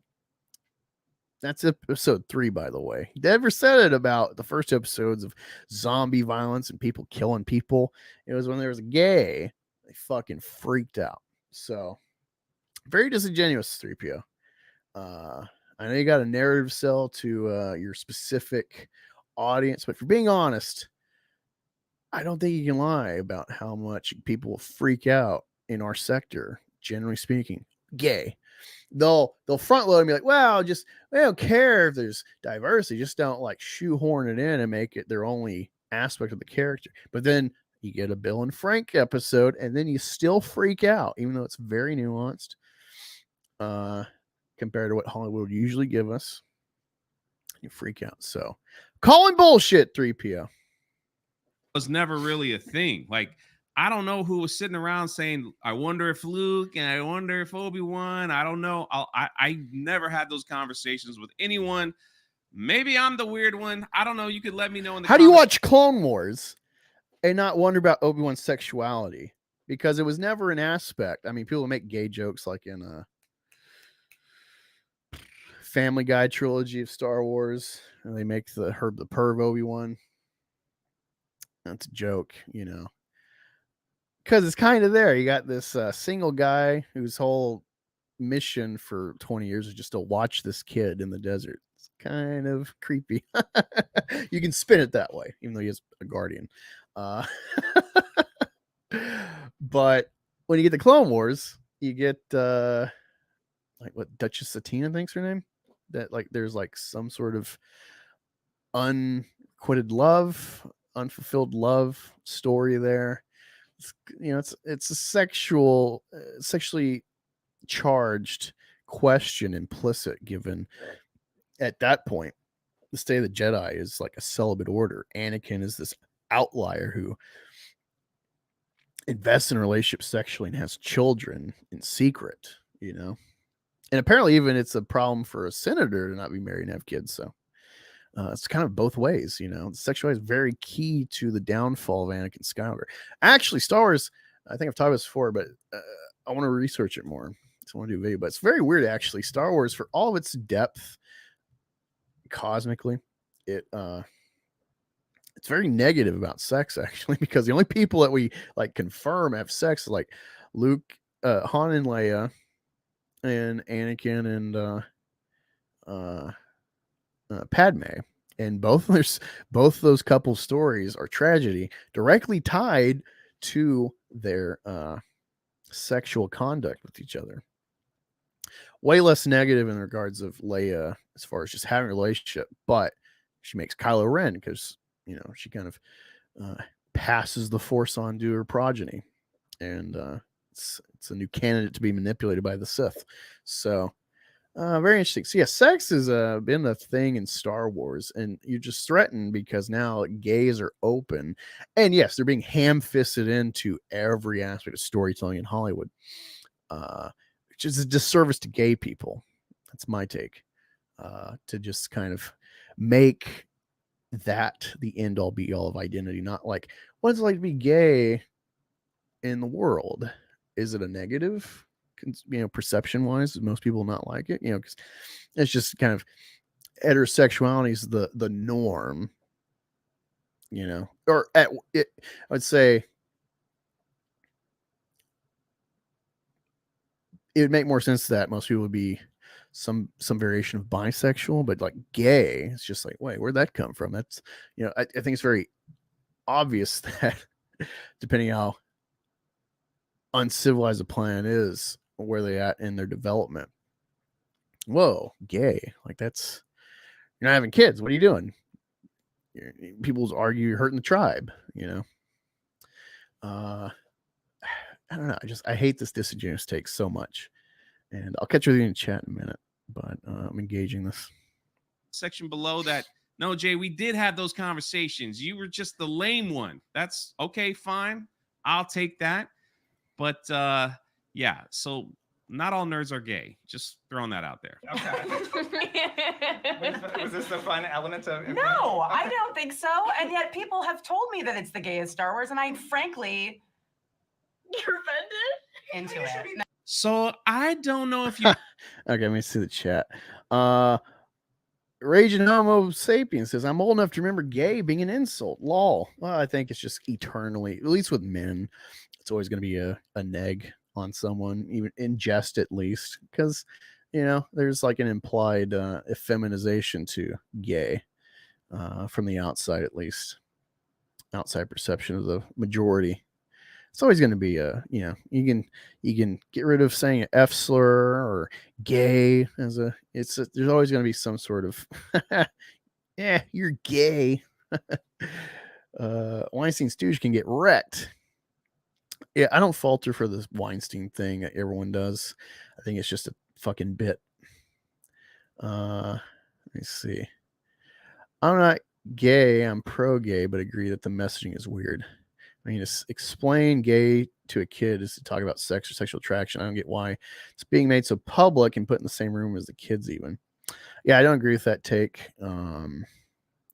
Looking back,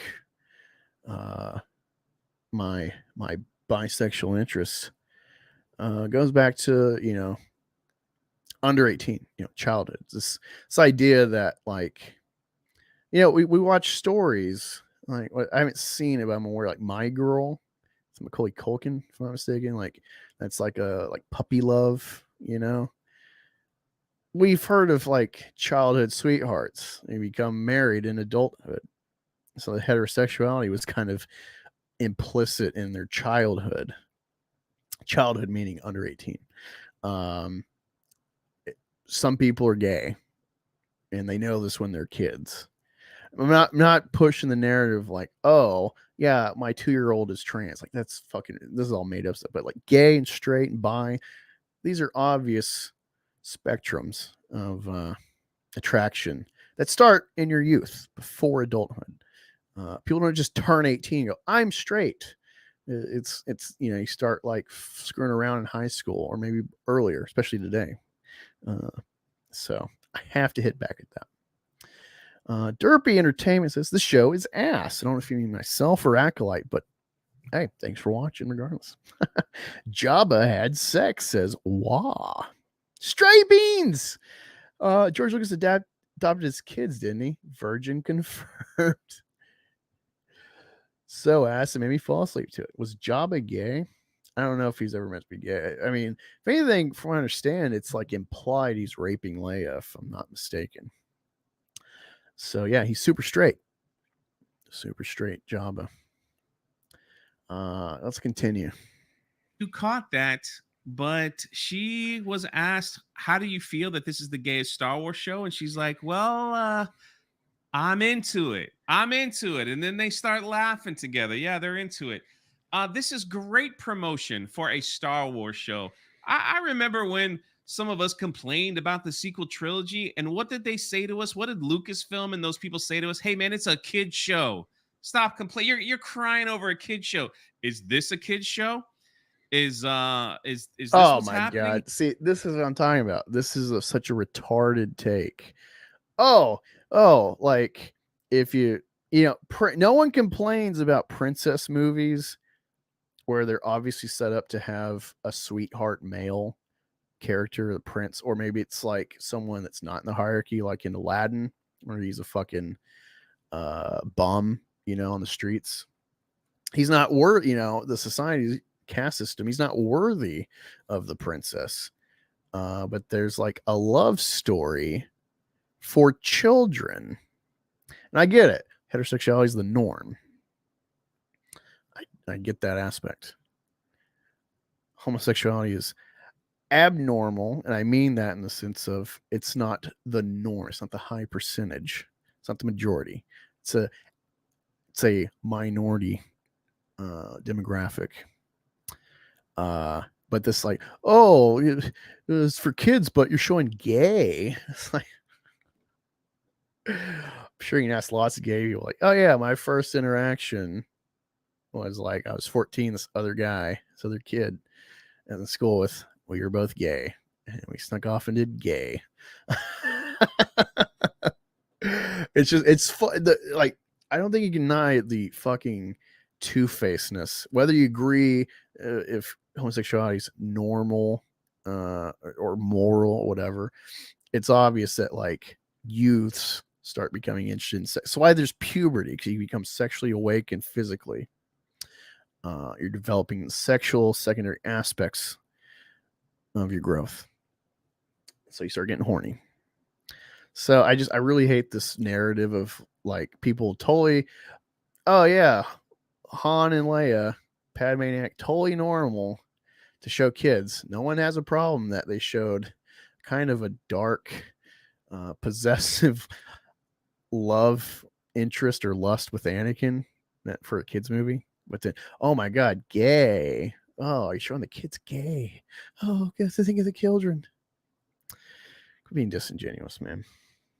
Here, but I think you can separate your own moral take of, I think homosexuality is bad versus, well, it's clearly kids in high school. Some of them are gay.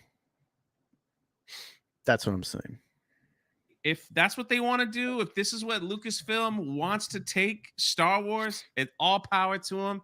And I'm sure there's some people out here that are going to enjoy it. I think that Star Wars is so gay already. Well, there you have it. And some might even agree with that, saying, yep, under Kathleen Kennedy, this is exactly what Lucasfilm has become. I personally think this is like disgusting. That this is not how you market a television show that you want families and everyone to come and watch. You notice what is this? Marriage equality happened. Some kids have two moms. Some kids have two dads. Some kids have Nick Rekieta swinging as their parent.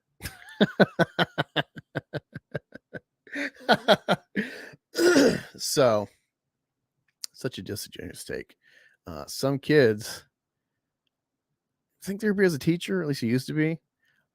I'm sure he's probably had a kid or two that had gay parents.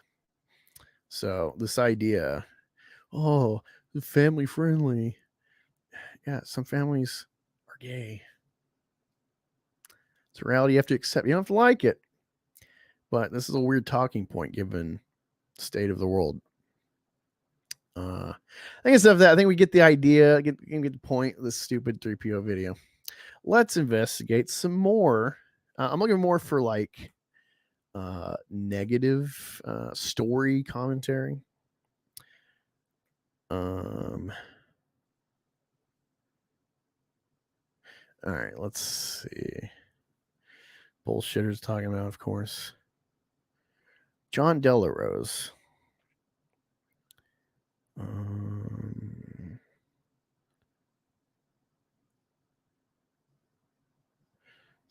DJ.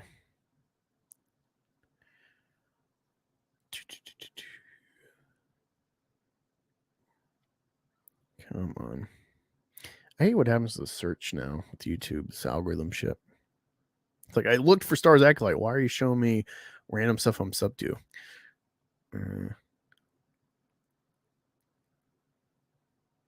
Okay, here we go. John Delarose is talking of something in regards to Star Wars and the plot. After yesterday's debacle with Leslie Headland basically just calling all the fans bigots and doing the whole "you don't need to watch this, bigots, you're not real fans," just like they always do in advance of these train wrecks. I thought Star Wars The Acolyte could not possibly be in a worse position. It couldn't possibly get worse.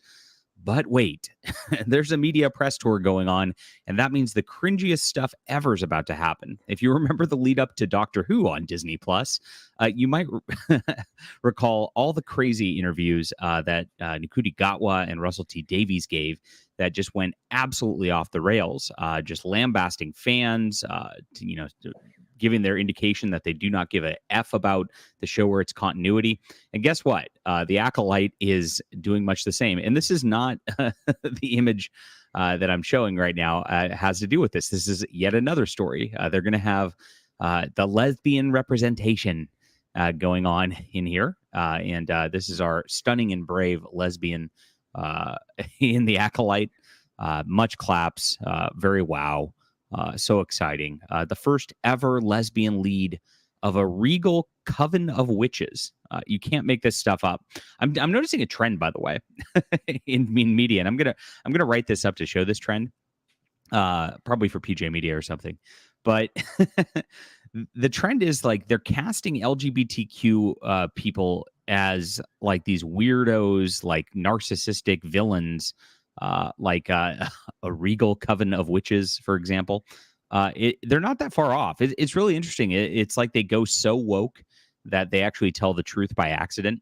And that seems to be what they're doing here again. And she said, when I saw Frozen as a grown-ass woman, wow, yeah, grown-ass woman, I cried through the entire movie. These people are overgrown children. It's really crazy. I'll agree with them there. Something about the relationship between the sisters, like the de-villainization of the classic kind of fairy tale bad guy. You know, the concept of true love being between two sisters, not a heterosexual relationship. So she's fantasizing about the Frozen characters, kids' cartoons, being in an incestual relationship. This is the showrunner. Wait a minute. Who's putting? Sorry, JDA. I gotta, I think Frozen sucks. But I'm not gonna lie about it. I don't know why he's I feel like he's disingenuously interpreting her commentary as incestuous. It's like I really don't think that's what she was saying. Like being fucking honest, you can find her take cringe without like lying about it, and I hate that. The weird lesbian witches in. It just destroyed me completely. And I thought, gosh, I would love to make something like this. Oh gosh, this is what they're going to do to Star Wars now? Oh no. Meaning something that, like my parents would have allowed me to see when I was younger and a queer person, but I would have been able to understand as a queer person. And I think I would have had a completely different life. And so I really was inspired by it and like, God, I would love to make a story like this. Very weird. These people insert their weird sexual fantasies into everything. Everything. Kids movies, Star Wars. That's all this is about. And this is what we're going to see here. Leslie Headland really wants to be in a witch coven with this lady. Probably doing some other things too. All right, so JDA is a wacky Christian nationalist. So I think he's really stuck on witch as like pagan non-Christian, and there may be some like coding or layering. It's like I'll wait and see. But it's like he doesn't know Star Wars. Like Dathomir, she's one of the Talisman. She's a witch. She's not a Sith. She's a dark side witch. There's already witches in Star Wars already established for like at least a decade or more with Clone Wars. If not the conceptualization of basically it became Mother Talzin and or Asajj Ventress when conceiving Darth Maul, Dathomir and whatnot. So He's got a bit of a muddled take here on that point. Just want to, stress that. Let me see what y'all saying in the chat. Got Raging Homo Sapien says, it's all good. I do agree some kids are gay and have to hide it and still get bullied and called gay. Boom. There you go. 51% audience score says derpy entertainment. Interesting. I heard in that Geeks Gamers stream with Chris Gore that telling some spoilers that he's waiting to see how people react to episode 3. I get the gist what he's saying. Spoiler 3, 2, 1. I don't know why I did those fingers. Apparently there's gonna be like 2 lesbians that conceive twins. I'm assuming they're from this witch coven, but I can empathize with the ham-fisted everything's gay shit they shove in everything today. I can totally empathize with the eye-rolling nature of all that. Of course, black and lesbian and possibly trans or non-binary. It's just so much, and it's tiring. But also, I have to give credence to the universe they're playing in. It's Star Wars. If you're going to freak out about lesbians having conceiving children, Star Wars, like, well, this is a universe that Anakin Skywalker, whether it's through Sidious and or Plagueis, or if it's like just the Force hitting back at them, whatever your interpretation is. I'm not sure if there is a hardline canon interpretation, but you're talking a world where Anakin Skywalker is miraculously, immaculately conceived like Jesus and the Virgin Mary.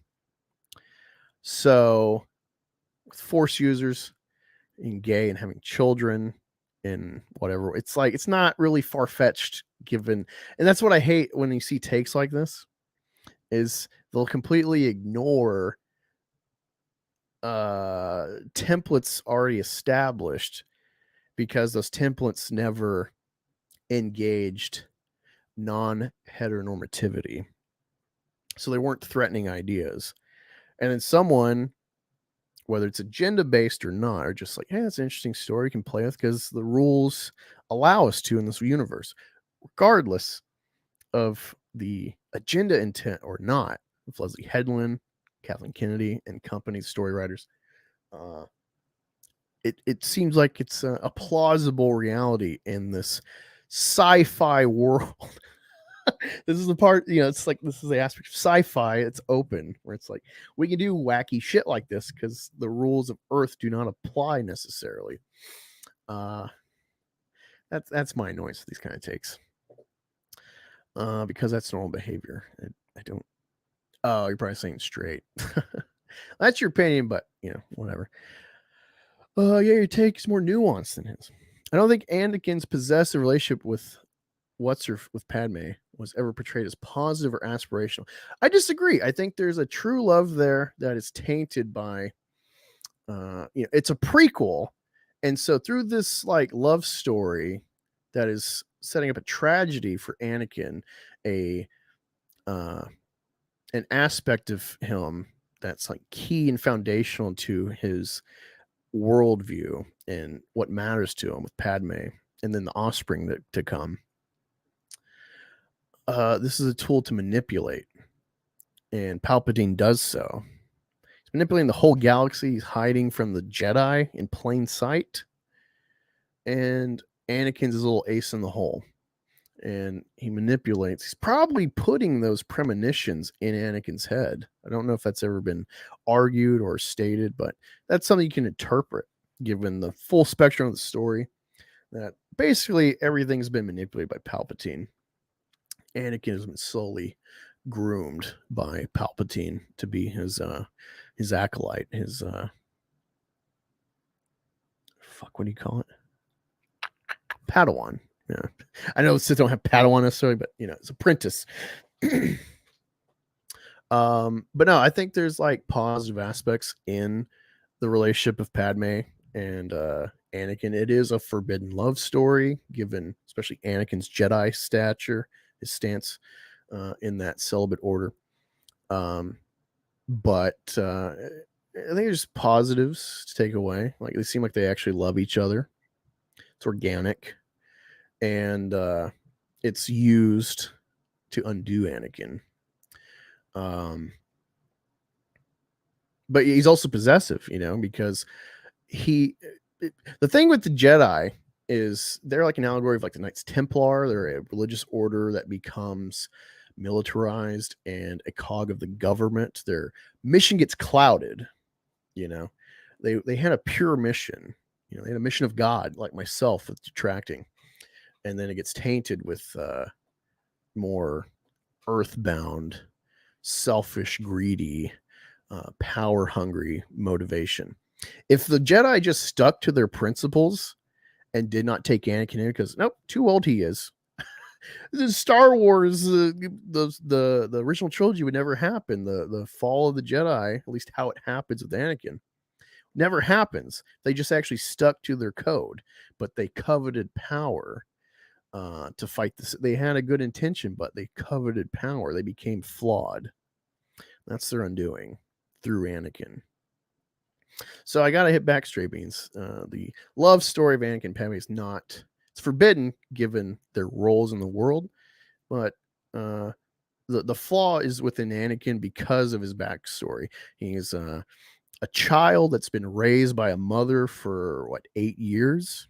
He's built an engaged bond with no restriction with his mother. I don't mean that like incestuous, but he has like a normal relationship, possessiveness. That's my mommy, and he has to let that go to go about life. And he's always looking back over his shoulder, hoping to get back to mommy, and starts having these visions of the Tusken Raiders and whatnot. And then he like kind of has a more invested adult relationship with Padme. And he's possessive because he's never fully on board with the Jedi.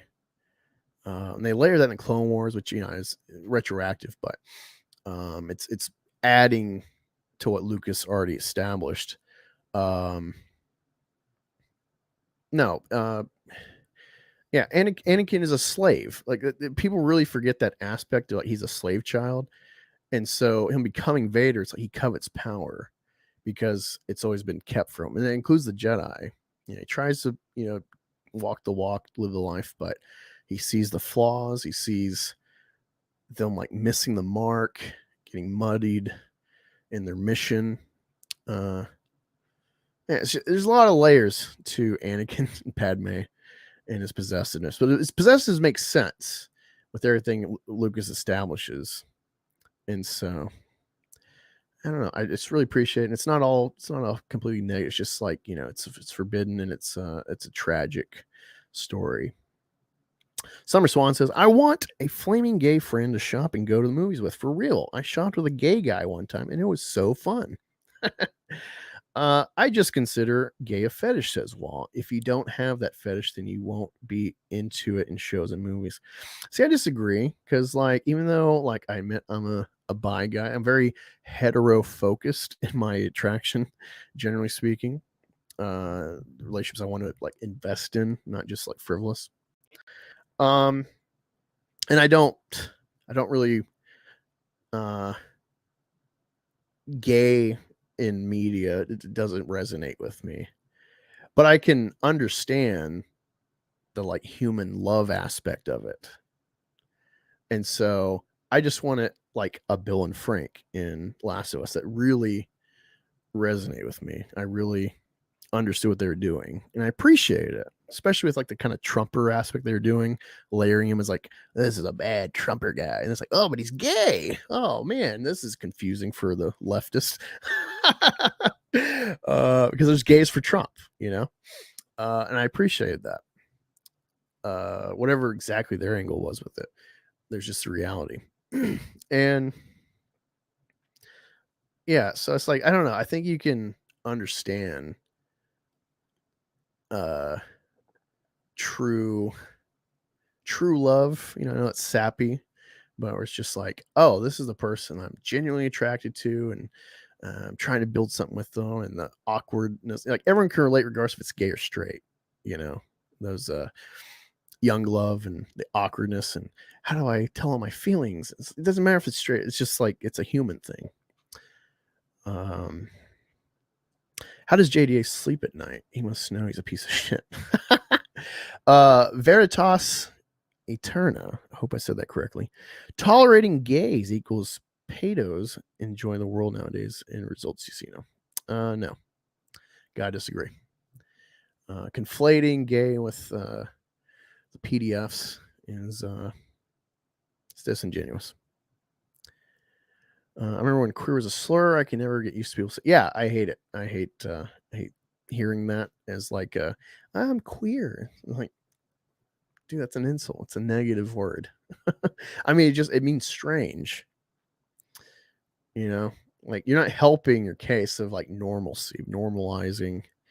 You're in a modern day, people can be gay, it's not a big deal. And you like choose to identify as queer. I'm strange. I thought the whole point was to like assimilate, and this is a path some people take. I don't know.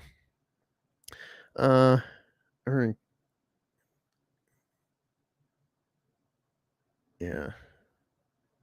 I had a friend who describes herself that way. It seems so weird to me. Oh, are you talking about like gay-ish? Basically what I'm saying. Summer's fun. Groomed. Law says, did Padme groom Anakin? I don't know if you're trolling or not, but I don't know. I mean, I know it's weird the way they set it up where she's like 10 years older than him. Or 7 to 10 years older than him. And then I don't know, but it's like, I don't know. Anakin had a crush on her. It seems like just a genuine puppy love crush. She seemed like, yeah, whatever. I'm a queen. I'm a child queen. I have to serve my people, and they're starving on Naboo with this blockade. Then she becomes a senator, devotes her life to the service of Naboo. Love is not really a question. It seems like, you know, if anything, she's probably like, she's had suitors. It's been like frivolous, and it's like that's not her focus. She's not looking for motherhood and matrimony. She's, you know, it's just human needs sometimes, but like she is a senator. This is her life. It's kind of how it seems she's written to me. And then Anakin kind of, you know, challenges her to actually engage that aspect she's never really devoted herself to. Just called an Uber. I'll be there soon. All right, Ricky's gonna be in soon. Streaming's my best mate of the last 20 years is gay. He's a 6'3", 110 kilogram rugby player. His partner is a traddy with multiple martial arts belts. I wish guys like that were held up more as representative. Yeah, see, that's what I try to be. Again, like, you know, if you see my likes and shit, my followings on Twitter, I don't follow any gay stuff because it's like cringe. But yeah, I like the ladies, but I am bi, and I put that out there for people, not to virtue signal, because I think that's gay and cringe, but to be a representative, you know, to whatever degree you view me, masculine, heteronormative presenting man, you know, Spartan gay. That's what I go for. Oh, she calls herself queer. I hate that. Maybe we can turn her Summer Swan.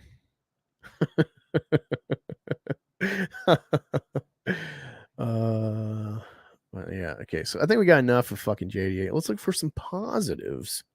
Some positive stuff. I watched I listened. Let me see.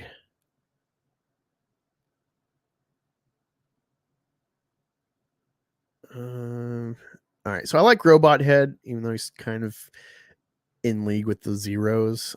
He makes funny videos that here's the big secret about generally agree with most of the points. Skip. Play a Mary Allen, an elder Jedi master. I'm emotional just knowing that you all are a part of this galaxy. It's so cool. It's been incredibly emotional, and I have cried many times today. Star Wars saved my life. Holy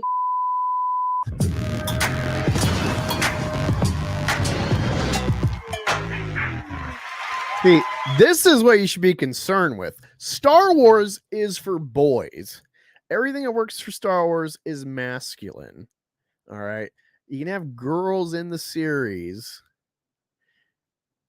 but it's for boys. So if you're not like focused on delivering a story that suits those that angle of entertainment, it's masculine suited.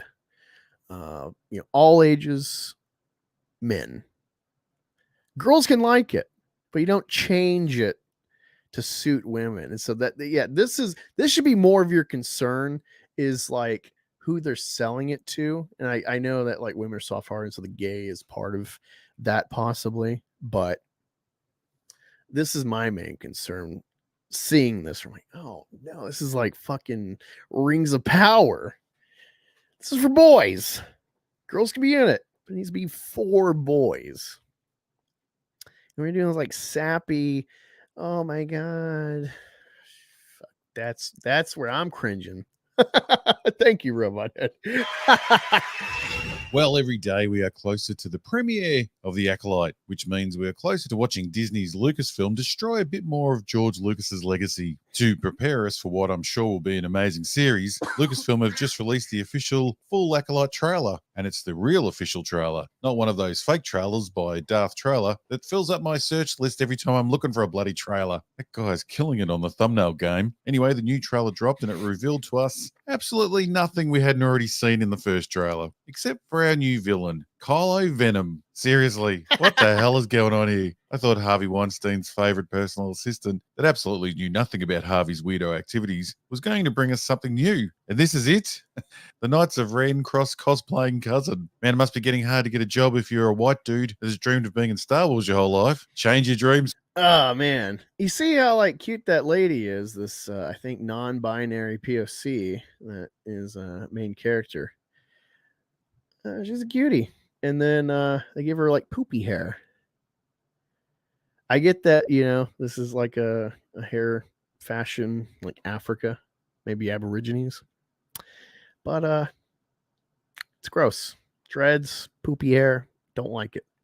It's one thing to have like cornrows, braids, but poopy hair, especially if you're like a Jedi, like Coruscant. It's a temple, like the pinnacle of civilization. You got your poopy hair. I don't know. It's one thing to have like Twi'leks where it's like, well, it's part of the culture. Honestly, it's weird. As much as I love Aayla Secura, and she's a sexy background Jedi alien Twi'lek.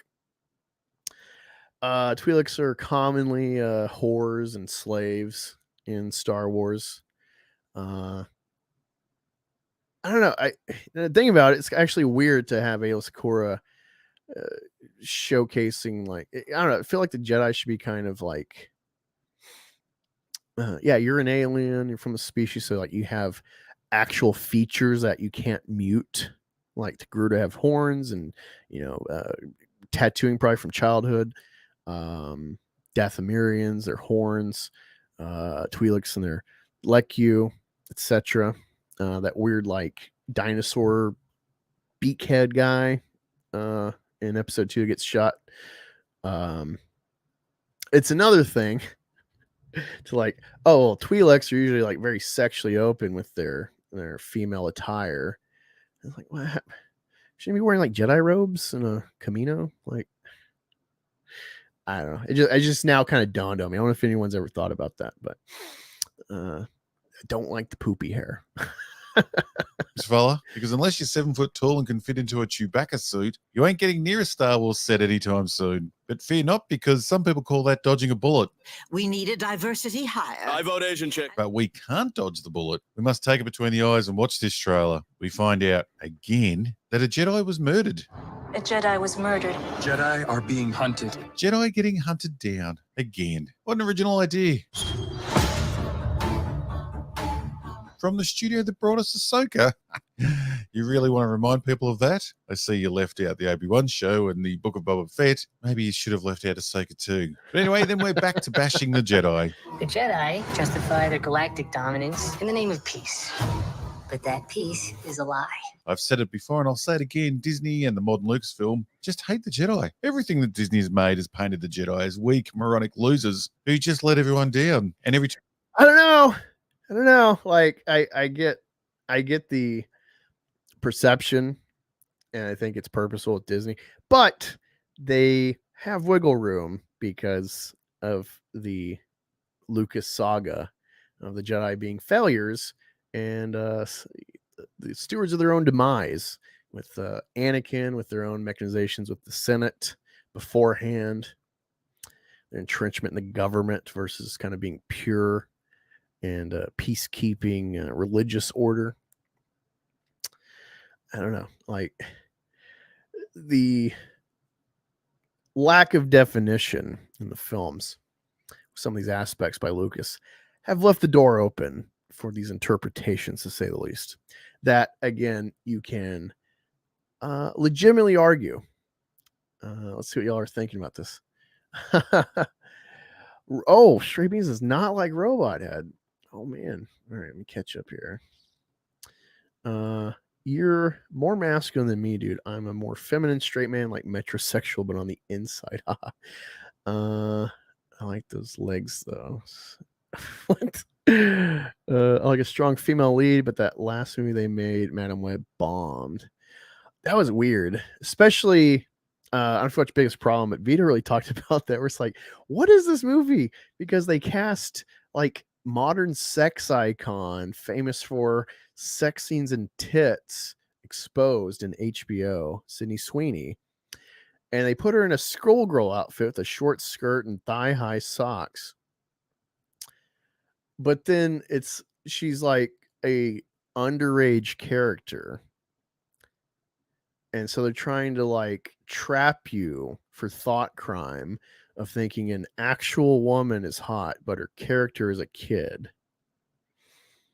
That was weird. I didn't really realize that till later. I thought she was, 18 in the movie, but it's like they have all three girls, I guess, are underage as characters, but then they like have them dancing sexy for boys to show off. But then you're not supposed to be pleased with that as an adult male. Well, what? Summer Swan's leaving, says, having a good night. Stray Beans and Angus, I thought you told Ricky no more nights off. He's coming. He's in the West Coast, so he's just now getting off soon. Robot is as bad as Nerdrotics as Stray Beans. Listen to a few videos and you know exactly what his take will be on any subject. I kind of agree, but he does. Here's the thing. I think Nerdrotic has good takes. I think he does good videos. I can separate his taste with his legitimate criticism because he layers it with actual proven interviews, delineations from studios and creators. So this is the problem with like FNT and stuff, is like they mix their own kind of political angle with legitimate criticism. So it's like they veil it. And I don't know how much is like purposeful, like trickery, and how much is just, this is my take on the whole matter. And so it becomes hard to criticize their takes, and how much is like pandering to the political base of the majority of their audience, and the ire of the audience that they're going to grow, and how much is like legitimate based on the research that they delineate in there. So I don't know, it's complicated. And so I'm subbed to Nerdrotic. Don't like him, but I give him credit for when he's got stuff right. I'm not going to lie and be disingenuous, be like, well, he's a ripatard simp.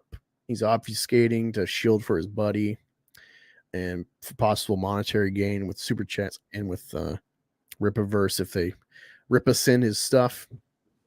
I don't know. Rippa, react to that. Also, it's Traddy or Trady isn't trade person. The Australian way to say handyman. Oh, okay. So, okay. I'm getting like double comments from you. I don't know if something's wrong with your phone or computer, or if it's me. Somehow Sometimes phones do that. Or but his better. Sorry, yeah. Wah says so many Hollywood actors look better in their interviews from the shows, movies. Disney uglifies them. I'll be joining you in a moment. I'm gonna go take a piss fine. and grab a pizza. Yeah. Kennedy Twi'leks cover their bellies, sadly. Well, I thought it was interesting because in Andor, which is like more of an adult take with Star Wars, suspenseful, it starts out in the brothel district. I'm like, yeah, look, we're in the red light district. And then it's like they confirm. I'm like, wow, they actually showed. I didn't think Disney would actually engage. Like, yeah, there's like a district where mainly men go to get pleased by whores.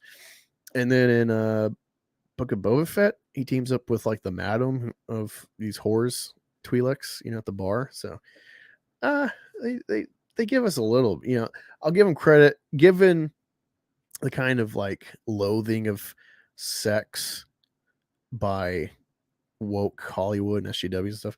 I'll give them credit when they're at least kind of going past that leftist puritanism.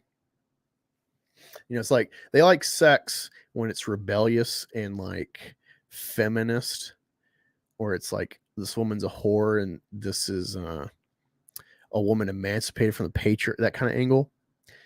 But when they actually, to any degree, kind of engage like both ways, sex is like pleasurable, and I don't know, like it's interesting to say the least. And yeah, I definitely notice it a lot of times. Just like, let me see. Yeah, it's wild. All right, let's see what else Robot Hit's saying. Time Disney do this, they just pretend it's a new idea. Like the new idea of having women or minorities in Star Wars. That's always the first time as well. My character, she's a powerful leader, which I was very excited to kind of be in that, because I feel like Star Wars is very like patriarchal. So May the Force be with us.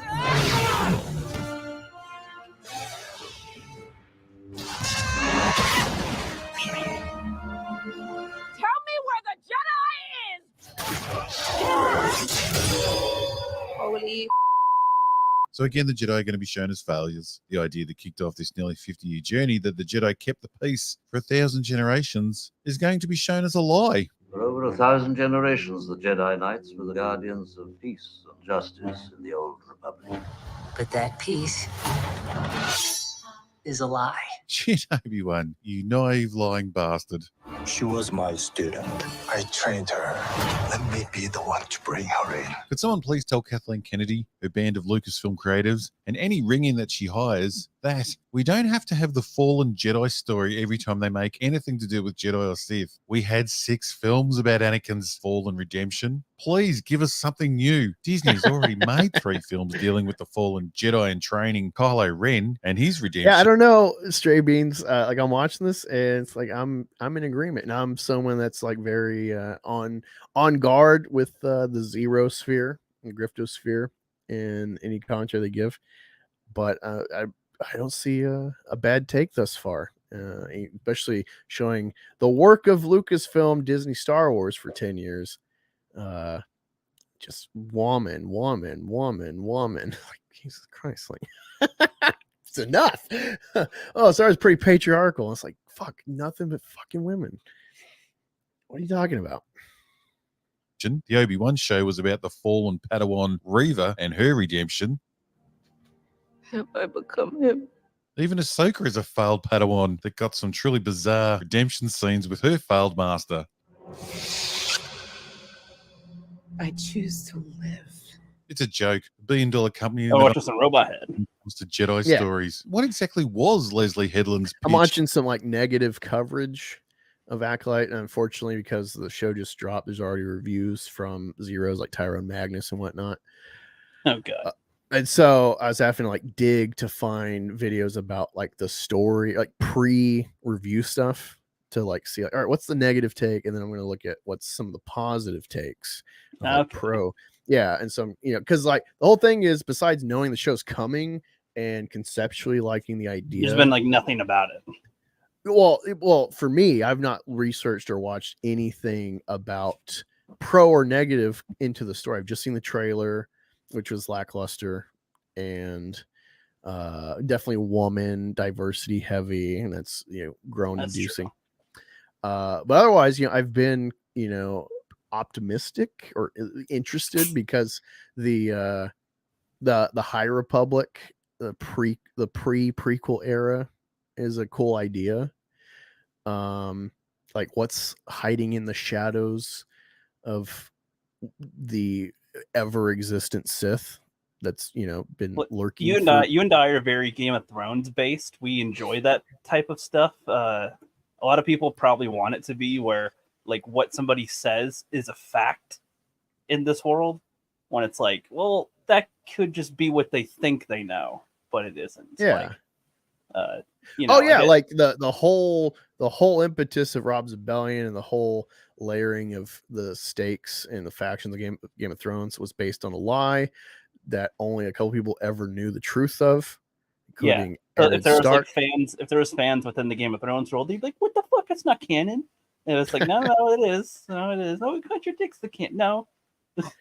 No, yeah, I like how you added that, where it's like, well, this could be common knowledge in the sense of, well, this is what everyone knows, about the thing, and then it turns out, oh, actually, there's people actually know the true story that's never been put out because the powers that be suppressed it. You see it in the sequel trilogy or the original trilogy. The Jedi are like, oh, those stories, and it's like that was just like 30 years ago, and they've effectively erased the knowledge, or at least the spoken knowledge, of a previous regime that was well integrated in the government, the Jedi. Yeah. I came in at the part where he said that the line of peace or whatever, that was like a lie, and he seemed upset by that. It's like, I mean, I get it, but it's like, this is kind of what I was getting at though. With you're being devil's advocate at the least for Disney. So I feel I'm being reasonably giving towards, like I was saying earlier about interpretation and stuff, where it's like this whole like failed Jedi thing. It's like, but that is the Lucas saga, is the legacy of the Jedi is failure. And I get the like hating Rian Johnson's delivery of that idea with Luke. And just it seems like they're kind of obfuscating that like they did nothing good because ultimately they failed, when it all really hinges on they coveted power. They thought Anakin was the ace in the hole, so they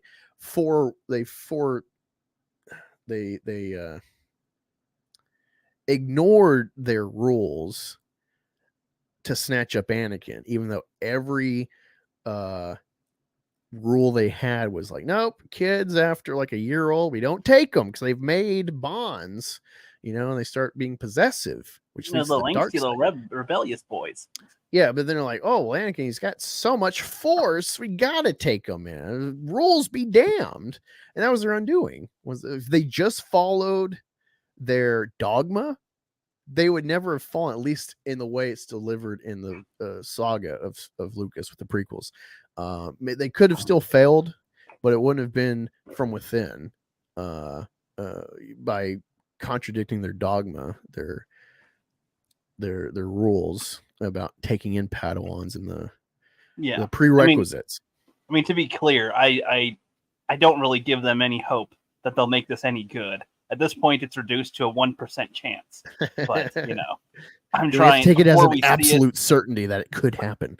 But before we see it, I'm gonna try to give it the leeway. But it will unfold into dog shit most likely when we watch it. So before then, I will try to give any type of, well, maybe it'll still be okay. So even though I already expect it to be like bad for Star Wars, and it's not because of like queer, I think like making that a focus, it's not that like having queer people having like that be a story element is the problem. It's that this is very clearly way more of like the sell of these people and the focus and concern versus like, what are you like doing with like, what is the new, like, can you hint at a new addition that your story adds to the tapestry of Star Wars storytelling? That's not what they're doing. They're like, well, gay. This is the gayest thing Star Wars has done yet. And like, what? Like, that's not going to make anybody want to buy it or watch it. No.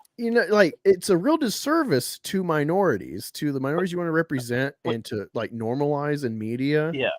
It's a real disservice to typecast into like basically like one issue voter type like create, where it's like, oh well, like gays have not been represented in Star Wars well, and so gay, and that's the end all be all of these characters. That's a disservice. Now, people that will, because apparently there's going to be these lesbian witches that conceive twins in this story. Everyone's going to be fucking triggered in our sector because they're conservatives, they hate gays, and I get it because they're mostly Christian, and so gay is sin. I get that. I get that perspective, but in Star Wars, no one batted an eye. They don't like the story, and it's end all be all of the prequels, but no one was like outraged at Lucas making an Immaculate Conception story with Anakin, which mirrors Jesus and Mary. She immaculately conceives Jesus. He's not born of any physical father in the story of the Bible. And so this is part of his divinity. And so he mirrors that with Anakin, that he's the chosen one. And so you see it from his onset of birth is divine. You know, that's the layering. That's the purpose of that. Well, what's funny is that they actually could in Star Wars have like gay be an integral piece of a story with characters in the Jedi Order or something. Like, you can't have love and something about like kids being passed on or something. It's like, well, but what if they can't have kids? Like, would that be something challenged or something at some point in their history? Yeah, like this is the problem. It's like if they were serious and like could do something without that being their cell, even though like that'd just be like a secondary piece of their character or something. I'm thinking of like how in Game of Thrones and other stuff where like their stuff is like, okay, that's their thing, but that is actually important. Like you had Baratheon didn't have the kid. Well, yeah, I was gonna say the brother Baratheon, he's gay, and so he is one of the contenders of the crown. He gets married. He's saying he's king. He's building his army. He's got the biggest one, and he's got a other brother, an older brother that actually has the like rights based on like the state and inheritance and whatnot. He actually has the claim to the throne. So you have a civil war. Not just with all these contenders, but you have a civil war between the brothers, brother inheritors of the crown from the actual king, Robert Baratheon. And so one of them was gay, but he gets married, trying to cover it up and play the status quo system of matrimony, and whatnot, and alliances. But then it's like, actually, I'm gay, so like I don't like siring a child. It's just like I'm not attracted to women. So how the fuck am I going to have a kid and have a heir to the throne? That's like a challenge. That's integral. And then this is a part of it's like forbidden in the Westerosi way of life. Gay is like gross, and so that's a social aspect to the already just complication of I don't want to fuck women, so how am I going to have an heir? This is a hurdle at the least. That's an integral, he's not the biggest player in the story, but like in the first two seasons, that's like a big factor of like, where's the story going to go? This is an element hanging over his head. And, this queen is trying to like secure her value in this hierarchy, but she's got a gay husband. I'm glad you brought that, because that's like the sexuality is very integral to not just their love interest, but their actual state of being in the world, and they have challenges because of their non-normative lifestyle in that world. But yeah, I really hate where it's like, oh, gay, but like in Star Wars, there's no like challenge to gay thus far. There's no like bigots in Star Wars. There's like, you're grooming kids in the Jedi Temple. There's none of that. There's none of like the real world. They'd have Obi-Wan be that anti-gay, and so it's weird to like populate it so much as like it's only earthbound for the actual audience, for like an argument. It's not integral at all to Star Wars arguments. That's the problem. It's not that you're including gay people, it's that you're like making it the like forefront of like, this is so foundational what we're doing. Be one thing if like black people were never allowed in Star Wars, and now we've opened up in anyone that's the best suited, regardless of color. Like, I'm from an era when I was a kid where you're all colorblind. Seemed like racism was effectively dead, non-issue, especially when Obama got elected. It's like proof in the pudding of like America's really turned a leaf. That's behind us. All those wounds of civil rights there and slavery, it's finally done with. We've moved on. And that also paired with like college. College was always like taught as like, hey, you're going to college, you know, you're going to go in this big pool of variety of, there's going to be foreign students. So we students that are fellow citizens from different demographics, different classes, and there's usually not just one answer to a problem. And so you all can learn from each other and challenge each other's worldviews, and you know, your own personal interactions outside of the classroom can inform and enrich you, because everyone's got different answers that can all be right, at least at certain points. And now it's become like a indoctrination camps where it's everyone's learning the same thing. Diversity is great, the whole rainbow and class spectrum, but we're all saying the same answer, and it's completely counter to the idea of the college system, what it's meant to be. You know, I see it. I see that kind of somehow tangentially tied with like where we're at now with media and this narrative push where it's like gay Star Wars. It's not a fight to have. If you're going to make new Andy Griffith, but like cast it as like it's still the 60s, and then like you put gay people in it, but it's the 60s, so these have to be closeted people in this universe. Like, that's something I don't want. That it's not the point of Andy Griffith, but like that would be worthwhile for, you know, agenda, if you will, of like championing it. We got a gay person in Andy Griffith. Like, it's so annoying. It's just like, what are you talking about? Like the press, you had the Supreme Court ruling in 2014. You've had states trying to fight it, at least in counties and stuff, get fucking shut down because of the Supreme Court ruling. Like, you're not oppressed. Every company puts a fucking Pride Month shit on their Twitter and stuff and virtue signals. Why is this an argument anymore? That's what's annoying. And by doing so, by making that aspect of a person the end all be all, you're creating shit where you get videos like 3PO. Like, I thought Star Wars was supposed to be family friendly, but now they're letting gays characters in Star Wars. Like, you're only adding to the animosity that I thought we were like past now, where it's like everyone's like, well, I don't want to hear about your gay shit. It's gross to me, but like, I'll treat you like a person. You know, there was like that tolerance culture.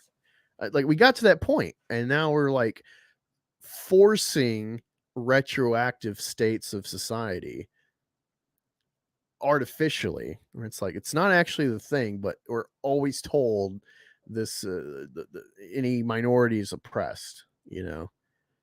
And it's so annoying, especially in our, that's my problem with the escapism argument. It's like, why is this the selling point? It's a non-factor. It's frustrating, man. It's fucking frustrating. We catch up the chat. Watch 5 more of his videos. Repeated talking points, scapegoating women and queer people, never a positive comment to the point. It's disingenuous. Again, that's one of those, like, some of it may just be, I think it's the unfortunate blending that is just for everyone is going to do, where this is their worldview and how they interpret the media they're enjoying, and now it's like under assault for aspects they never thought were issues or things to address in this escapism.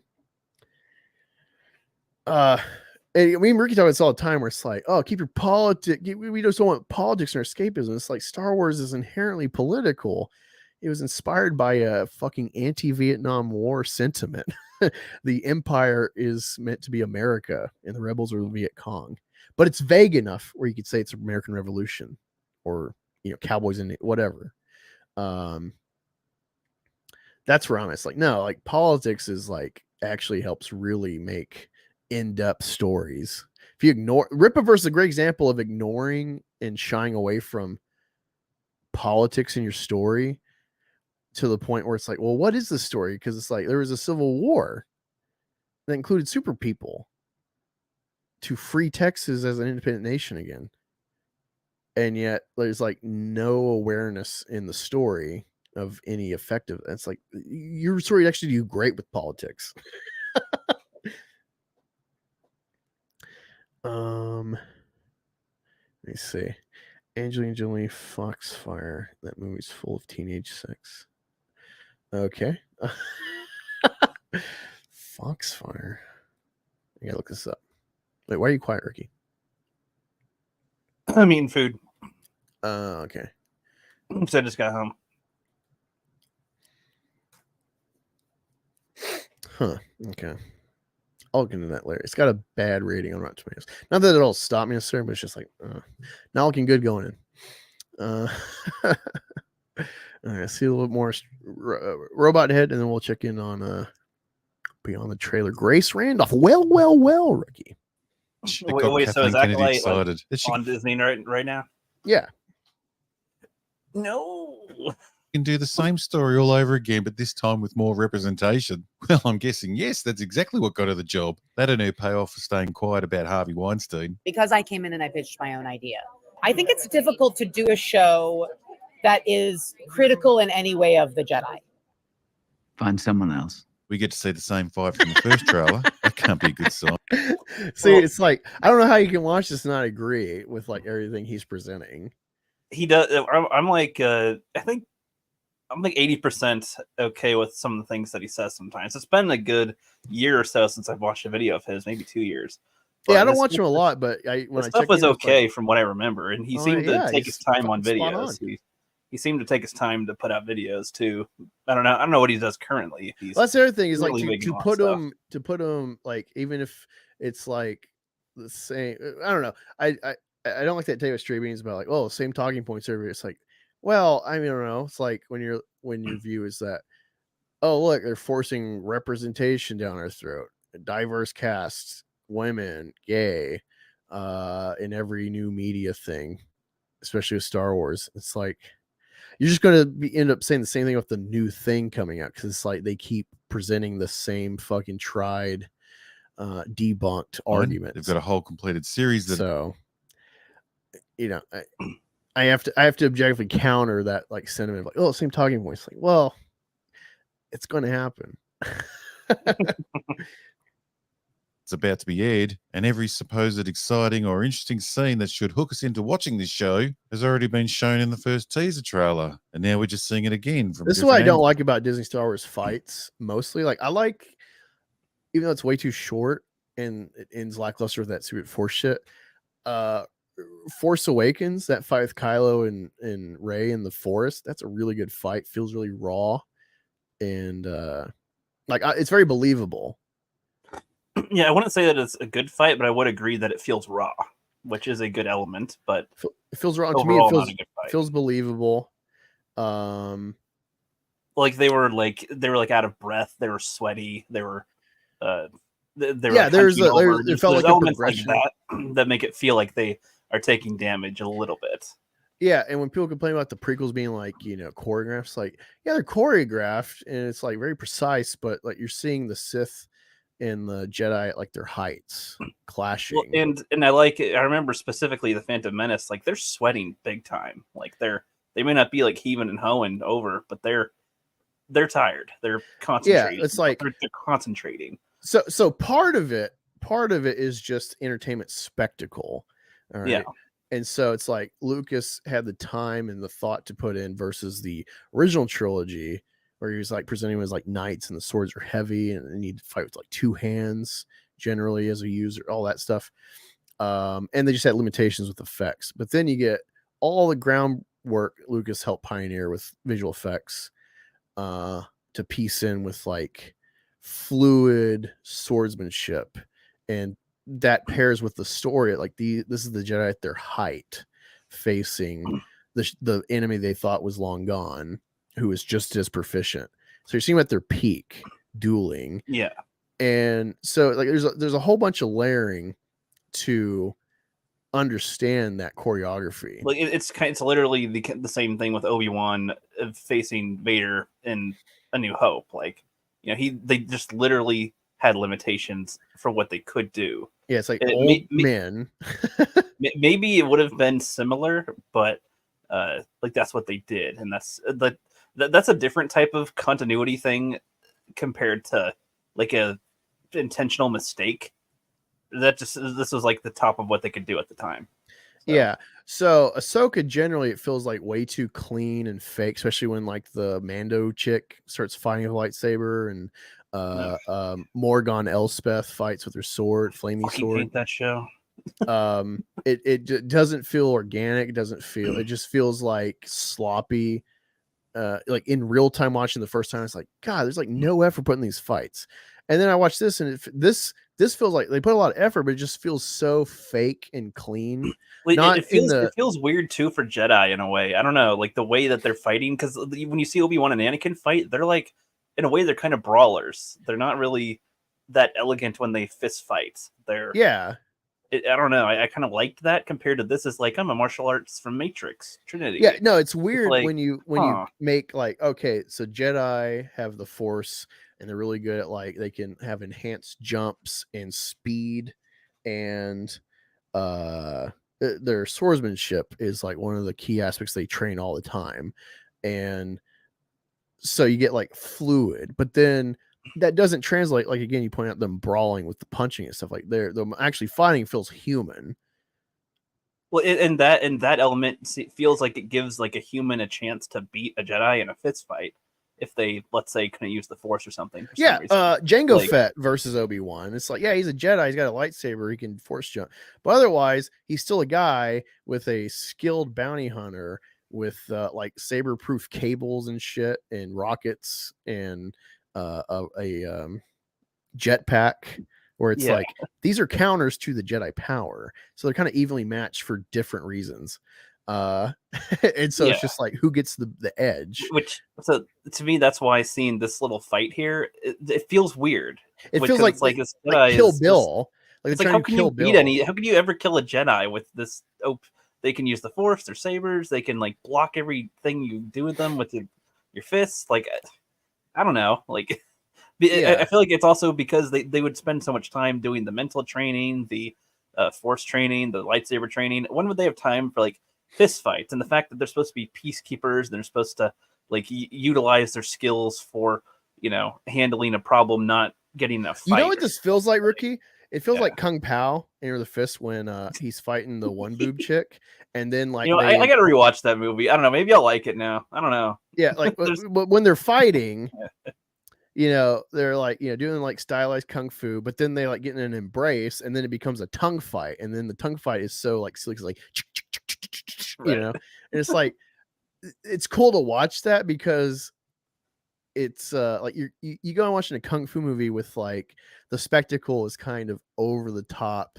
kung fu. Real kung fu is like MMA or UFC, even though that's like mixed, where they're like it's like Greco-Roman brawling mixed with martial arts and kickboxing, and you know, and it's like violent to like brutalize ultimately your opponent.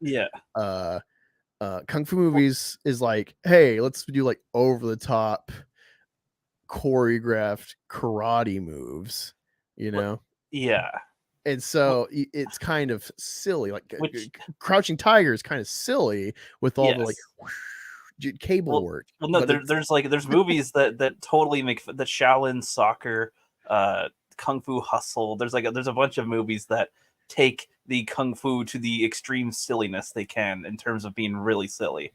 Like that is pretty much what it is. It's ridiculous. Yeah, versus almost like the Dark cartoonish. Knight trilogy, the fights are kind of underwhelming because they're going for super realism, and so the fights aren't like entertainment value.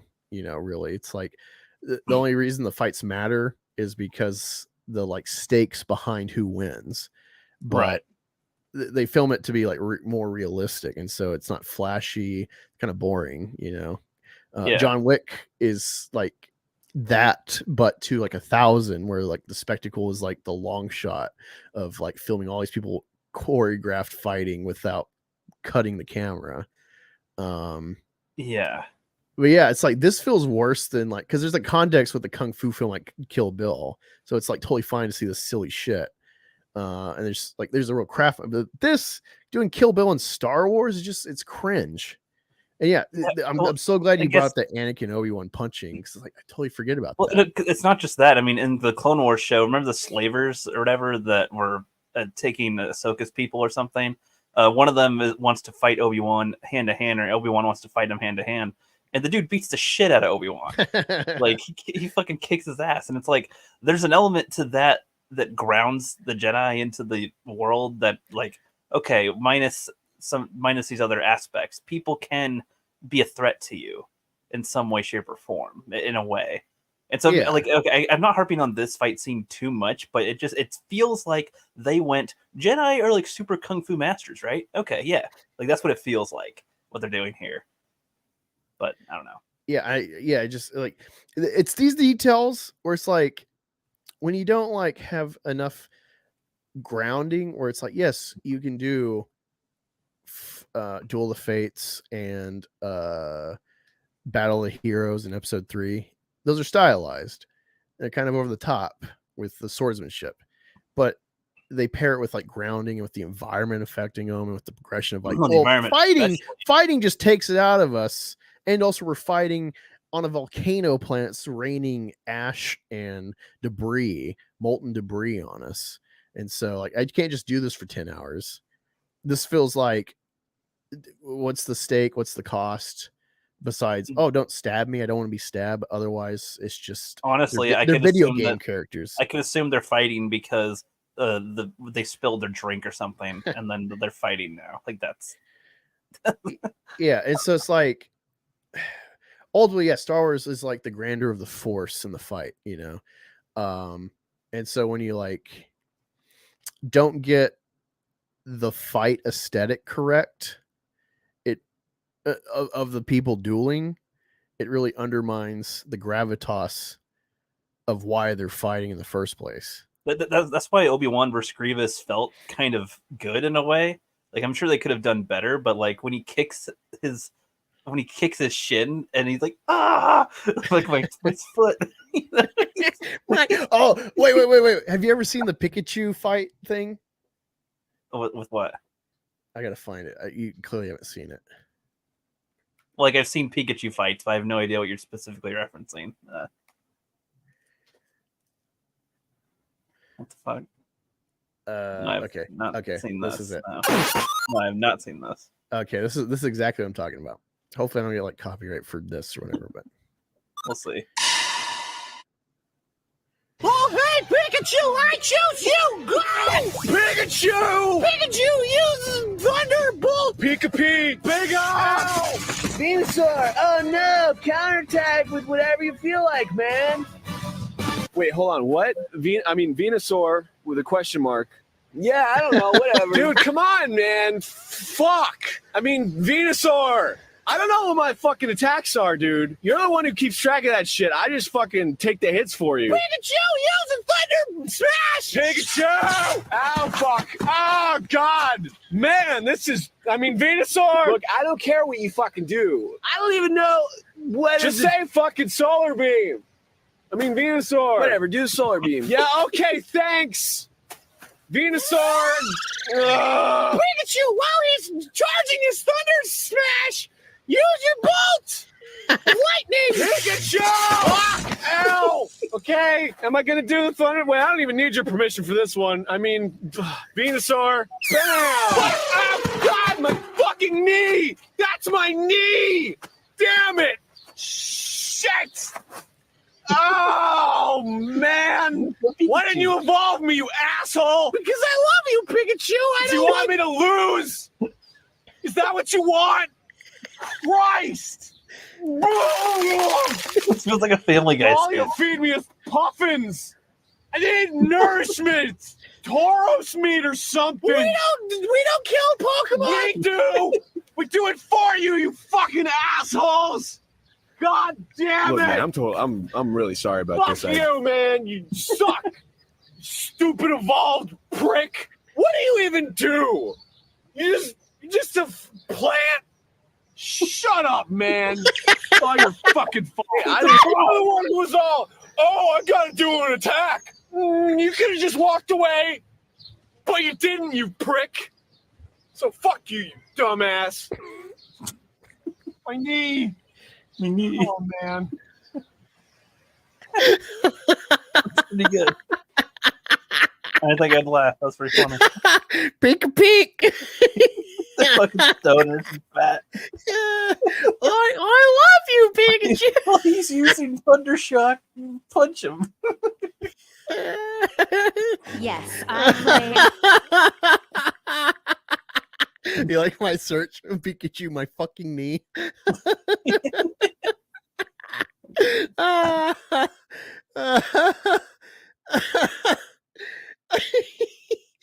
Oh, Good shit. Good shit. Did you see my thumbnail, Ricky? No. Okay, let me showcase my thumbnail to you because I always have fun creating. I'm a creative like Eric July, so You're a creator. View my channel. See, let me zoom in. Oh right. Hey, it's you. Those are tears of joy. Yeah. So there was this guy Frog Tony watched the other day. He got Yaira and unboxed it whenever, and so just I don't know how long in the it's like a 2.5 hour stream, but like for the stream he's just like reading it on camera, and then you just hear him like, oh no way, oh man, and he's like trying. Yeah. And so I'm like, I'm halfway through Yaira. I've shared pictures that have been shared by like Dick and shit, and Trash Cast, and I've already opened the conversation with like the Captain Marvel shit. Vonsters reshared that picture, and so I'm like, all right, I need to hurry up and finish reading this because I'm doing my review, my definitive Detractor review of the mammoth known as Yaira is tomorrow. Right. And so after like saying hi to the chit chat, and hey, I'm sorry I'm late, boohoo. I just pulled out Yaira and I just like started reading the rest of it. And like, here and there I'd interject like, okay, here's you know, trying not to spoil, like here's what's going on with like it's something I'm like, hey, I'm objectively like this point is I wouldn't have done it this way, but I can't fault them for stating this directly to the audience because otherwise you'd have no idea. So like you know it's a useful detail. Like for instance, Yaira's there's Yantony, Yanessa, and Magus Newmite are from I guess Bifrost to try to bring her back for some they never state the infraction she's done besides I guess not coming home from her mission. It's never it's never actually delineated what the fuck her mission was, basically being like a slave for what you have no idea. And she crashes on Earth. Well, she wanted to study 2 degrees that she can't do on her planet. She crashes on Earth and during the Viking times, and so she eventually makes a family with a Viking guy, but none of her progeny ever have powers. So the whole twist is that she instantly knows Stefania has to be tied to her somehow with her powers on setting, and because we find out she's been on Earth and had children, and they've she's buried all these families members. So at some point she just like checks out from like she's like an elf married to a man, basically set up. And so she's like checked out. Weird because she could accidentally have sex with her grandson at some point if she wasn't sure. Well, I mean, when it's that distant, like, what does it matter? Like, well, legitimately, all the races we have, all the sub races, if you will, little pockets of there is some degree of inbreeding through at least The generationally. Saskas would be okay with it, but I don't know if Eric would. Well, I mean, like dog breeds, you get dog breeds from like intensive inbreeding. So Right, every specialized breed has like specific problems because they're inbred to some degree. They're efficient enough genetically to function mostly, but like Labradors, the golden retrievers, they have I don't know about all labs, but golden retrievers, they have a common problem in like older years. Their stomach will fucking like flip in their body. And so you have to like get a doctor to like go in and like flip their stomach back. It's a weird defect in the breed. So like mutt dogs are actually way better because they have genetic diversity, which is good to like have a wider spectrum of immunities and stuff and less defects. But anyway, aside from the inbreeding potential of Yaira, the video. Yeah, so I got on camera and just read like the last 30, 35 pages, and you see me kind of react. And I interject at points instead of just completely reading on my own. And all right, so I read it and we'll get my review tomorrow. That way, if people come back and look at it, they can read the book and figure out where I was reading at and see like, oh, that's what Angus thought fresh on camera about a thing. That's what old Angus thought. This is new Angus. This is middle Angus. And this is Colonel Angus. You know what, Rookie? I will say, storytelling wise, this might actually be the best Rippaverse book thus far. Because even though there's a lot of missed and failed deliveries, there is like storytelling elements that are like, okay, they're almost there. The Saskas, I'm not sure how much.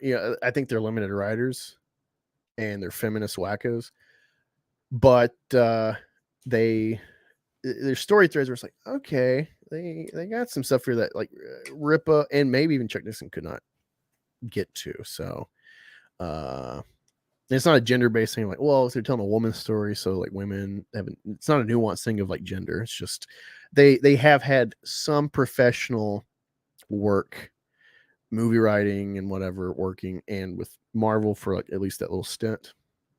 So yeah, and I gave some objection like, hey, like there's it's just funny. I got to show you this. Let me find him. LG Gilmer, I think that's his name. Okay. All right, so this guy is really triggered by detractors. Gilmer. Yeah. This guy is really triggered. Thanks. Shout out Frog Tony. Oh, Frog Tony for making me aware of this. He covered it, a big portion of it on his stream last night. It was very entertaining to listen to. So I'm going to cover this for a few minutes. He delivers his products on time. See. Oh, I forgot to mention somebody else too. They call me the Niobe Slayer for a reason. I've been dubbed the Niobe Slayer by a couple of people that I know, and Niobe Comics, who can't get his shit out, and he sucks at Tekken, by the way. I will humbly take the mantle that the community has given me. But anywho, no, that's the thing that pissed me off about Vaughn.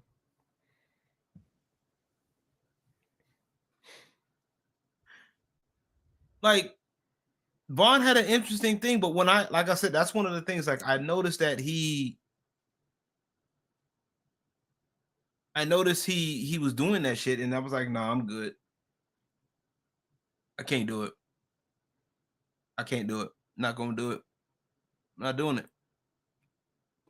I'm not gonna deal with it. I'm not dealing with that shit. Now deal with these whole ass detractors. To keep going, with people that supposedly have all this shit going. And like I said, if you got enough time to hate on Eric July and not he's building up to you, I assume. You deserve up. Warming up.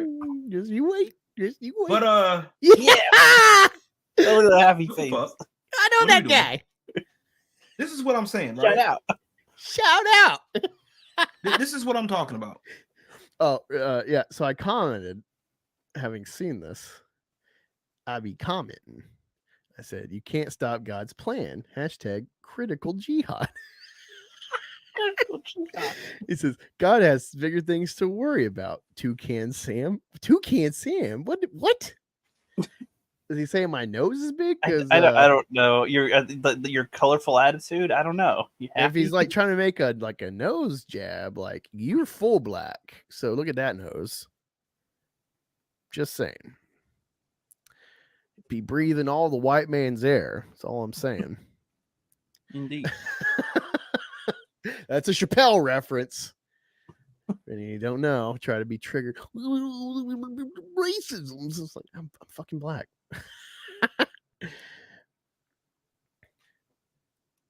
This is what I'm talking about. Happy customer. Like, okay, all right, weird. This is what they do. How strange. You. All right, you can get it out. I want y'all to take a look at this picture for a minute. Not that baffling. What up, Dozer? How you doing? I want y'all to take a look at this picture. Okay. Yeah. Yeah. And for those of y'all that's gonna be listening to this via audio or whatever,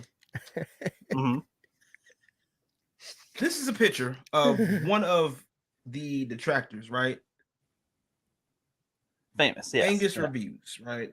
Black Angus Reviews, yes. Yeah. The one that claimed to have a mission from God to destroy Rippaverse. Okay, I'm sorry. I laugh every time I say that shit because it's just so stupid.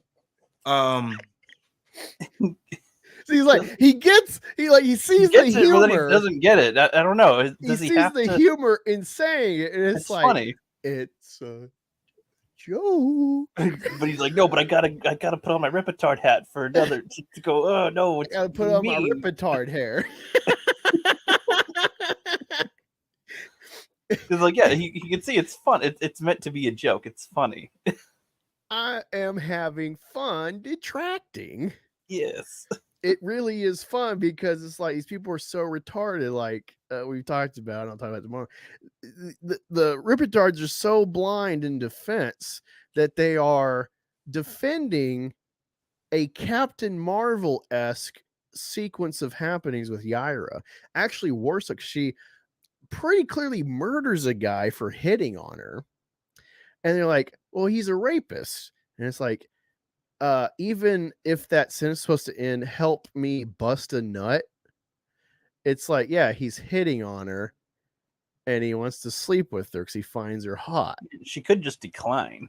She could just say no, and then he'd be like, oh, you're playing hard to get. But then she can literally fly away. Like she has that, superpowers. yeah. She can freeze him. She can probably, I don't know. There's a lot of options, it seems. Yeah. And they are like defending the same storytelling of this guy is arguably a creep, and so he deserves physical violence for words, basically. And they're so blind defending Eric against us detractors, pointing out if you are an F&T fan, an Eric July fan, a Geeks and Gamers fan, this has been like a big talking point that grew their channels, is detracting Captain Marvel for being a man-hating movie, you know, of sullying the fun escapism of the Marvel movies by interjecting needless feminist rhetoric. And then they read this by SJWs hired for the company, making the same fucking narrative, but actually worse and more egregious. And then they're like, you know, this is like, you're purposely obtuse. You create the need for people like me to criticize this because none of y'all actually none will. None of them will be like, I love Rippaverse. I love Yaira. This one part's kind of weird though. Like There's one review so far by an apparent Rippatard that actually is like, yeah, Bloodruth, if it's Sasuke, I'm not buying their shit. he was like, he's like, I think good stuff in this, whatever, but ultimately, like, missed the mark, and I don't like storytelling. I'm not buying Sasuke shit unless I'm proven wrong here. Good reviews in a future thing. Like, he's out on these people in the Rippaverse, so he is now like a selective Rippaverse purchaser, and so we're seeing the Rippatards starting to to awaken and be critical, and it's like, oh shit, man, you're detracting. It's new age. Detracting, man. Are you sure you want to do this? You know what that comes with. That was funny. I told some people that I was gonna that like aren't following the stuff that much. They're like staying more quiet. And like I just mentioned, like, yeah, you know, I might put out a review one of these days on ISOM and ISOM 2. They're like, ooh, I don't know if you should. I'm just like, why not? They're like, as soon as someone says they know I don't like it, and they're like, well, you'll get. It's just like, oh, it's funny. It's funny. These same people you're probably talking to are probably Gapes and Garglers fans, and you get people like me trolling Jeremy with the super chat, and the troll is like, I know they're not going to, they're shielding Eric, but I'm like catching them, you know, in the hypocrisy of like their content and what they're about, what they talk about, and they're like, oh, you tell me to do something, I'm just going to do the opposite. You know, like, and that defiant rebellion perspective or whatever attitude they sell, they're fucking lying. They're liars. Like, we've caught them. And it's like, how are you a fan of a channel that proclaims this kind of shit? We're the rebellion, we're fighting uphill battle against the mainstream, we're like champions, we're like knights, or whatever, you know, illusions they make. But then they're like kowtowing because their buddy made shitty comics. They don't want to hurt his brand, so they just stay quiet and play yes men. You're exactly the problem mainstream Hollywood is, of like, oh, look, all these people failing upward. Oh, look, they made a box office bomb. Oh, they got another job because, you know, they have the right demographic. Mags Visaggio, her comics fucking nosedive every time. She keeps getting jobs because she's trans. Like, this is the stuff we talk about. What we've all like, you know, been in agreement collectively as a fandom and channels. But then, like, this is why me, Frog Tony, Katie did, Ethan Van Sciver, Vonster, the list just keeps growing, you know, and at some point it's going to start, it already is starting to seep into the fandom of the Rippatards, you know, like. Well, it's funny too, because like the way that Eric will talk about the fandom of his thing is like, you know, keep the shit out of everything and all that stuff. He says it all the time. Okay, that's cool and all, but like your stuff will grow stronger if you allow people to tear it down. As far as like, you know, what is, if you're unchallenged, your odds of growing are just minimal. Like of getting better, getting more skilled. It's the kind of thing, and people get bored because they are unchallenged sometimes. Like that's the thing. They typically wither, and I mean, this is unfortunate. We all thought that Yaira was going to be like 2 million at least, like at least. Yeah. And what is it? 1.5. Even shoehorning in all the merch, even shoehorning in the fucking $500 statue that was supposed to be a $2 million goal, it couldn't hit 2 million. Like, fucking, you're pretending. Why release all the like Rippazine, Rippa Send, Rippa padding, Rippa plane, Rippa bus, whatever the fuck, everything. It's like, all right, like, okay, you would think that those would be that you'd have sections to release your stuff. Like, okay, we have Yaira, the big. This is going to be a the big mammoth known as time. Yaira. The mammoth known as Yaira that is going to take up like 3 months of time. We want everybody to, for 3 months, be focused on Yaira, and then once that's done, boom, Rippazine, boom, Rippa Send, whatever the fuck, like all the things you would think or something. It's funnel it in because it just seems like I don't know what. Yeah, what he's but gaining. What I was getting at, I detracted myself. What I was getting at with saying the whole standing for whatever, standing against the grain and shit, that attitude. How are you going to be a fan of that? Where it's like they don't kowtow to they don't answer anybody but their fans, and yet look where we're at. you know, they got to shield stuff. Mm-hmm. It's exactly the problem that they've built their channels fighting. He This hates is a that you're problem. smiling. He hates that you're about to rip into Yeah, this book. he's a fan of Eric July. He's a pure-blooded fan of Eric. He loves the Rippaverse, supposedly. He's always shielding, defending him, coming to the defense of Milady 500K, works for the Blaze channel, Eric July. All right, he's a fan. Look how like unhappy he looks until he like says my line about my mission from God to destroy the Rippaverse. Which instinctively he knows is funny, but he's got to try Like to he not laugh. that's the one time he looks like happy being in Said this video from God defending to Eric destroy is saying my detractor line. All right. And then look at me, a detractor, buying product from a guy who blocks me for going toe to toe with him on Twitter, criticizing his shitty books. You And look look how like you're happy coping I am. and seething. You're coping and seething. I literally recorded myself reading the second half of the book, and there's parts where I'm just like, you know, like it was literally first time reading these back pages. And, you know, it's like, who's having fun, LG? Who's having fun in this sandbox? Like, I am not joking when I say, thank you for the entertainment, Eric. I'm entertained. I didn't say it's good, but I'm entertained. I'm so glad they made that Yaira trailer. You know, Oh, Dreams that- Shield no, is just that's still the in thing my head too. all the time. That's the thing too, is that trailer fucking ruins this book if you're trying to read it serious. All right. Let me just pull a random page. All right.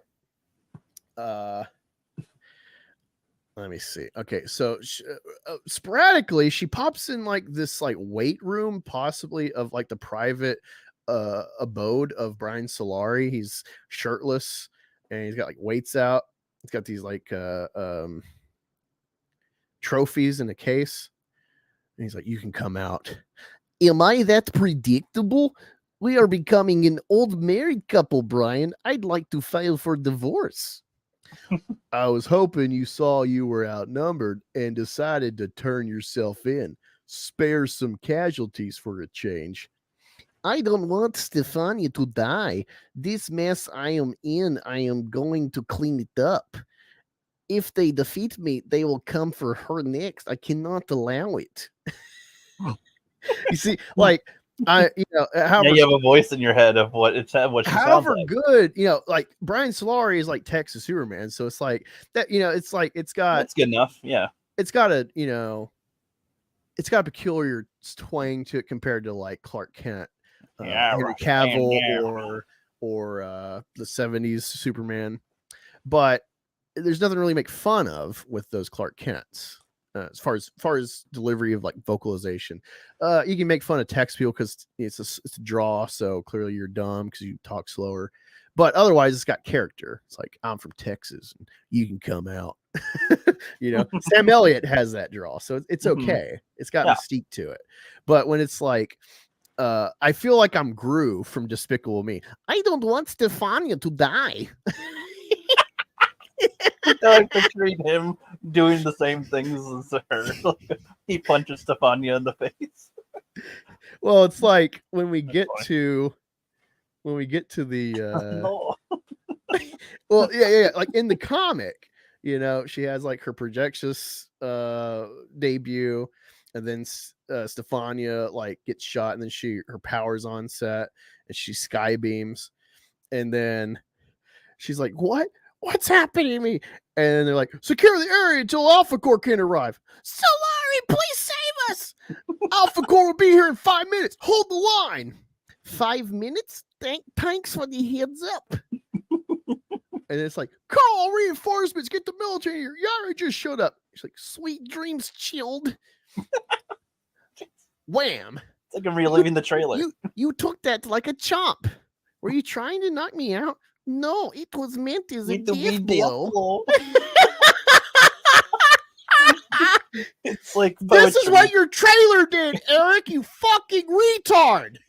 I want him to make 10,000 more trailers like that. Yes. And you got Drunk 3PO and this new grifter Beardo and Jeremy are like, well, yeah, the voice threw me off, but that's what I expected. It's pretty good, like CW. I miss the CW. It's like no one misses the fucking CW. People settle for the CW because, like, wow, I don't have a fucking Flash movie, so I settle to watch the Flash on TV. And if they care about profits, the Arrowverse was not profitable. They lost money on the entire Arrowverse. Like they probably made it had money good on viewership, merchandise. but it did not make them money.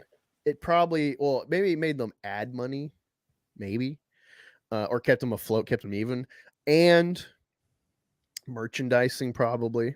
I guess so. I don't know. I think secondary, I'm referring like to I think I'm physical referring to the media. viewership profits or something. I don't know how that works. Physical That breaks media in down. the long term.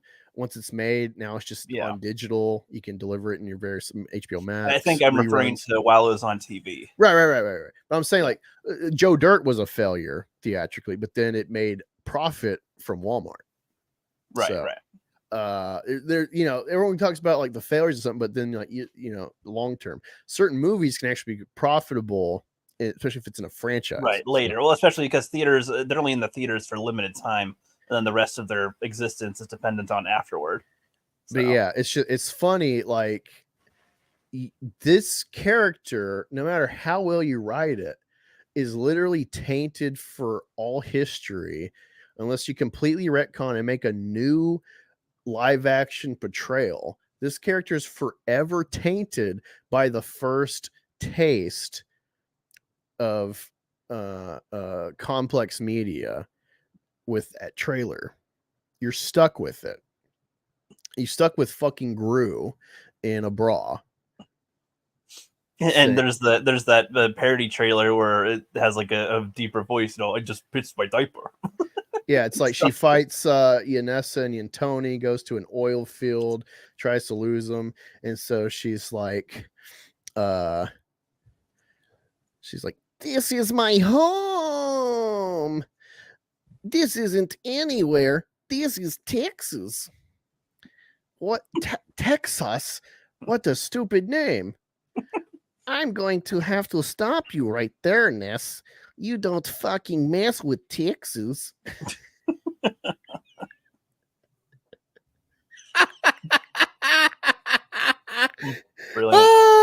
It's like you are so much better off if you have gone in clean reading this and never fucking saw that trailer. No, You actually, are so we need to have the actress who played Yaira read the parts out herself, so we can have all that there. We'll have like a good AI of her voice say the lines and stuff, all the lines. That'd be fun. But like, it's like you've made a fucking laughing stock. Like, what was a literal mammoth juggernaut opening issue? And it's okay. It sucked. It's okay. It's poorly written. It was like the opening salvo, lots of goodwill behind it. He'll improve. He'll get people on staff. He'll improve his writing himself. And he's like, oh, if you just swap my name, Chuck Dixon, no one would say shit. Like, fuck, you're nobody. Chuck Dixon, he's like cast himself out of the industry because he won't play ball with the politics. Fine, but like no one legitimately can like discredit him as like a wizened comic writer. Whether you like his stuff or not, it's like I don't think you like. Well, that guy just sucks. Nothing he ever did is worth anything. Nothing of value. It's like no, he had his impact on Batman universe. And that back then that it still meant something to like be on staff to write Batman long term, so he has his weight as a legitimate comic creative, but you could fail here and there. Alfcore, he's having, I don't know how much is like him and how much is like, well, this is the template Eric gave him, so he's working with what he's got. But it's just all this dishonesty from top down, left to right, with this whole fandom and the company. You set yourself up, man. And like independent fucking out of the blue 4 issues in company getting a deal with McFarlane Toys, even if whether they promote it themselves or not, the fact that like you've hooked the Todd father and his legendary company that now controls DC. Like the guy, one of the guys that runs Image Comics is doing DC Comics merchandise. That's how valid this guy is in the industry. Mm-hmm. You land him to make your fucking no-name character on its first issue. No one's talking about it. No one of value's talking about it. I know, like, it being cool, the SGWs, they're going to obfuscate any success if they can. Unless it's just too big to ignore. This should be too big to ignore. Whether you're a detractor or not. This should be big fucking news in the indie space. No one knows. No one cares. Because this is a joke. This is a diversity hire, pat them on the head, bigotry of low expectations creation. Everyone just like, yeah, good boy, Eric. Yeah, you're doing real great for a black guy.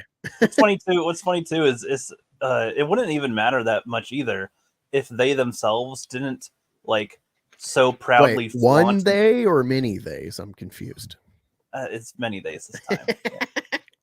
Like they would proudly flaunt the numbers of their things all the time. And so it's like, well, okay, so you'll big time success when it's like, 3.7 million, all these things. And it's like, okay, so Yaira, 1.5 billion, yay, okay, and the Yaira statues, and what if they don't like even meet their limit, like because there's a limit on it, right?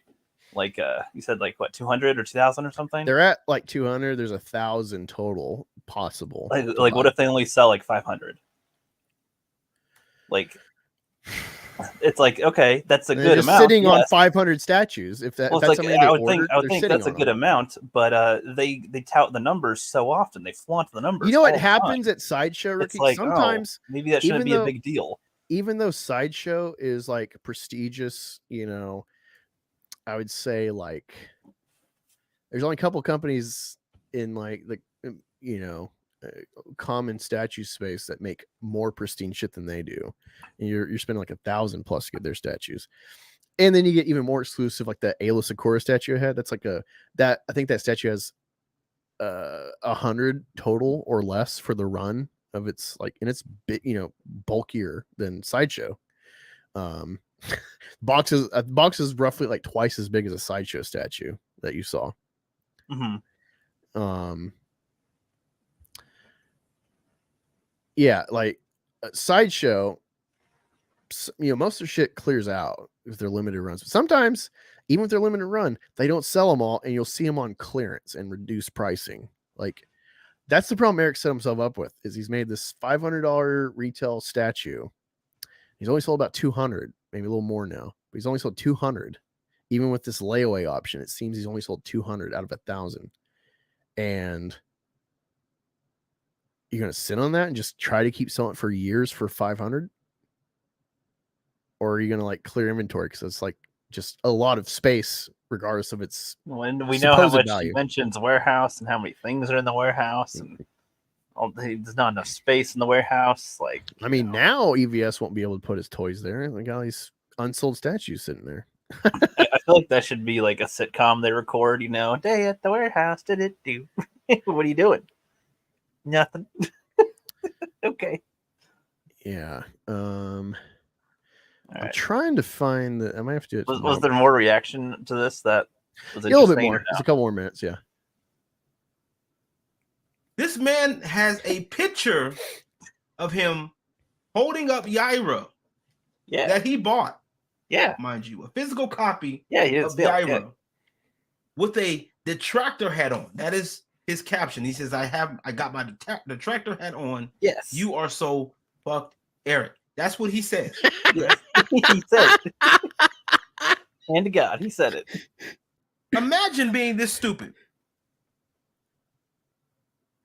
Hey, not a problem. Not a problem, Sonya. Welcome in. Imagine being this dumb. Huh? Imagine being this retarded. I'm sorry. There is no... Imagine being this stupid. Imagine being this dumb. I want you to imagine being this dumb that you hate somebody so much that you're going to buy their product for the simple fact of detracting.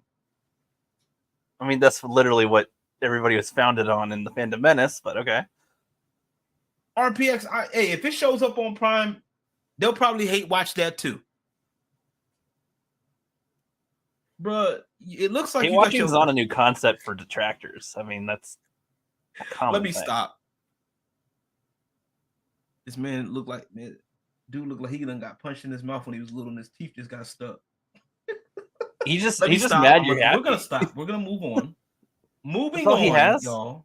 I'm gonna be nice. No, I was expecting like an actual like breakdown of some kind. Or Now, I like, want actual y'all thoughts to to be keep in shared. mind. Wow, okay. I want you to keep in mind, Rookie, that statement. Imagine being so dumb, you just buy stuff to hate on it. Keep that in mind. All right, because I'm going to show you something from today.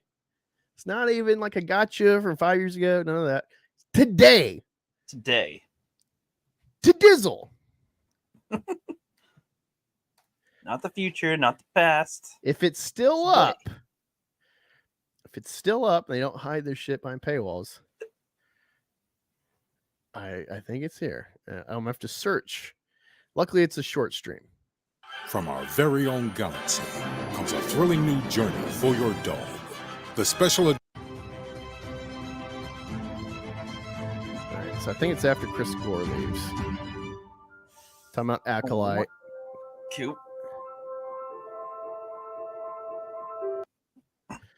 So it sounds like it's going to be such a colossal fuck up. I can't wait. I'm so excited.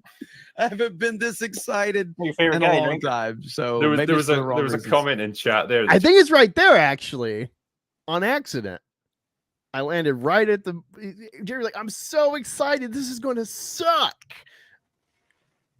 Why is he excited to watch bad shit? He detracts on them. That's what they did for Captain Marvel and everything. That's what since the Last Jedi, pretty much, it's become a thing. People like to see them trash stuff.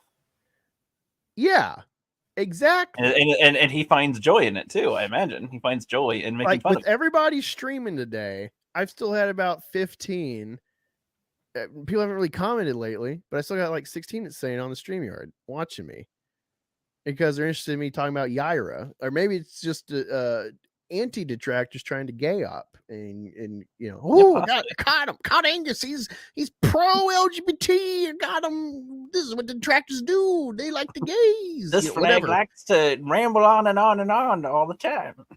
Like whatever, yeah. But you know, just me saying I'm going to read Yaira on camera. That's drawn people, and then people stay and listen to me talking about Gapes and Garglers, LG, Rippa, fucking Yaira, Pikachu. Yep. That's what Frog Tony's streaming. That's with BTM Reviews is streaming. She always draws. It's fun, and well, he was LG was having fun trying to make fun of you. Like it's fun to rip on things in general. Yeah. No, let me. I mean, Rippa had the famous hater streams, like which was what was the point of that? Exactly, ripping into other people. I mean, yeah, they try to ripping into their takes on them, sure, but still. Hold on, where is it? Trying to find it. Trying to find where you super chatted, or yeah, I get a kick out of it. I didn't see the reaction yet. I assumed. Yeah, because Katie edited it where she like clipped my super chat and kept it up. They don't do that. Oh, they shoot, go away. Yeah, real fucking quick. Let me see.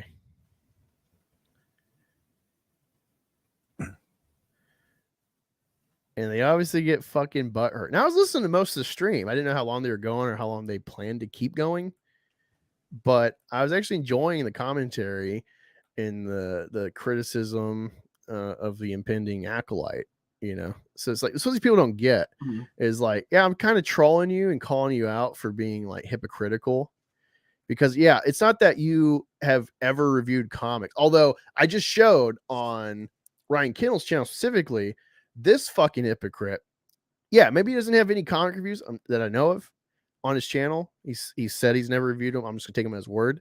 But there's a playlist of like 20 videos just about gay Superman from like a year ago, repeatedly harping on any aspect to sell a cheap video about the bisexual son of Superman in new DC Comics.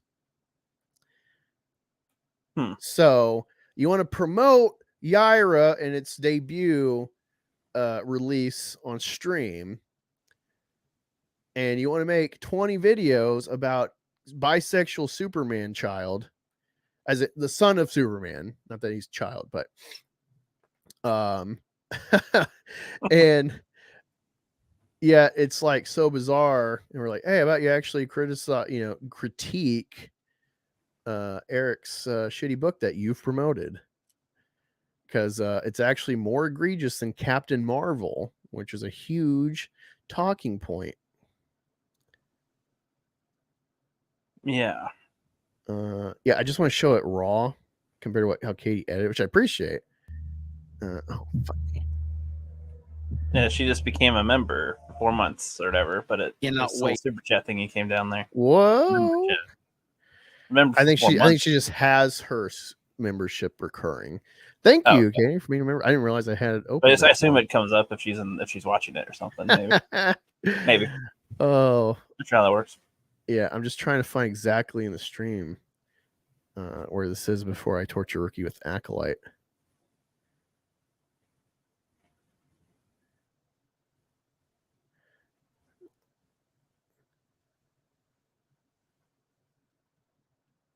We're all caught up, Jeremy. Yeah. So credit comes out, but nothing else. Weird how that works. Where she possibly hit viewers. One was me. So watch keep it, an eye watch on right things here. to make sure it was working. But I managed to get the 5 ace hand achievement, 5 level 50 hunters active at once. Fuck yeah, man. Watch That's this. awesome. Watch this. Let's see. Black Angus reviews. See, look, he's excited at first because he knows my name. He's like, "Whoa!" The look on Jeremy's face is like, "Oh no!" But no, Ryan is just in in the system of reading. Yeah. He sees my name. He knows the name from our history. That's been mostly pleasant. And look, a super chat. Wow, I haven't seen his name in a while. Sweet. Yeah. So he's all bright and woo. Black Angus is around. Cool. That's the name I haven't heard in a long time. Yes. Let's continue. In the Yaira panel, where she possibly hits a guy for killing on her. It's worse than Captain Marvel. Where's your anti-woke content? I haven't got my copy of Yaira yet, so I can't tell you about that. But look at Jerry. He was all like happy, and he sees this, and now he's kind of like, no, he's like, oh no, I have to be in. How do I have to be in the response sequence? Gotcha, bitch. And here's the thing. Just like Nerdrotics, like Robot Head, less so with these zeros. But given EVS's perspective, having worked with him in private and when he said on Trash Cast about him, given his general body of work, and sometimes Jeremy will take hard stances of being kind of rational versus the like knee-jerk propaganda spin of like F&T people. Mm-hmm. So like he's shown integrity, and that's the thing. It's fucking frustrating having been a long-time viewer of this channel, still sub to him, but like generally kind of like fuck these people because they want to play like politics, channel politics and shit. There's a respect I have for them as content creators, not because of their numbers or anything, but because of the catalog they've made, chronicling woke infractions of Hollywood, whether they're big or small, whether they're blowing them up out of proportion. I value that record keeping, and generally I perceive them to be, at least Jeremy, to be pretty honest. I think Ryan is way more scripted, and thus you have to worry about how fake is he, with these angles. Both of them kind of have that, but way more with Ryan, given his very scripted deliveries. But yeah, I try to be kind of objective and rational in my perspective, even though I'm doubtful of a lot of their takes or whatever. And so this is what's frustrating. Like, you literally, one of the big aspects of your channel, like, you're one of those chuds that cry about Captain Marvel. That was great stuff because you chronicled every fucking development infraction with this shit into the release of Captain Marvel and its effect on Marvel in general. Even afterward, I think they like watched a lot of her channels, videos from her channel when she had a YouTube channel briefly, and like that stuff was funny that they broke down here and there. Yeah. Yeah. All right. And that's what's That's fun. frustrating is like you have built your channel off of this type of stuff. And then I'm like, hey, your own buddy you frequent stream with Tuesday Night Main Event and shit, Push Rippaverse. He's like released a shit that's way more of an infraction of woke shit with Yaira. How about you talk about it? How about you call him out? Because here's the thing. What's frustrating too is that EVS, this is what friends actually do for each other, is you say the hard thing instead of going along with it to like get the whatever crumbs off the table like a fucking dog. When Jeremy got bitch smacked on stream, well, like not him directly, but like his brand, all of his underlings got bitch smacked with that Zack Snyder Stop Asian Hate and the perspective that they cried about. Young Rippa and Ethan Van Sciver were not patting him on the back, telling him everything was all right. They're like, hey, why the fuck did you think you could court the mainstream? You are bigots to these people. And now you've learned a valuable lesson that's very embarrassing and a forever talking point to discredit you. That's what friends do. All right. And so for like Rippa in the past, he did that for you. EVS did that for you. And for you to not like do that, to like turn a blind eye because Drunk 3PO has got money tied to Rippa sin, you know, like you're not helping Drunk 3PO or Eric or his underlings at Rippaverse. That's what's fucking frustrating. It's like there's a huge context to this with content and with like, are you actually friends? You know, do you actually care? Like you got to see more than just like making a hug box and like high five, like we're winning, rebellion, Regina Carano. Like, well, yeah, it's going to have an effect with the epic verse. Well, they'll grow stronger by criticizing each other when they can. Like that was one of the highlighting points of that whole Zack Snyder stuff, was that it sucked that happened to them, but it was good that EVS and Eric were able to like respond and say what a lot of people were probably thinking about it. And then I think afterward, Jeremy came on and talked with them as well. Like afterward, that was like a good. There was a confliction of what they should have done, and they talked and they did that publicly. It wasn't like, oh, we handled it in private. No, that was public. We all could see that, and that was good. That was like one of the best moments around. Even if people felt it was heated or things aren't, you're not gonna be nice to each other. Like that was needed. Yeah, and here's the thing: is like, you know, because I think like they are fake to some degree, you know, and pander to an audience that gives a super chat instead of just being like always fucking honest. Like it's not popular in the space I'm in, being Comicscape, being like OG fandom menace in the stateroom with media and the knee jerk libs of TikTok, its influence. It's not popular in this space to go, hey, it's not really smart. It's disingenuous to knee jerk about gay. I understand the culture we're in, the ham-fisted nature they're forced in all the time, diversity. There's anti-mailers, anti-white agendas in Hollywood. But you have to take it case by case. And when you attack shit like Last of Us, three episodes in, when it's like a murder zombie death show, and then episode 3 shows gay people, and like, whoa, don't show your kids. Like, at worst, you should be kind of calculated for the long game, because it's like half of Republicans are at least tolerant of gay marriage. Like the culture is shifted for the gay issue. It's commonplace. All right. So you should be kind of calculated how you talk about it, even if you want to be a Christian nationalist.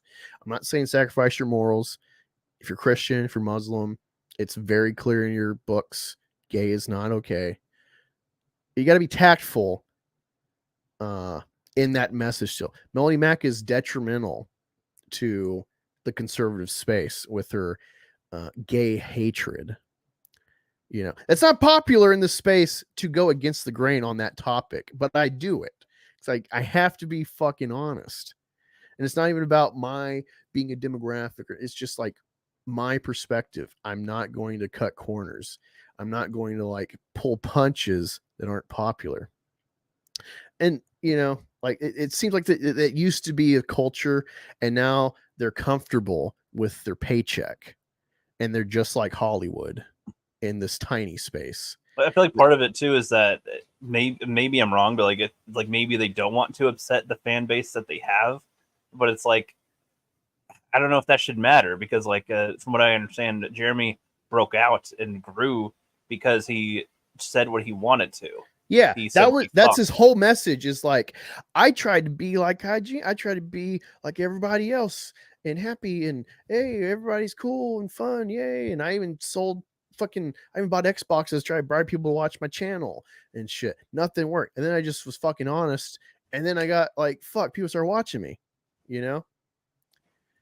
And that's why I'm not like removed my Saint Germanus video, because like people want to deep dive gay out me, like, wait, you're like against geeks and gamers, but you were like a shill for them years ago. It's like, yeah, like, because I was totally on board, and they've changed. Money changed them, in my view. Maybe not fully, like the classic deal with the devil rock and roll narrative, but to some degree they're holding punches. They're playing channel politics for the overlapping audience. They want to like rock the boat. They've gotten safe and complacent. Anyway, $10 super chat from Katie says, just because. I appreciate it. I plan to get new stingers. I saw Tony's got like a few thought stingers, which is funny because like I would never expect that from Tony. Aside from itself, because like friends. But like I'm a degenerate. I don't hide it. And so I got such backlog to edit for tasty, are you feeling breast or thigh, rookie? That kind of thing. And so Tony has inspired me to go full degenerate. But given you're a lady for the channel, and I don't have them currently, I'll play you a classic stinger for that $10. Here you go, Katie. Thanks a lot, Jews. I'm joking.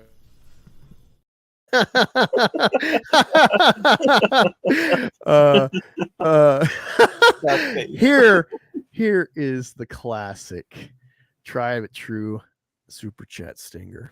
I'm not a detractor. I'm not a detractor. I'm not a detractor. Don't shoot, Eric! Don't shoot, Eric. It's when he goes super low. I'm not a detractor. I need to make a new one. It's like, I'm not a detractor. I'm not detracting this time. No, not this time. Chill. I'm so bloody tired of those stingers already. Well, again, I'm a degenerate, so I'll have lots of variety, diversity, a color spectrum of thoughts, size spectrum, as I love the rainbow of weight in women. Yes, some are smart. Gee. Whoa, easy. What's with the personal attacks? I know that movie. I put together like half our clips. Yeah. Kind of ways. Yeah. No, the stingers are fun. I like Tony stingers. They do get repetitive, I will say. When I was working on a review for I Saw, which I never finished, I was literally before the wait.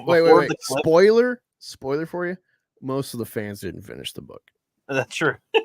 But just make up whatever. In my script at the beginning, I was gonna be like, now I'm not a detractor, and that was before you showed that clip. Before I saw that the first time, and I was like, oh, that's so funny. If I do a video, I'd have to put that in the beginning. That's funny. You should actually, Rookie, what you should do is just after like he falls in the car in like the hospital, you should just literally make up shit and see if anyone calls you out. That's the new thing, because then you can go, yeah, my review got a lot of traction, a lot of views. People really liking my review of I Saw. After he landed on the car, Marty drove it up to 88 miles an hour. Geez, I don't know about this I Saw. Oh, shucks. And then we You're went like- back in time to Isam's great grandfather. And It turns out Isom Knox was a part hell monkey. Nope.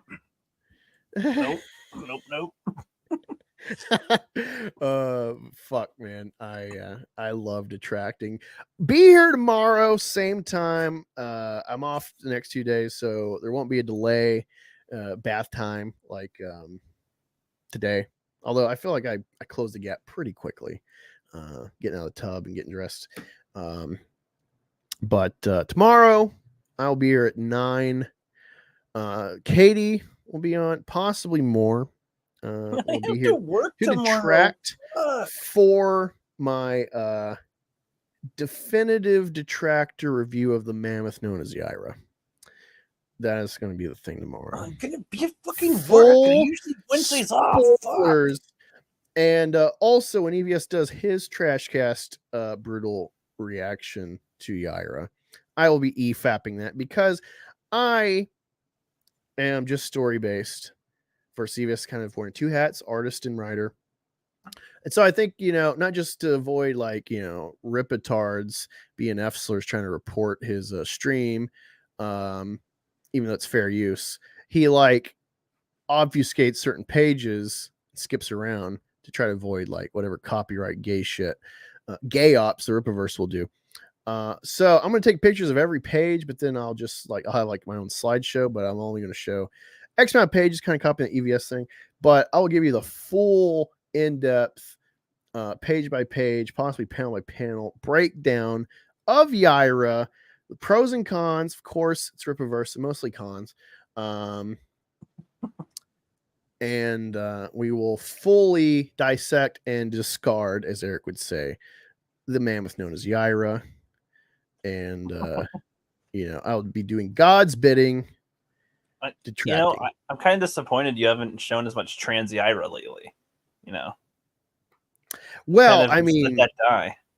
I mean, it's funny. Honestly, yeah, some of the art is just, it's all over the place. There's pages where it's obviously Joe Bennett did the whole fucking page because of he's got a peculiar, I don't pick people out by oh, clearly this is this artist because look at the hatching. I'm not that kind of reader. I don't have that eye artistically to catch that. But I've read, Alpha Core, and I've read some Immortal Hulk, and so I'm familiar with Bennett's style, and especially after inking faces and stuff, he's got a peculiar hatching style that is as far as I know, his signature. And so it's a easy tell when he has been on a page that he's clearly not credited for, because this was Rippaverse is lying about the development of this book and Deborah Carito's artistic ability. And it's funny because, a lot of times she's drawn with fucking manly 6-pack.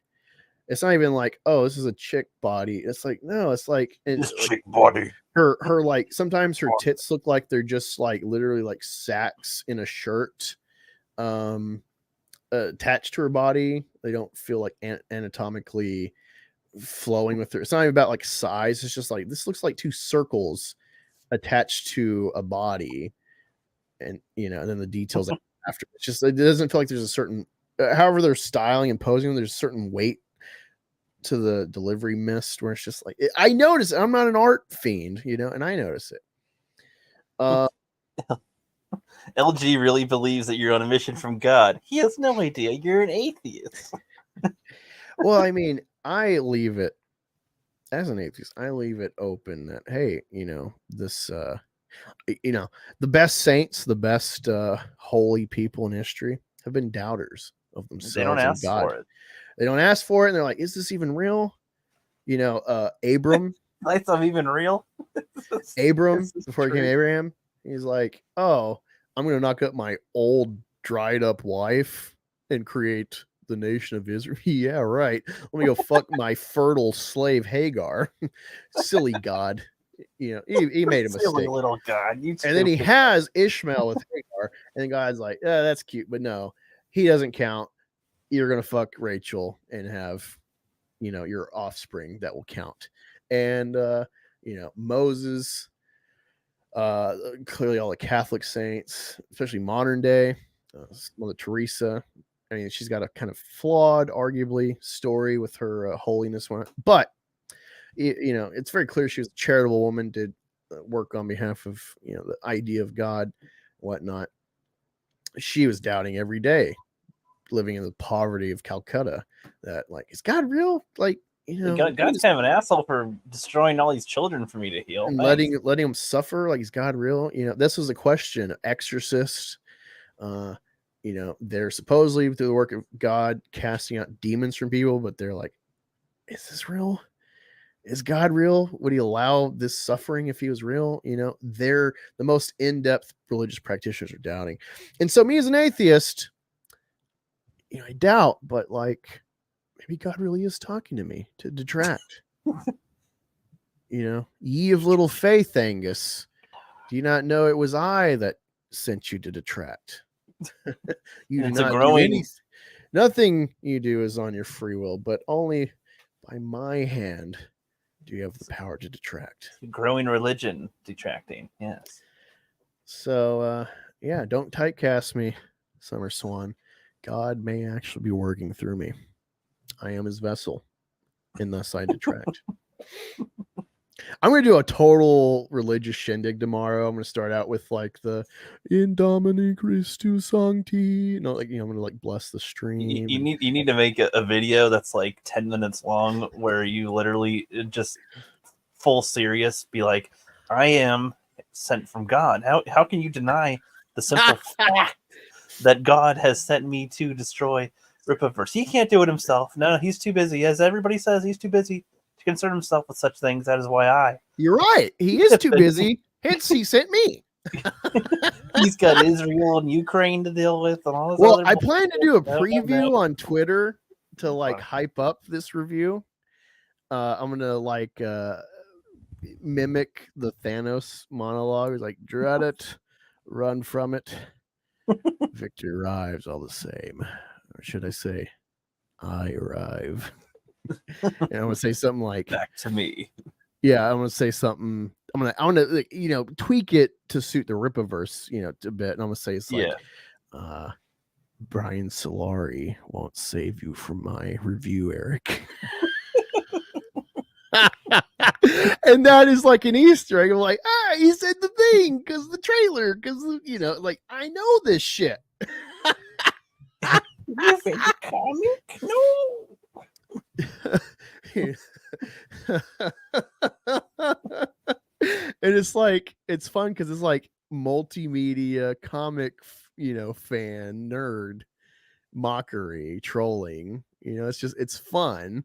And it's like people are gonna cry about it, take it like fucking, it's like I'm legitimately reviewing this and I'm legitimately critiquing it, giving it's the best I can, objective criticism, and I'll try to piece out like, I don't like this, but like I even said, what do you call it? Like there's a point when Stefani is like the whole like hook and the why Alpha Core is intermingling with Yaira repeatedly in the story, mainly Solari. And at some point you get this whole backstory when Yaira is like taking like a breather, and she's flying to Iceland, where she's from as far as her history on Earth. And she returns to Hekla volcano, which is a real place in Iceland. It's like the gate of hell or something like that. And so she's like kind of to the reader retelling her history of marriage and children and all this, the man she loved. And so there's like sentiment to like, well, if I'm going to die, and then I'll like, come back home, figuratively. And so there's like this fight. And then with Yanessa and Tony and the Bugman Magus Numite, the Alpha Core pop up and they're trying to like take Yair, but then there's these people and like, surrender and there won't be any problems. And then Ingrid's like, sir, permission to use deadly force if necessary. He's like, do anything if necessary. Let me see. Oh yeah, she's like, lethal force authorized, sir. And he's like, by any means necessary, Ingrid, and I mean any. All right. And so I said, explaining this, trying to be more spoiler free, vague, but I'm like, I would have placed this differently. I would have made this like because Eric's willing to waste pages for like data collection, So it's like, how about in there, like they get a signature, they get some ice signature on the radar, so they know where to go, where to fly. And so before they leave, they're like game planning. And then you have like, are we talking like lethal force?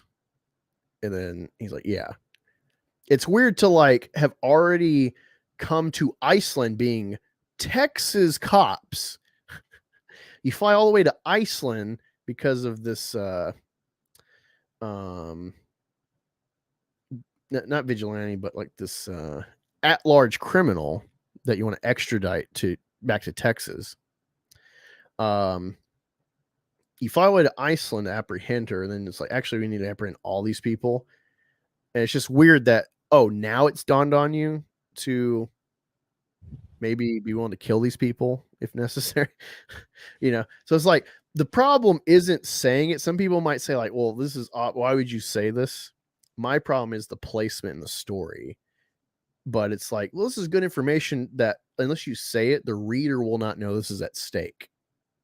So I'm giving props to what you could say is expository, obvious shit or whatever. I'm like, it's necessary. It's just odd placement. It's weird to have flown from the nation of Texas to Iceland, ignoring international borders potentially. And then you're like, oh yeah, we might kill them. I was about to say, so then the country of Texas would be at war with Iceland.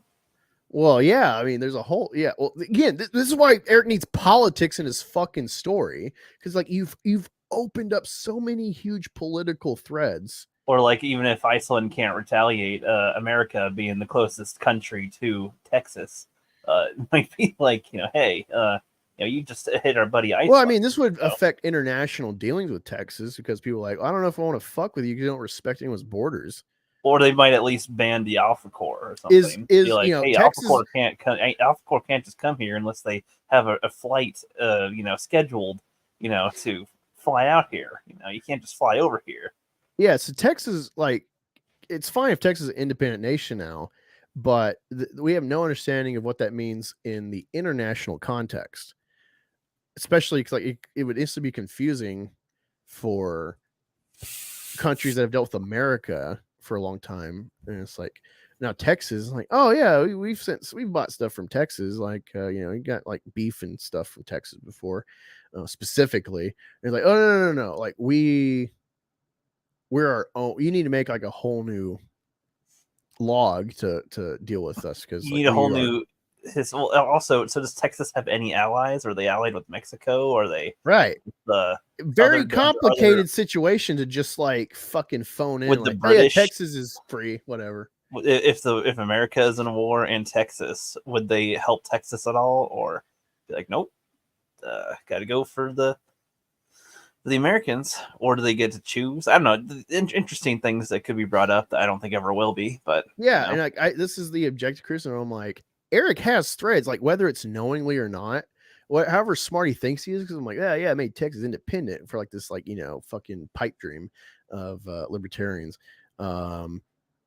It's like he doesn't realize, like, if it ever becomes substantial in the plot of Rippaverse, he literally is like falling on his ass doing it, versus like a detractor. I'm like, this is legitimate threads for building your world. Like, I don't like you're a piece of shit, but creatively you have legitimate narratives that are like thus far completely untapped and actually a real disservice to your story. Like a blind, disingenuous detractor would not offer this shit. It's like, yeah. It's like, it's funny if you fail. I laugh at every like shortcoming you have, Eric, because you're a pompous asswipe. But I don't know. I just have integrity to like this art form, to art in general, and to just be truthful. What's the point of lying about any of this stuff? It helps everybody. You got a bunch of like innocent, in my view, ripitards that are like blinded hook, line, and sinker, and see you as an inspiration, see you as a role model. And so there's me helping you in any way creatively could, by extension, me being critical, could help a multitude of future creatives. Splash Page Comics says Texas supplies the whole East Coast with oil and 50% of the natural gas. Okay, well, that's the thing too. But some of that I assume is like Gulf drilling. If they're still doing that, I don't know if Biden has like eradicated that practice, but they're still if you make Texas independent, there's a whole like international waters problem now, not just with Mexico, now Texas and the Gulf, and they have a giant, I don't know, probably half ownership of like the American half of this international water of the Gulf of Mexico. And now you got like, so it's like a multi-front issue of like jurisdiction, and also now you're kind of like enemies if you're emancipating from America. This is the problem. It's the problem of like there's so much here. Well, there's also I feel like he's not sure how he wants the state, the country and nation, whatever, of Texas to be, because he wants it to probably be strong, compared to America or something. This is thriving. But he wants it to not be, because you need to have problems to have your justification for your heroes to be doing something in that state, essentially. So, I don't know what, because whenever he's describing things, they're like, things are actually going pretty all right, I guess. And then there's some bad guys. Yeah, it'd be like the affluent city of Floresburg that has the occasional exit problem. And it's just like, so this sounds kind of lame for it's like to be here. If this why don't we go to the state of, to me, just it seems like the whole world is like shifting after that superhero war or whatever. I would assume, in a way, at least on the West Coast. Yeah, you would think X-Men do this where it's like Krakoa, they make it they kind of force the world's hand of like, you're going to recognize us as a basically it's like a second Israel, where it's like we have like this physical place called Krakoa. It's a mutant island that's only accessible for mutants through these portals that are going to put all over the place. Also, any mutant in your border is instantly a dual citizen of both your current country, but also they are instantly Krakoa citizens. You have to recognize that. Any impeding of that, we will like withhold our goods. That your people will probably revolt because they won't get it compared to other countries. So they only like Wakanda and Doctor Doom's abode refuse to recognize Krakoa in that story as a nation. And as you see with Palestine, they've had the problem of Israel and America stifling them from recognition as a state in the UN, thus for legitimacy. And you think America would just allow Texas to join the UN without fighting about it politically, much less war, Well, I guess that he probably wouldn't find that interesting to write about, because that doesn't, I guess, naturally come with visuals that come to mind. So it's like, this is all that we're talking about is like political nonsense or something. Keep politics out of my entertainment. I don't know, because to me, I'm just like that sounds like so that's what would seed like. Well, he said there's a civil war of superheroes in there. I mean, that to me says, well, what was the Civil War about? Something political, probably, I imagine. Something wrong with the borders. How is the rest of America currently after the post the Texas wars? Is it all in shambles? Is it doing better, worse? Yeah, well, if Texas, do they have a bunch of heroes all over the country, or are most of them in Texas now? You have two or three. No, you have three for sure. Federal military bases for the U.S. Army at Fort Bliss in the Panhandle of Texas, El Paso. You have Central Texas, Fort Hood, which is a huge fucking base for military for deployments. And then you have all your medical training for all three branches. Well, I guess all the branches. It's weird trying to quantify, but all the branches, the medical trains in San Antonio at Fort Sam Houston. Not to mention probably mixed like AGRs. It's always weird things for military of various degrees of like guard, reserve, active duty. And so you got 3 bases that probably total 100, 200,000 soldiers or more, including training for all your branches, medical, from medic to doctor shit. And it's like, oh yeah, like you already have like federal personnel in the state on top of the federal border the state has with Mexico and the international waters of the Gulf of Mexico. So it's just like, if you just like take 5 minutes, be like, well, what does it mean if Texas secedes? Like, did you know much like a YouTube video about like game planning and theorizing Texas seceding? Like, hugely political outside of conflict for your individual heroes and villains. Fucking retard. Well, again, like just I'm imagining even like, let's say the character I saw, maybe maybe a lot of the citizens of Texas were like, gosh, I'm a proud American. I'm a proud American. And then it's like, okay, well, you're not in America anymore. You're Texas. And it's like, that's the Civil War. General Lee and Jackson, some of the best generals from the U.S. Army. The Civil War takes off. They're like, I'm a Virginian before I'm an American.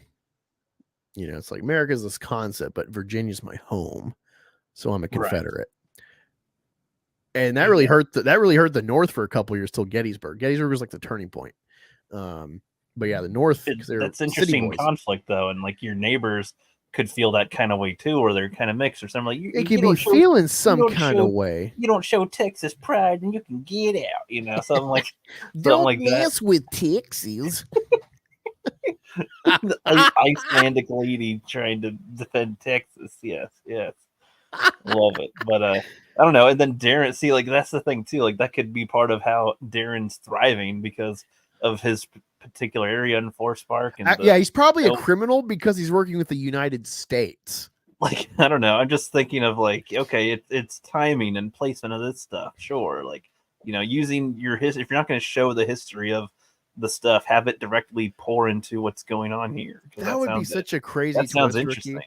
If like Darren was like, he's a criminal because he works with America versus Texas. And it's like that's the big no. Rather than say he's trafficking the forced Texans into America or something. Or whatever. Like Korea and Korea has this whole thing of like defectors from North Korea, like escaping the tyranny of the communist state of Korea. And it's like they're so isolated, they don't know anything about the outside world. They just know what their god emperor Kim Jong-un or Il or whatever says. He created golf, and his first shot, he made a hole in one from par 6. they could be like, God, there's so many superhero crap in Texas. Like, we want to get out of here. Citizens want to leave, and in a way, maybe that's why they respect Darren, because if they willingly want to leave, he can hook them up to get out of the country without having a huge international issue secretly. And it's like, because there's like he himself, like just going about his day. I thought you were gonna say he, him. like I'm just emphasizing like Darren. Like he is just going about his day, and then he runs into Islam. Yaira's outside. Alpha Core's out there. He's got his like. There's just suddenly all these super people around, like just in one day, and it's like I imagine every day. I guess is probably ridiculous based on his little world when all the people you said are in the prison and whatever. It's like Jesus. All right, there's a lot of super people just in Texas alone. Like, hey, Ricky. Yeah. I went back to reply to LG. Okay. The comment's gone. The comment's gone? No. He called me Toucan Sam. Okay, wait, but I can screenshot it before it's gone because it's in my notifications. All right. Okay, I brought it back up on screen here. And so I'm going to tweet at him. Yeah. I'm going to tweet at him tomorrow and be like, why'd you delete this comment, LG? Because I don't like to listen to detractors like you.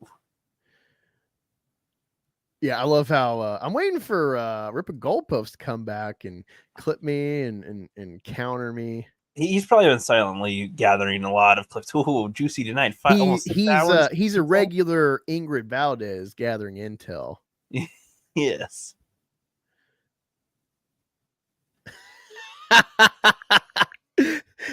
It's just funny screenshot that. Let me go back to Goalpost real quick. Let me read these comments because I love that video that EVS showed. Rippa. Okay. Goalpost. Tevin Daniels says, was Yaira better than Eric's other comics? It's there is competent, not that they've like necessarily follow through. It seems like there's just way too much. I know like everyone kind of says like if they're any bit critical, like yeah, it's kind of like a way too long a story. Like I don't think that. I think Alpha Core, ISOM 2, they tell a reasonable story as far as like duration. Like the page count doesn't feel like like it. I don't know, it's got a good pace, except for the wrestler. Yeah, that was stupid. That's my favorite part though. And Yaira just feels like they've like writing this smoking crack or something. It kind of levels out, but it's just like just way too pace. It's just like the pace is like way too much. You never gonna like ISOM is silly, and the escalation from street level fighting a possible trafficker to next issue is Hell Monkeys and a Hell Monkey Thanos thing from Hell, but only the one Hell of various dimensions. That is not fictional. The actual pacing to get there is like okay, like it's these are strange books because yeah, like for me, I don't think the pacing's bad in those books. It's just the story's kind of ridiculous for what Eric has set up himself. Yaira is just like, what? Like, calm down. Like, all these threads for one person in the first book, it's just like, these are other issues. I don't care like how long you write the issues. These are other issues to like build the catalog of her story. Get something concise and done, focus, and then move forward from there. Yeah, it's like we don't know Yaira. We don't really understand what the value of her is at Projexis, but they made it a big deal to debut her as a new hire for Projexis, and she's going to help innovate this like future tech company, whatever the fuck that means. Lifetimes of degrees. Also, Altona, it seemed like she was like a secretary or like a middling like cubicle personnel at Projexis. Well, it turns out she's like the chief tech officer, so she's like super duper smart, and so Yaira gets blasted by Magus Newmite. All right, so Newmite's his name. They seem to be making Magus like a Darth title. They never explain it. They never explain. All right, they're from Bifrost with like space Vikings, but then also they're in league with this bug magic sorcerer man thing. They never explain like how are they connected? Is he subservient? Is his species subservient? Is he one of his kind? No clarity of what the fuck he is. Thus far, maybe we'll go to Bifrost, the planet she's from at some point. I don't know, but yeah, it is a lot. It's a fucking lot to try to like, but yeah, it's like I think they never get clear with this projection shit, but yeah, at some point she gets blasted by Magus Newmite, and it's like a fatal blow, and then she like goes back in her disguise as Sally Rodell, doctor, and rushes into Projexis, and then Altona is around, and so she's like helping her, and then it seems Yaira has 2 hearts and lung. If I'm not mistaken, that's what they're trying to show with the like X-ray or whatever. They like cut her open. Oh, so she got stabbed in one heart with a lightsaber. She'd survive. It's unclear. It seems like ultimately like this like apparently fatal wound actually doesn't really matter. Just kind of was like inconvenience for the plot to then force her to hang out with Altona and then reveal Altona is actually super duper employee and like a chief she's like one of the top people, not just a random worker that is related to ISOM. And so it's like overstacked with Altona, who we barely know, and Yaira's way overstacked.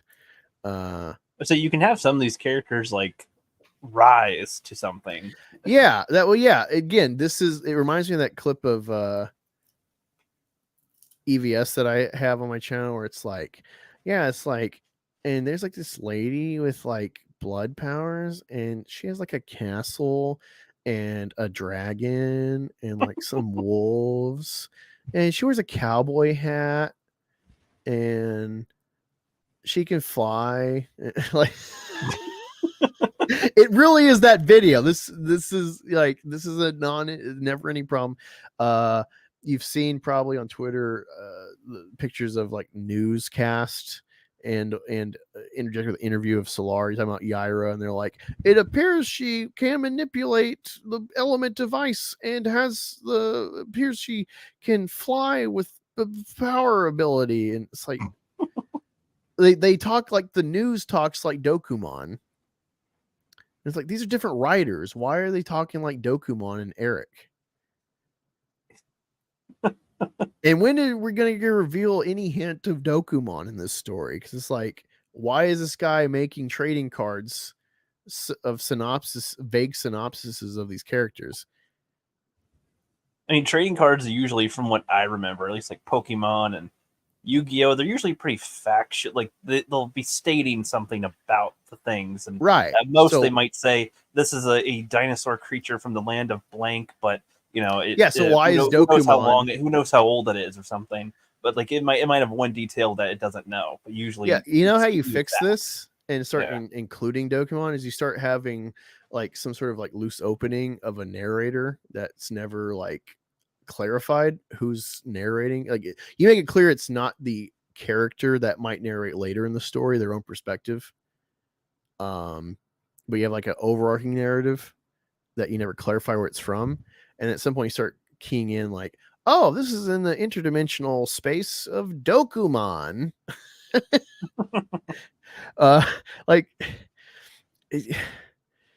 These books are so valuable, Ricky, to me. So you think you know Wix? All right. So looking at the comments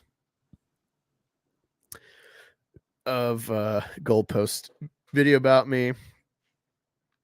Let me see. As a Christian, I highly doubt that God told him to take down an independent comic company. The arrogance is astounding on this dude. That's the Rippaverse hater mindset in a nutshell. It's delusion. Like I said, Rippaverse hater mindset. Someone says, as a pagan, is actually falling. As a pagan, I also highly doubt God or gods that tell him to do evil to another innocent human being for twisted purpose. All I feel is evil in that detractor's eyes with the malevolent spirit feeding on them. Someone says the God of the Bible unalived children with bears for calling a man bald. This is positively righteous compared with Yahweh's usual MO. Someone says, sure. And they're like, and so they reply, have you never read the Bible? And they're like, I have. Have you? He says, yeah, I referenced a part of the Bible and you brushed it off as though you never heard of it. They're like, what part of the Bible is that? And he says, 2 Kings chapter 2, verse 23 and 24. So you've not read the Bible. The thing that they try to do all the time.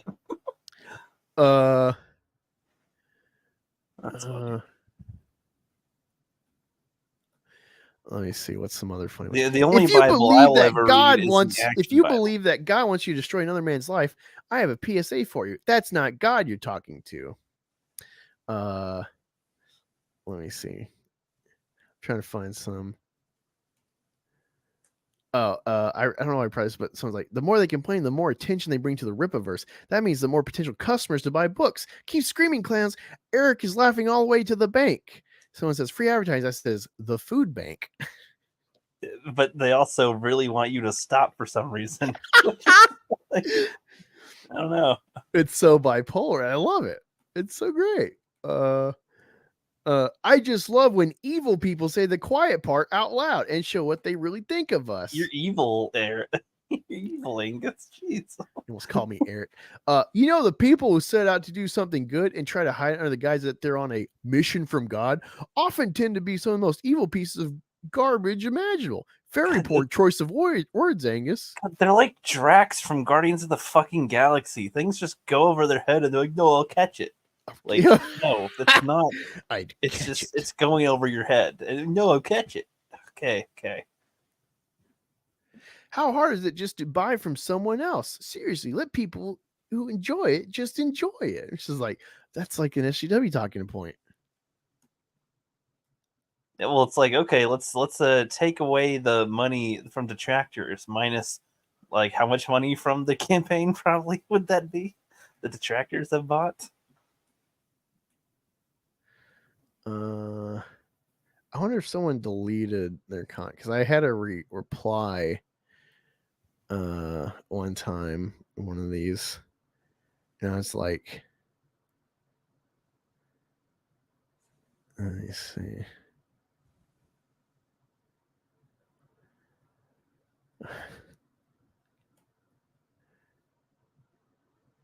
Someone said, this is why I agree with Hell the Lore, and we should create a fan art book. By creating, we win over these guys. It's like, let me see. I'm trying to find, I feel like someone was saying something like, oh, well, God would never do that. And I'm like, God sent Israel to destroy whole nations of people. Like, I think you underestimate what God would tell you to do. Yeah, I'm trying to find the interaction so I can quote it properly because I get a kick out of that. I don't know if they deleted it though, so I won't be able to find it. The only Bible I'll be reading is the Action Bible. I'm not gonna read the actual Bible. Personally. Come on. Black Angus, along with others, will lose their freedom, rights, and money for being such a problem that never had to exist. What the fuck does that mean? I'm a detractor, so you're going to like imprison me? You lose your freedom. You detracted against Eric Jedi. You detracted one too many times, boy. Your name is Toby. You couldn't do the time. You shouldn't have detracted. Nope. Like this feeds me. Like this drives me. This gives you purpose to fulfill your destiny. Yeah. Again, Star Wars. The whole root of it is destiny. Oh, come on. Where is it? Like, I love that part with the guy talking about the Bible. Locos must have loved this for engagement.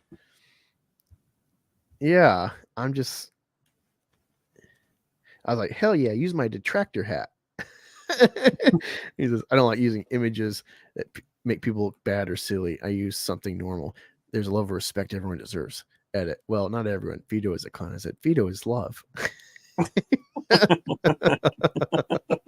Yeah, I can't find it, but it's sometimes comments will disappear. YouTube will sometimes literally just yank comments.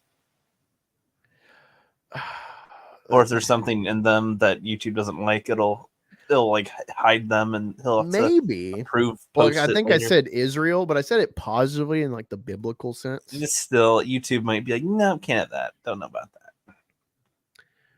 So, unless maybe Goalpost deleted it.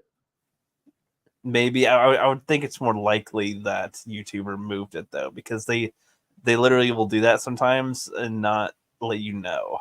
But some people are like, yeah, these people should be like imprisoned or like, you know, kind of like we should just kill these people, like they're detracting. that is what's funny. Because you'll say, I'm on a mission from God to destroy this business, and they'll be like, kill him. He needs to die. Yeah, it's like Palpatine. Kill him now. Like they just. What's funny though is that like you're laughing and having fun, and they're just like, no fun. We will not have fun. And then Eric will be like, we're having fun. See, la la la, we're having fun, guys. Oh man, this one comment seemed like it was so close to an interaction I had. Come on. No one will ever be able to say Angus can't go all night. I'm going to keep going and going. Yeah, we're just not going to watch Star Wars Acolyte and just go. Oh, we will. Do this and go to bed. Yeah, no, Bloodruth sounds awesome. I'm excited for Bloodruth. I'm excited to see what they do with catch. Fuck. There's a couple pictures. Oh yeah, I gotta show you because we're talking about thumbnails, Ricky. I have a prototype. Actually, I got it up. Thumbnail. I got a prototype for tomorrow's stream. All right, because again, like I just kind of joke. I'm on a mission from God.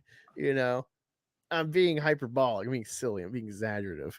And like I forget about it after the stream. And then Goalpost makes a whole video about me and like, how do you think you're on a mission from God? You know, it's like, oh yeah, I did say that. Like and so then I run with it and then I forget about it again. And then LG brings it up. It's like, I haven't tweeted mission from God shit in months. Like you need to start doing that once a day at least.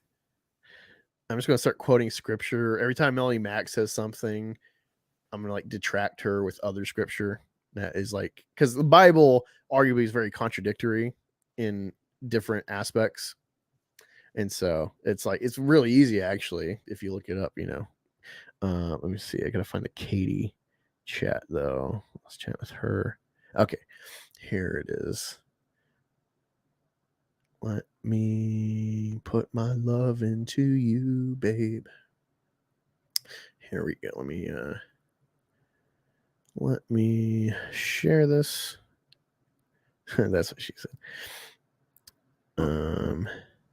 Well, the other thing too, Summer Swan, is I work in a factory and I have to wear double hearing protection. So besides like just necessary shit to your supervisor or to like the guy relieving you for break, you don't really talk to people unless you're in the break room. And then it's like you got 10 minutes. At least 2 of that's walking back and forth to your spot. So it's just, you don't really get a lot of interaction. And also it's blue collar. So most blue collar workers are just idiots. Even if they like the movies I like, they'll never have the conversations I want to have. So, you know, over time I've learned that and I just kind of don't engage. But yeah, this is the thumbnail. So this is a Minotaur in tattered robes kneeling before the burning bush. Now I'm going to put a little word bubble where it says "Go forth and detract." So this is the base of what will be my thumbnail tomorrow. It's a good one. It's rising into a light. Yeah, it's the light of God. Thing. Yes, it's the light of God. You guys robes down. Yeah, very fun stuff. All right, Ricky, it's time to be tortured. Right. Hey, I got Jeremy Burt's in here. What's up? Hill. Read Yaira again. I didn't get to read that at all. In parting, Ricky, I don't know if you saw, if I showed you, but I got my of course I got my Detractor hat on. But also, you notice anything new in my background? I don't remember you having I was gonna say Abe Lincoln, Abe Sapien. Yeah, that is that's the new thing. I gotta figure out a couple other statues I gotta swap out. Okay, that's cool. But he's cool. Abe, I wouldn't have expected him, but yeah, that's cool. Well, it's funny because like if you saw him up close compared to the other statues, like these are all like probably last.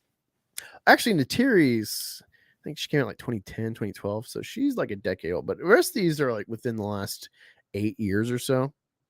So they're all like relatively same value and style of creation. Abe Sapien is from like 06. So like he's a dated creation when like this whole practice for like pop culture statues was more its MC. It's a little more raw. You can kind of see it up close. Like it looks great, but then you look up close and it's like the paint for like his goggles. It's like a paint job instead of like actual like any texture or anything. These little things where it's like, like it does look cool, but actually up close, it's like not as satisfying as I was anticipating. And it's not, I've not had that problem with these other statues where I'm just like, oh man, it's not as cool as I'd hoped. Like, yep. Kitty Chow says movies are supposed to be a form of entertainment for those who are blue collar. They aren't getting priced, but they're getting priced out. No, I disagree. Movies are a medium to tell stories. It's why probably growing up, you probably heard about this kind of smug blue collar perspective, like, oh yeah, they give the Oscar to these movies no one sees. They never give it to the biggest grossing movie. It's like, yeah, because those aren't the best. Like the art of film, objectively, they're not. You mean Ass didn't win the Oscar this time? They gave it to fucking, let's say, Revenant. Michael Bay really needed an Oscar for Transformers. Like, no. Do you want to like give a trophy of excellence to Transformers?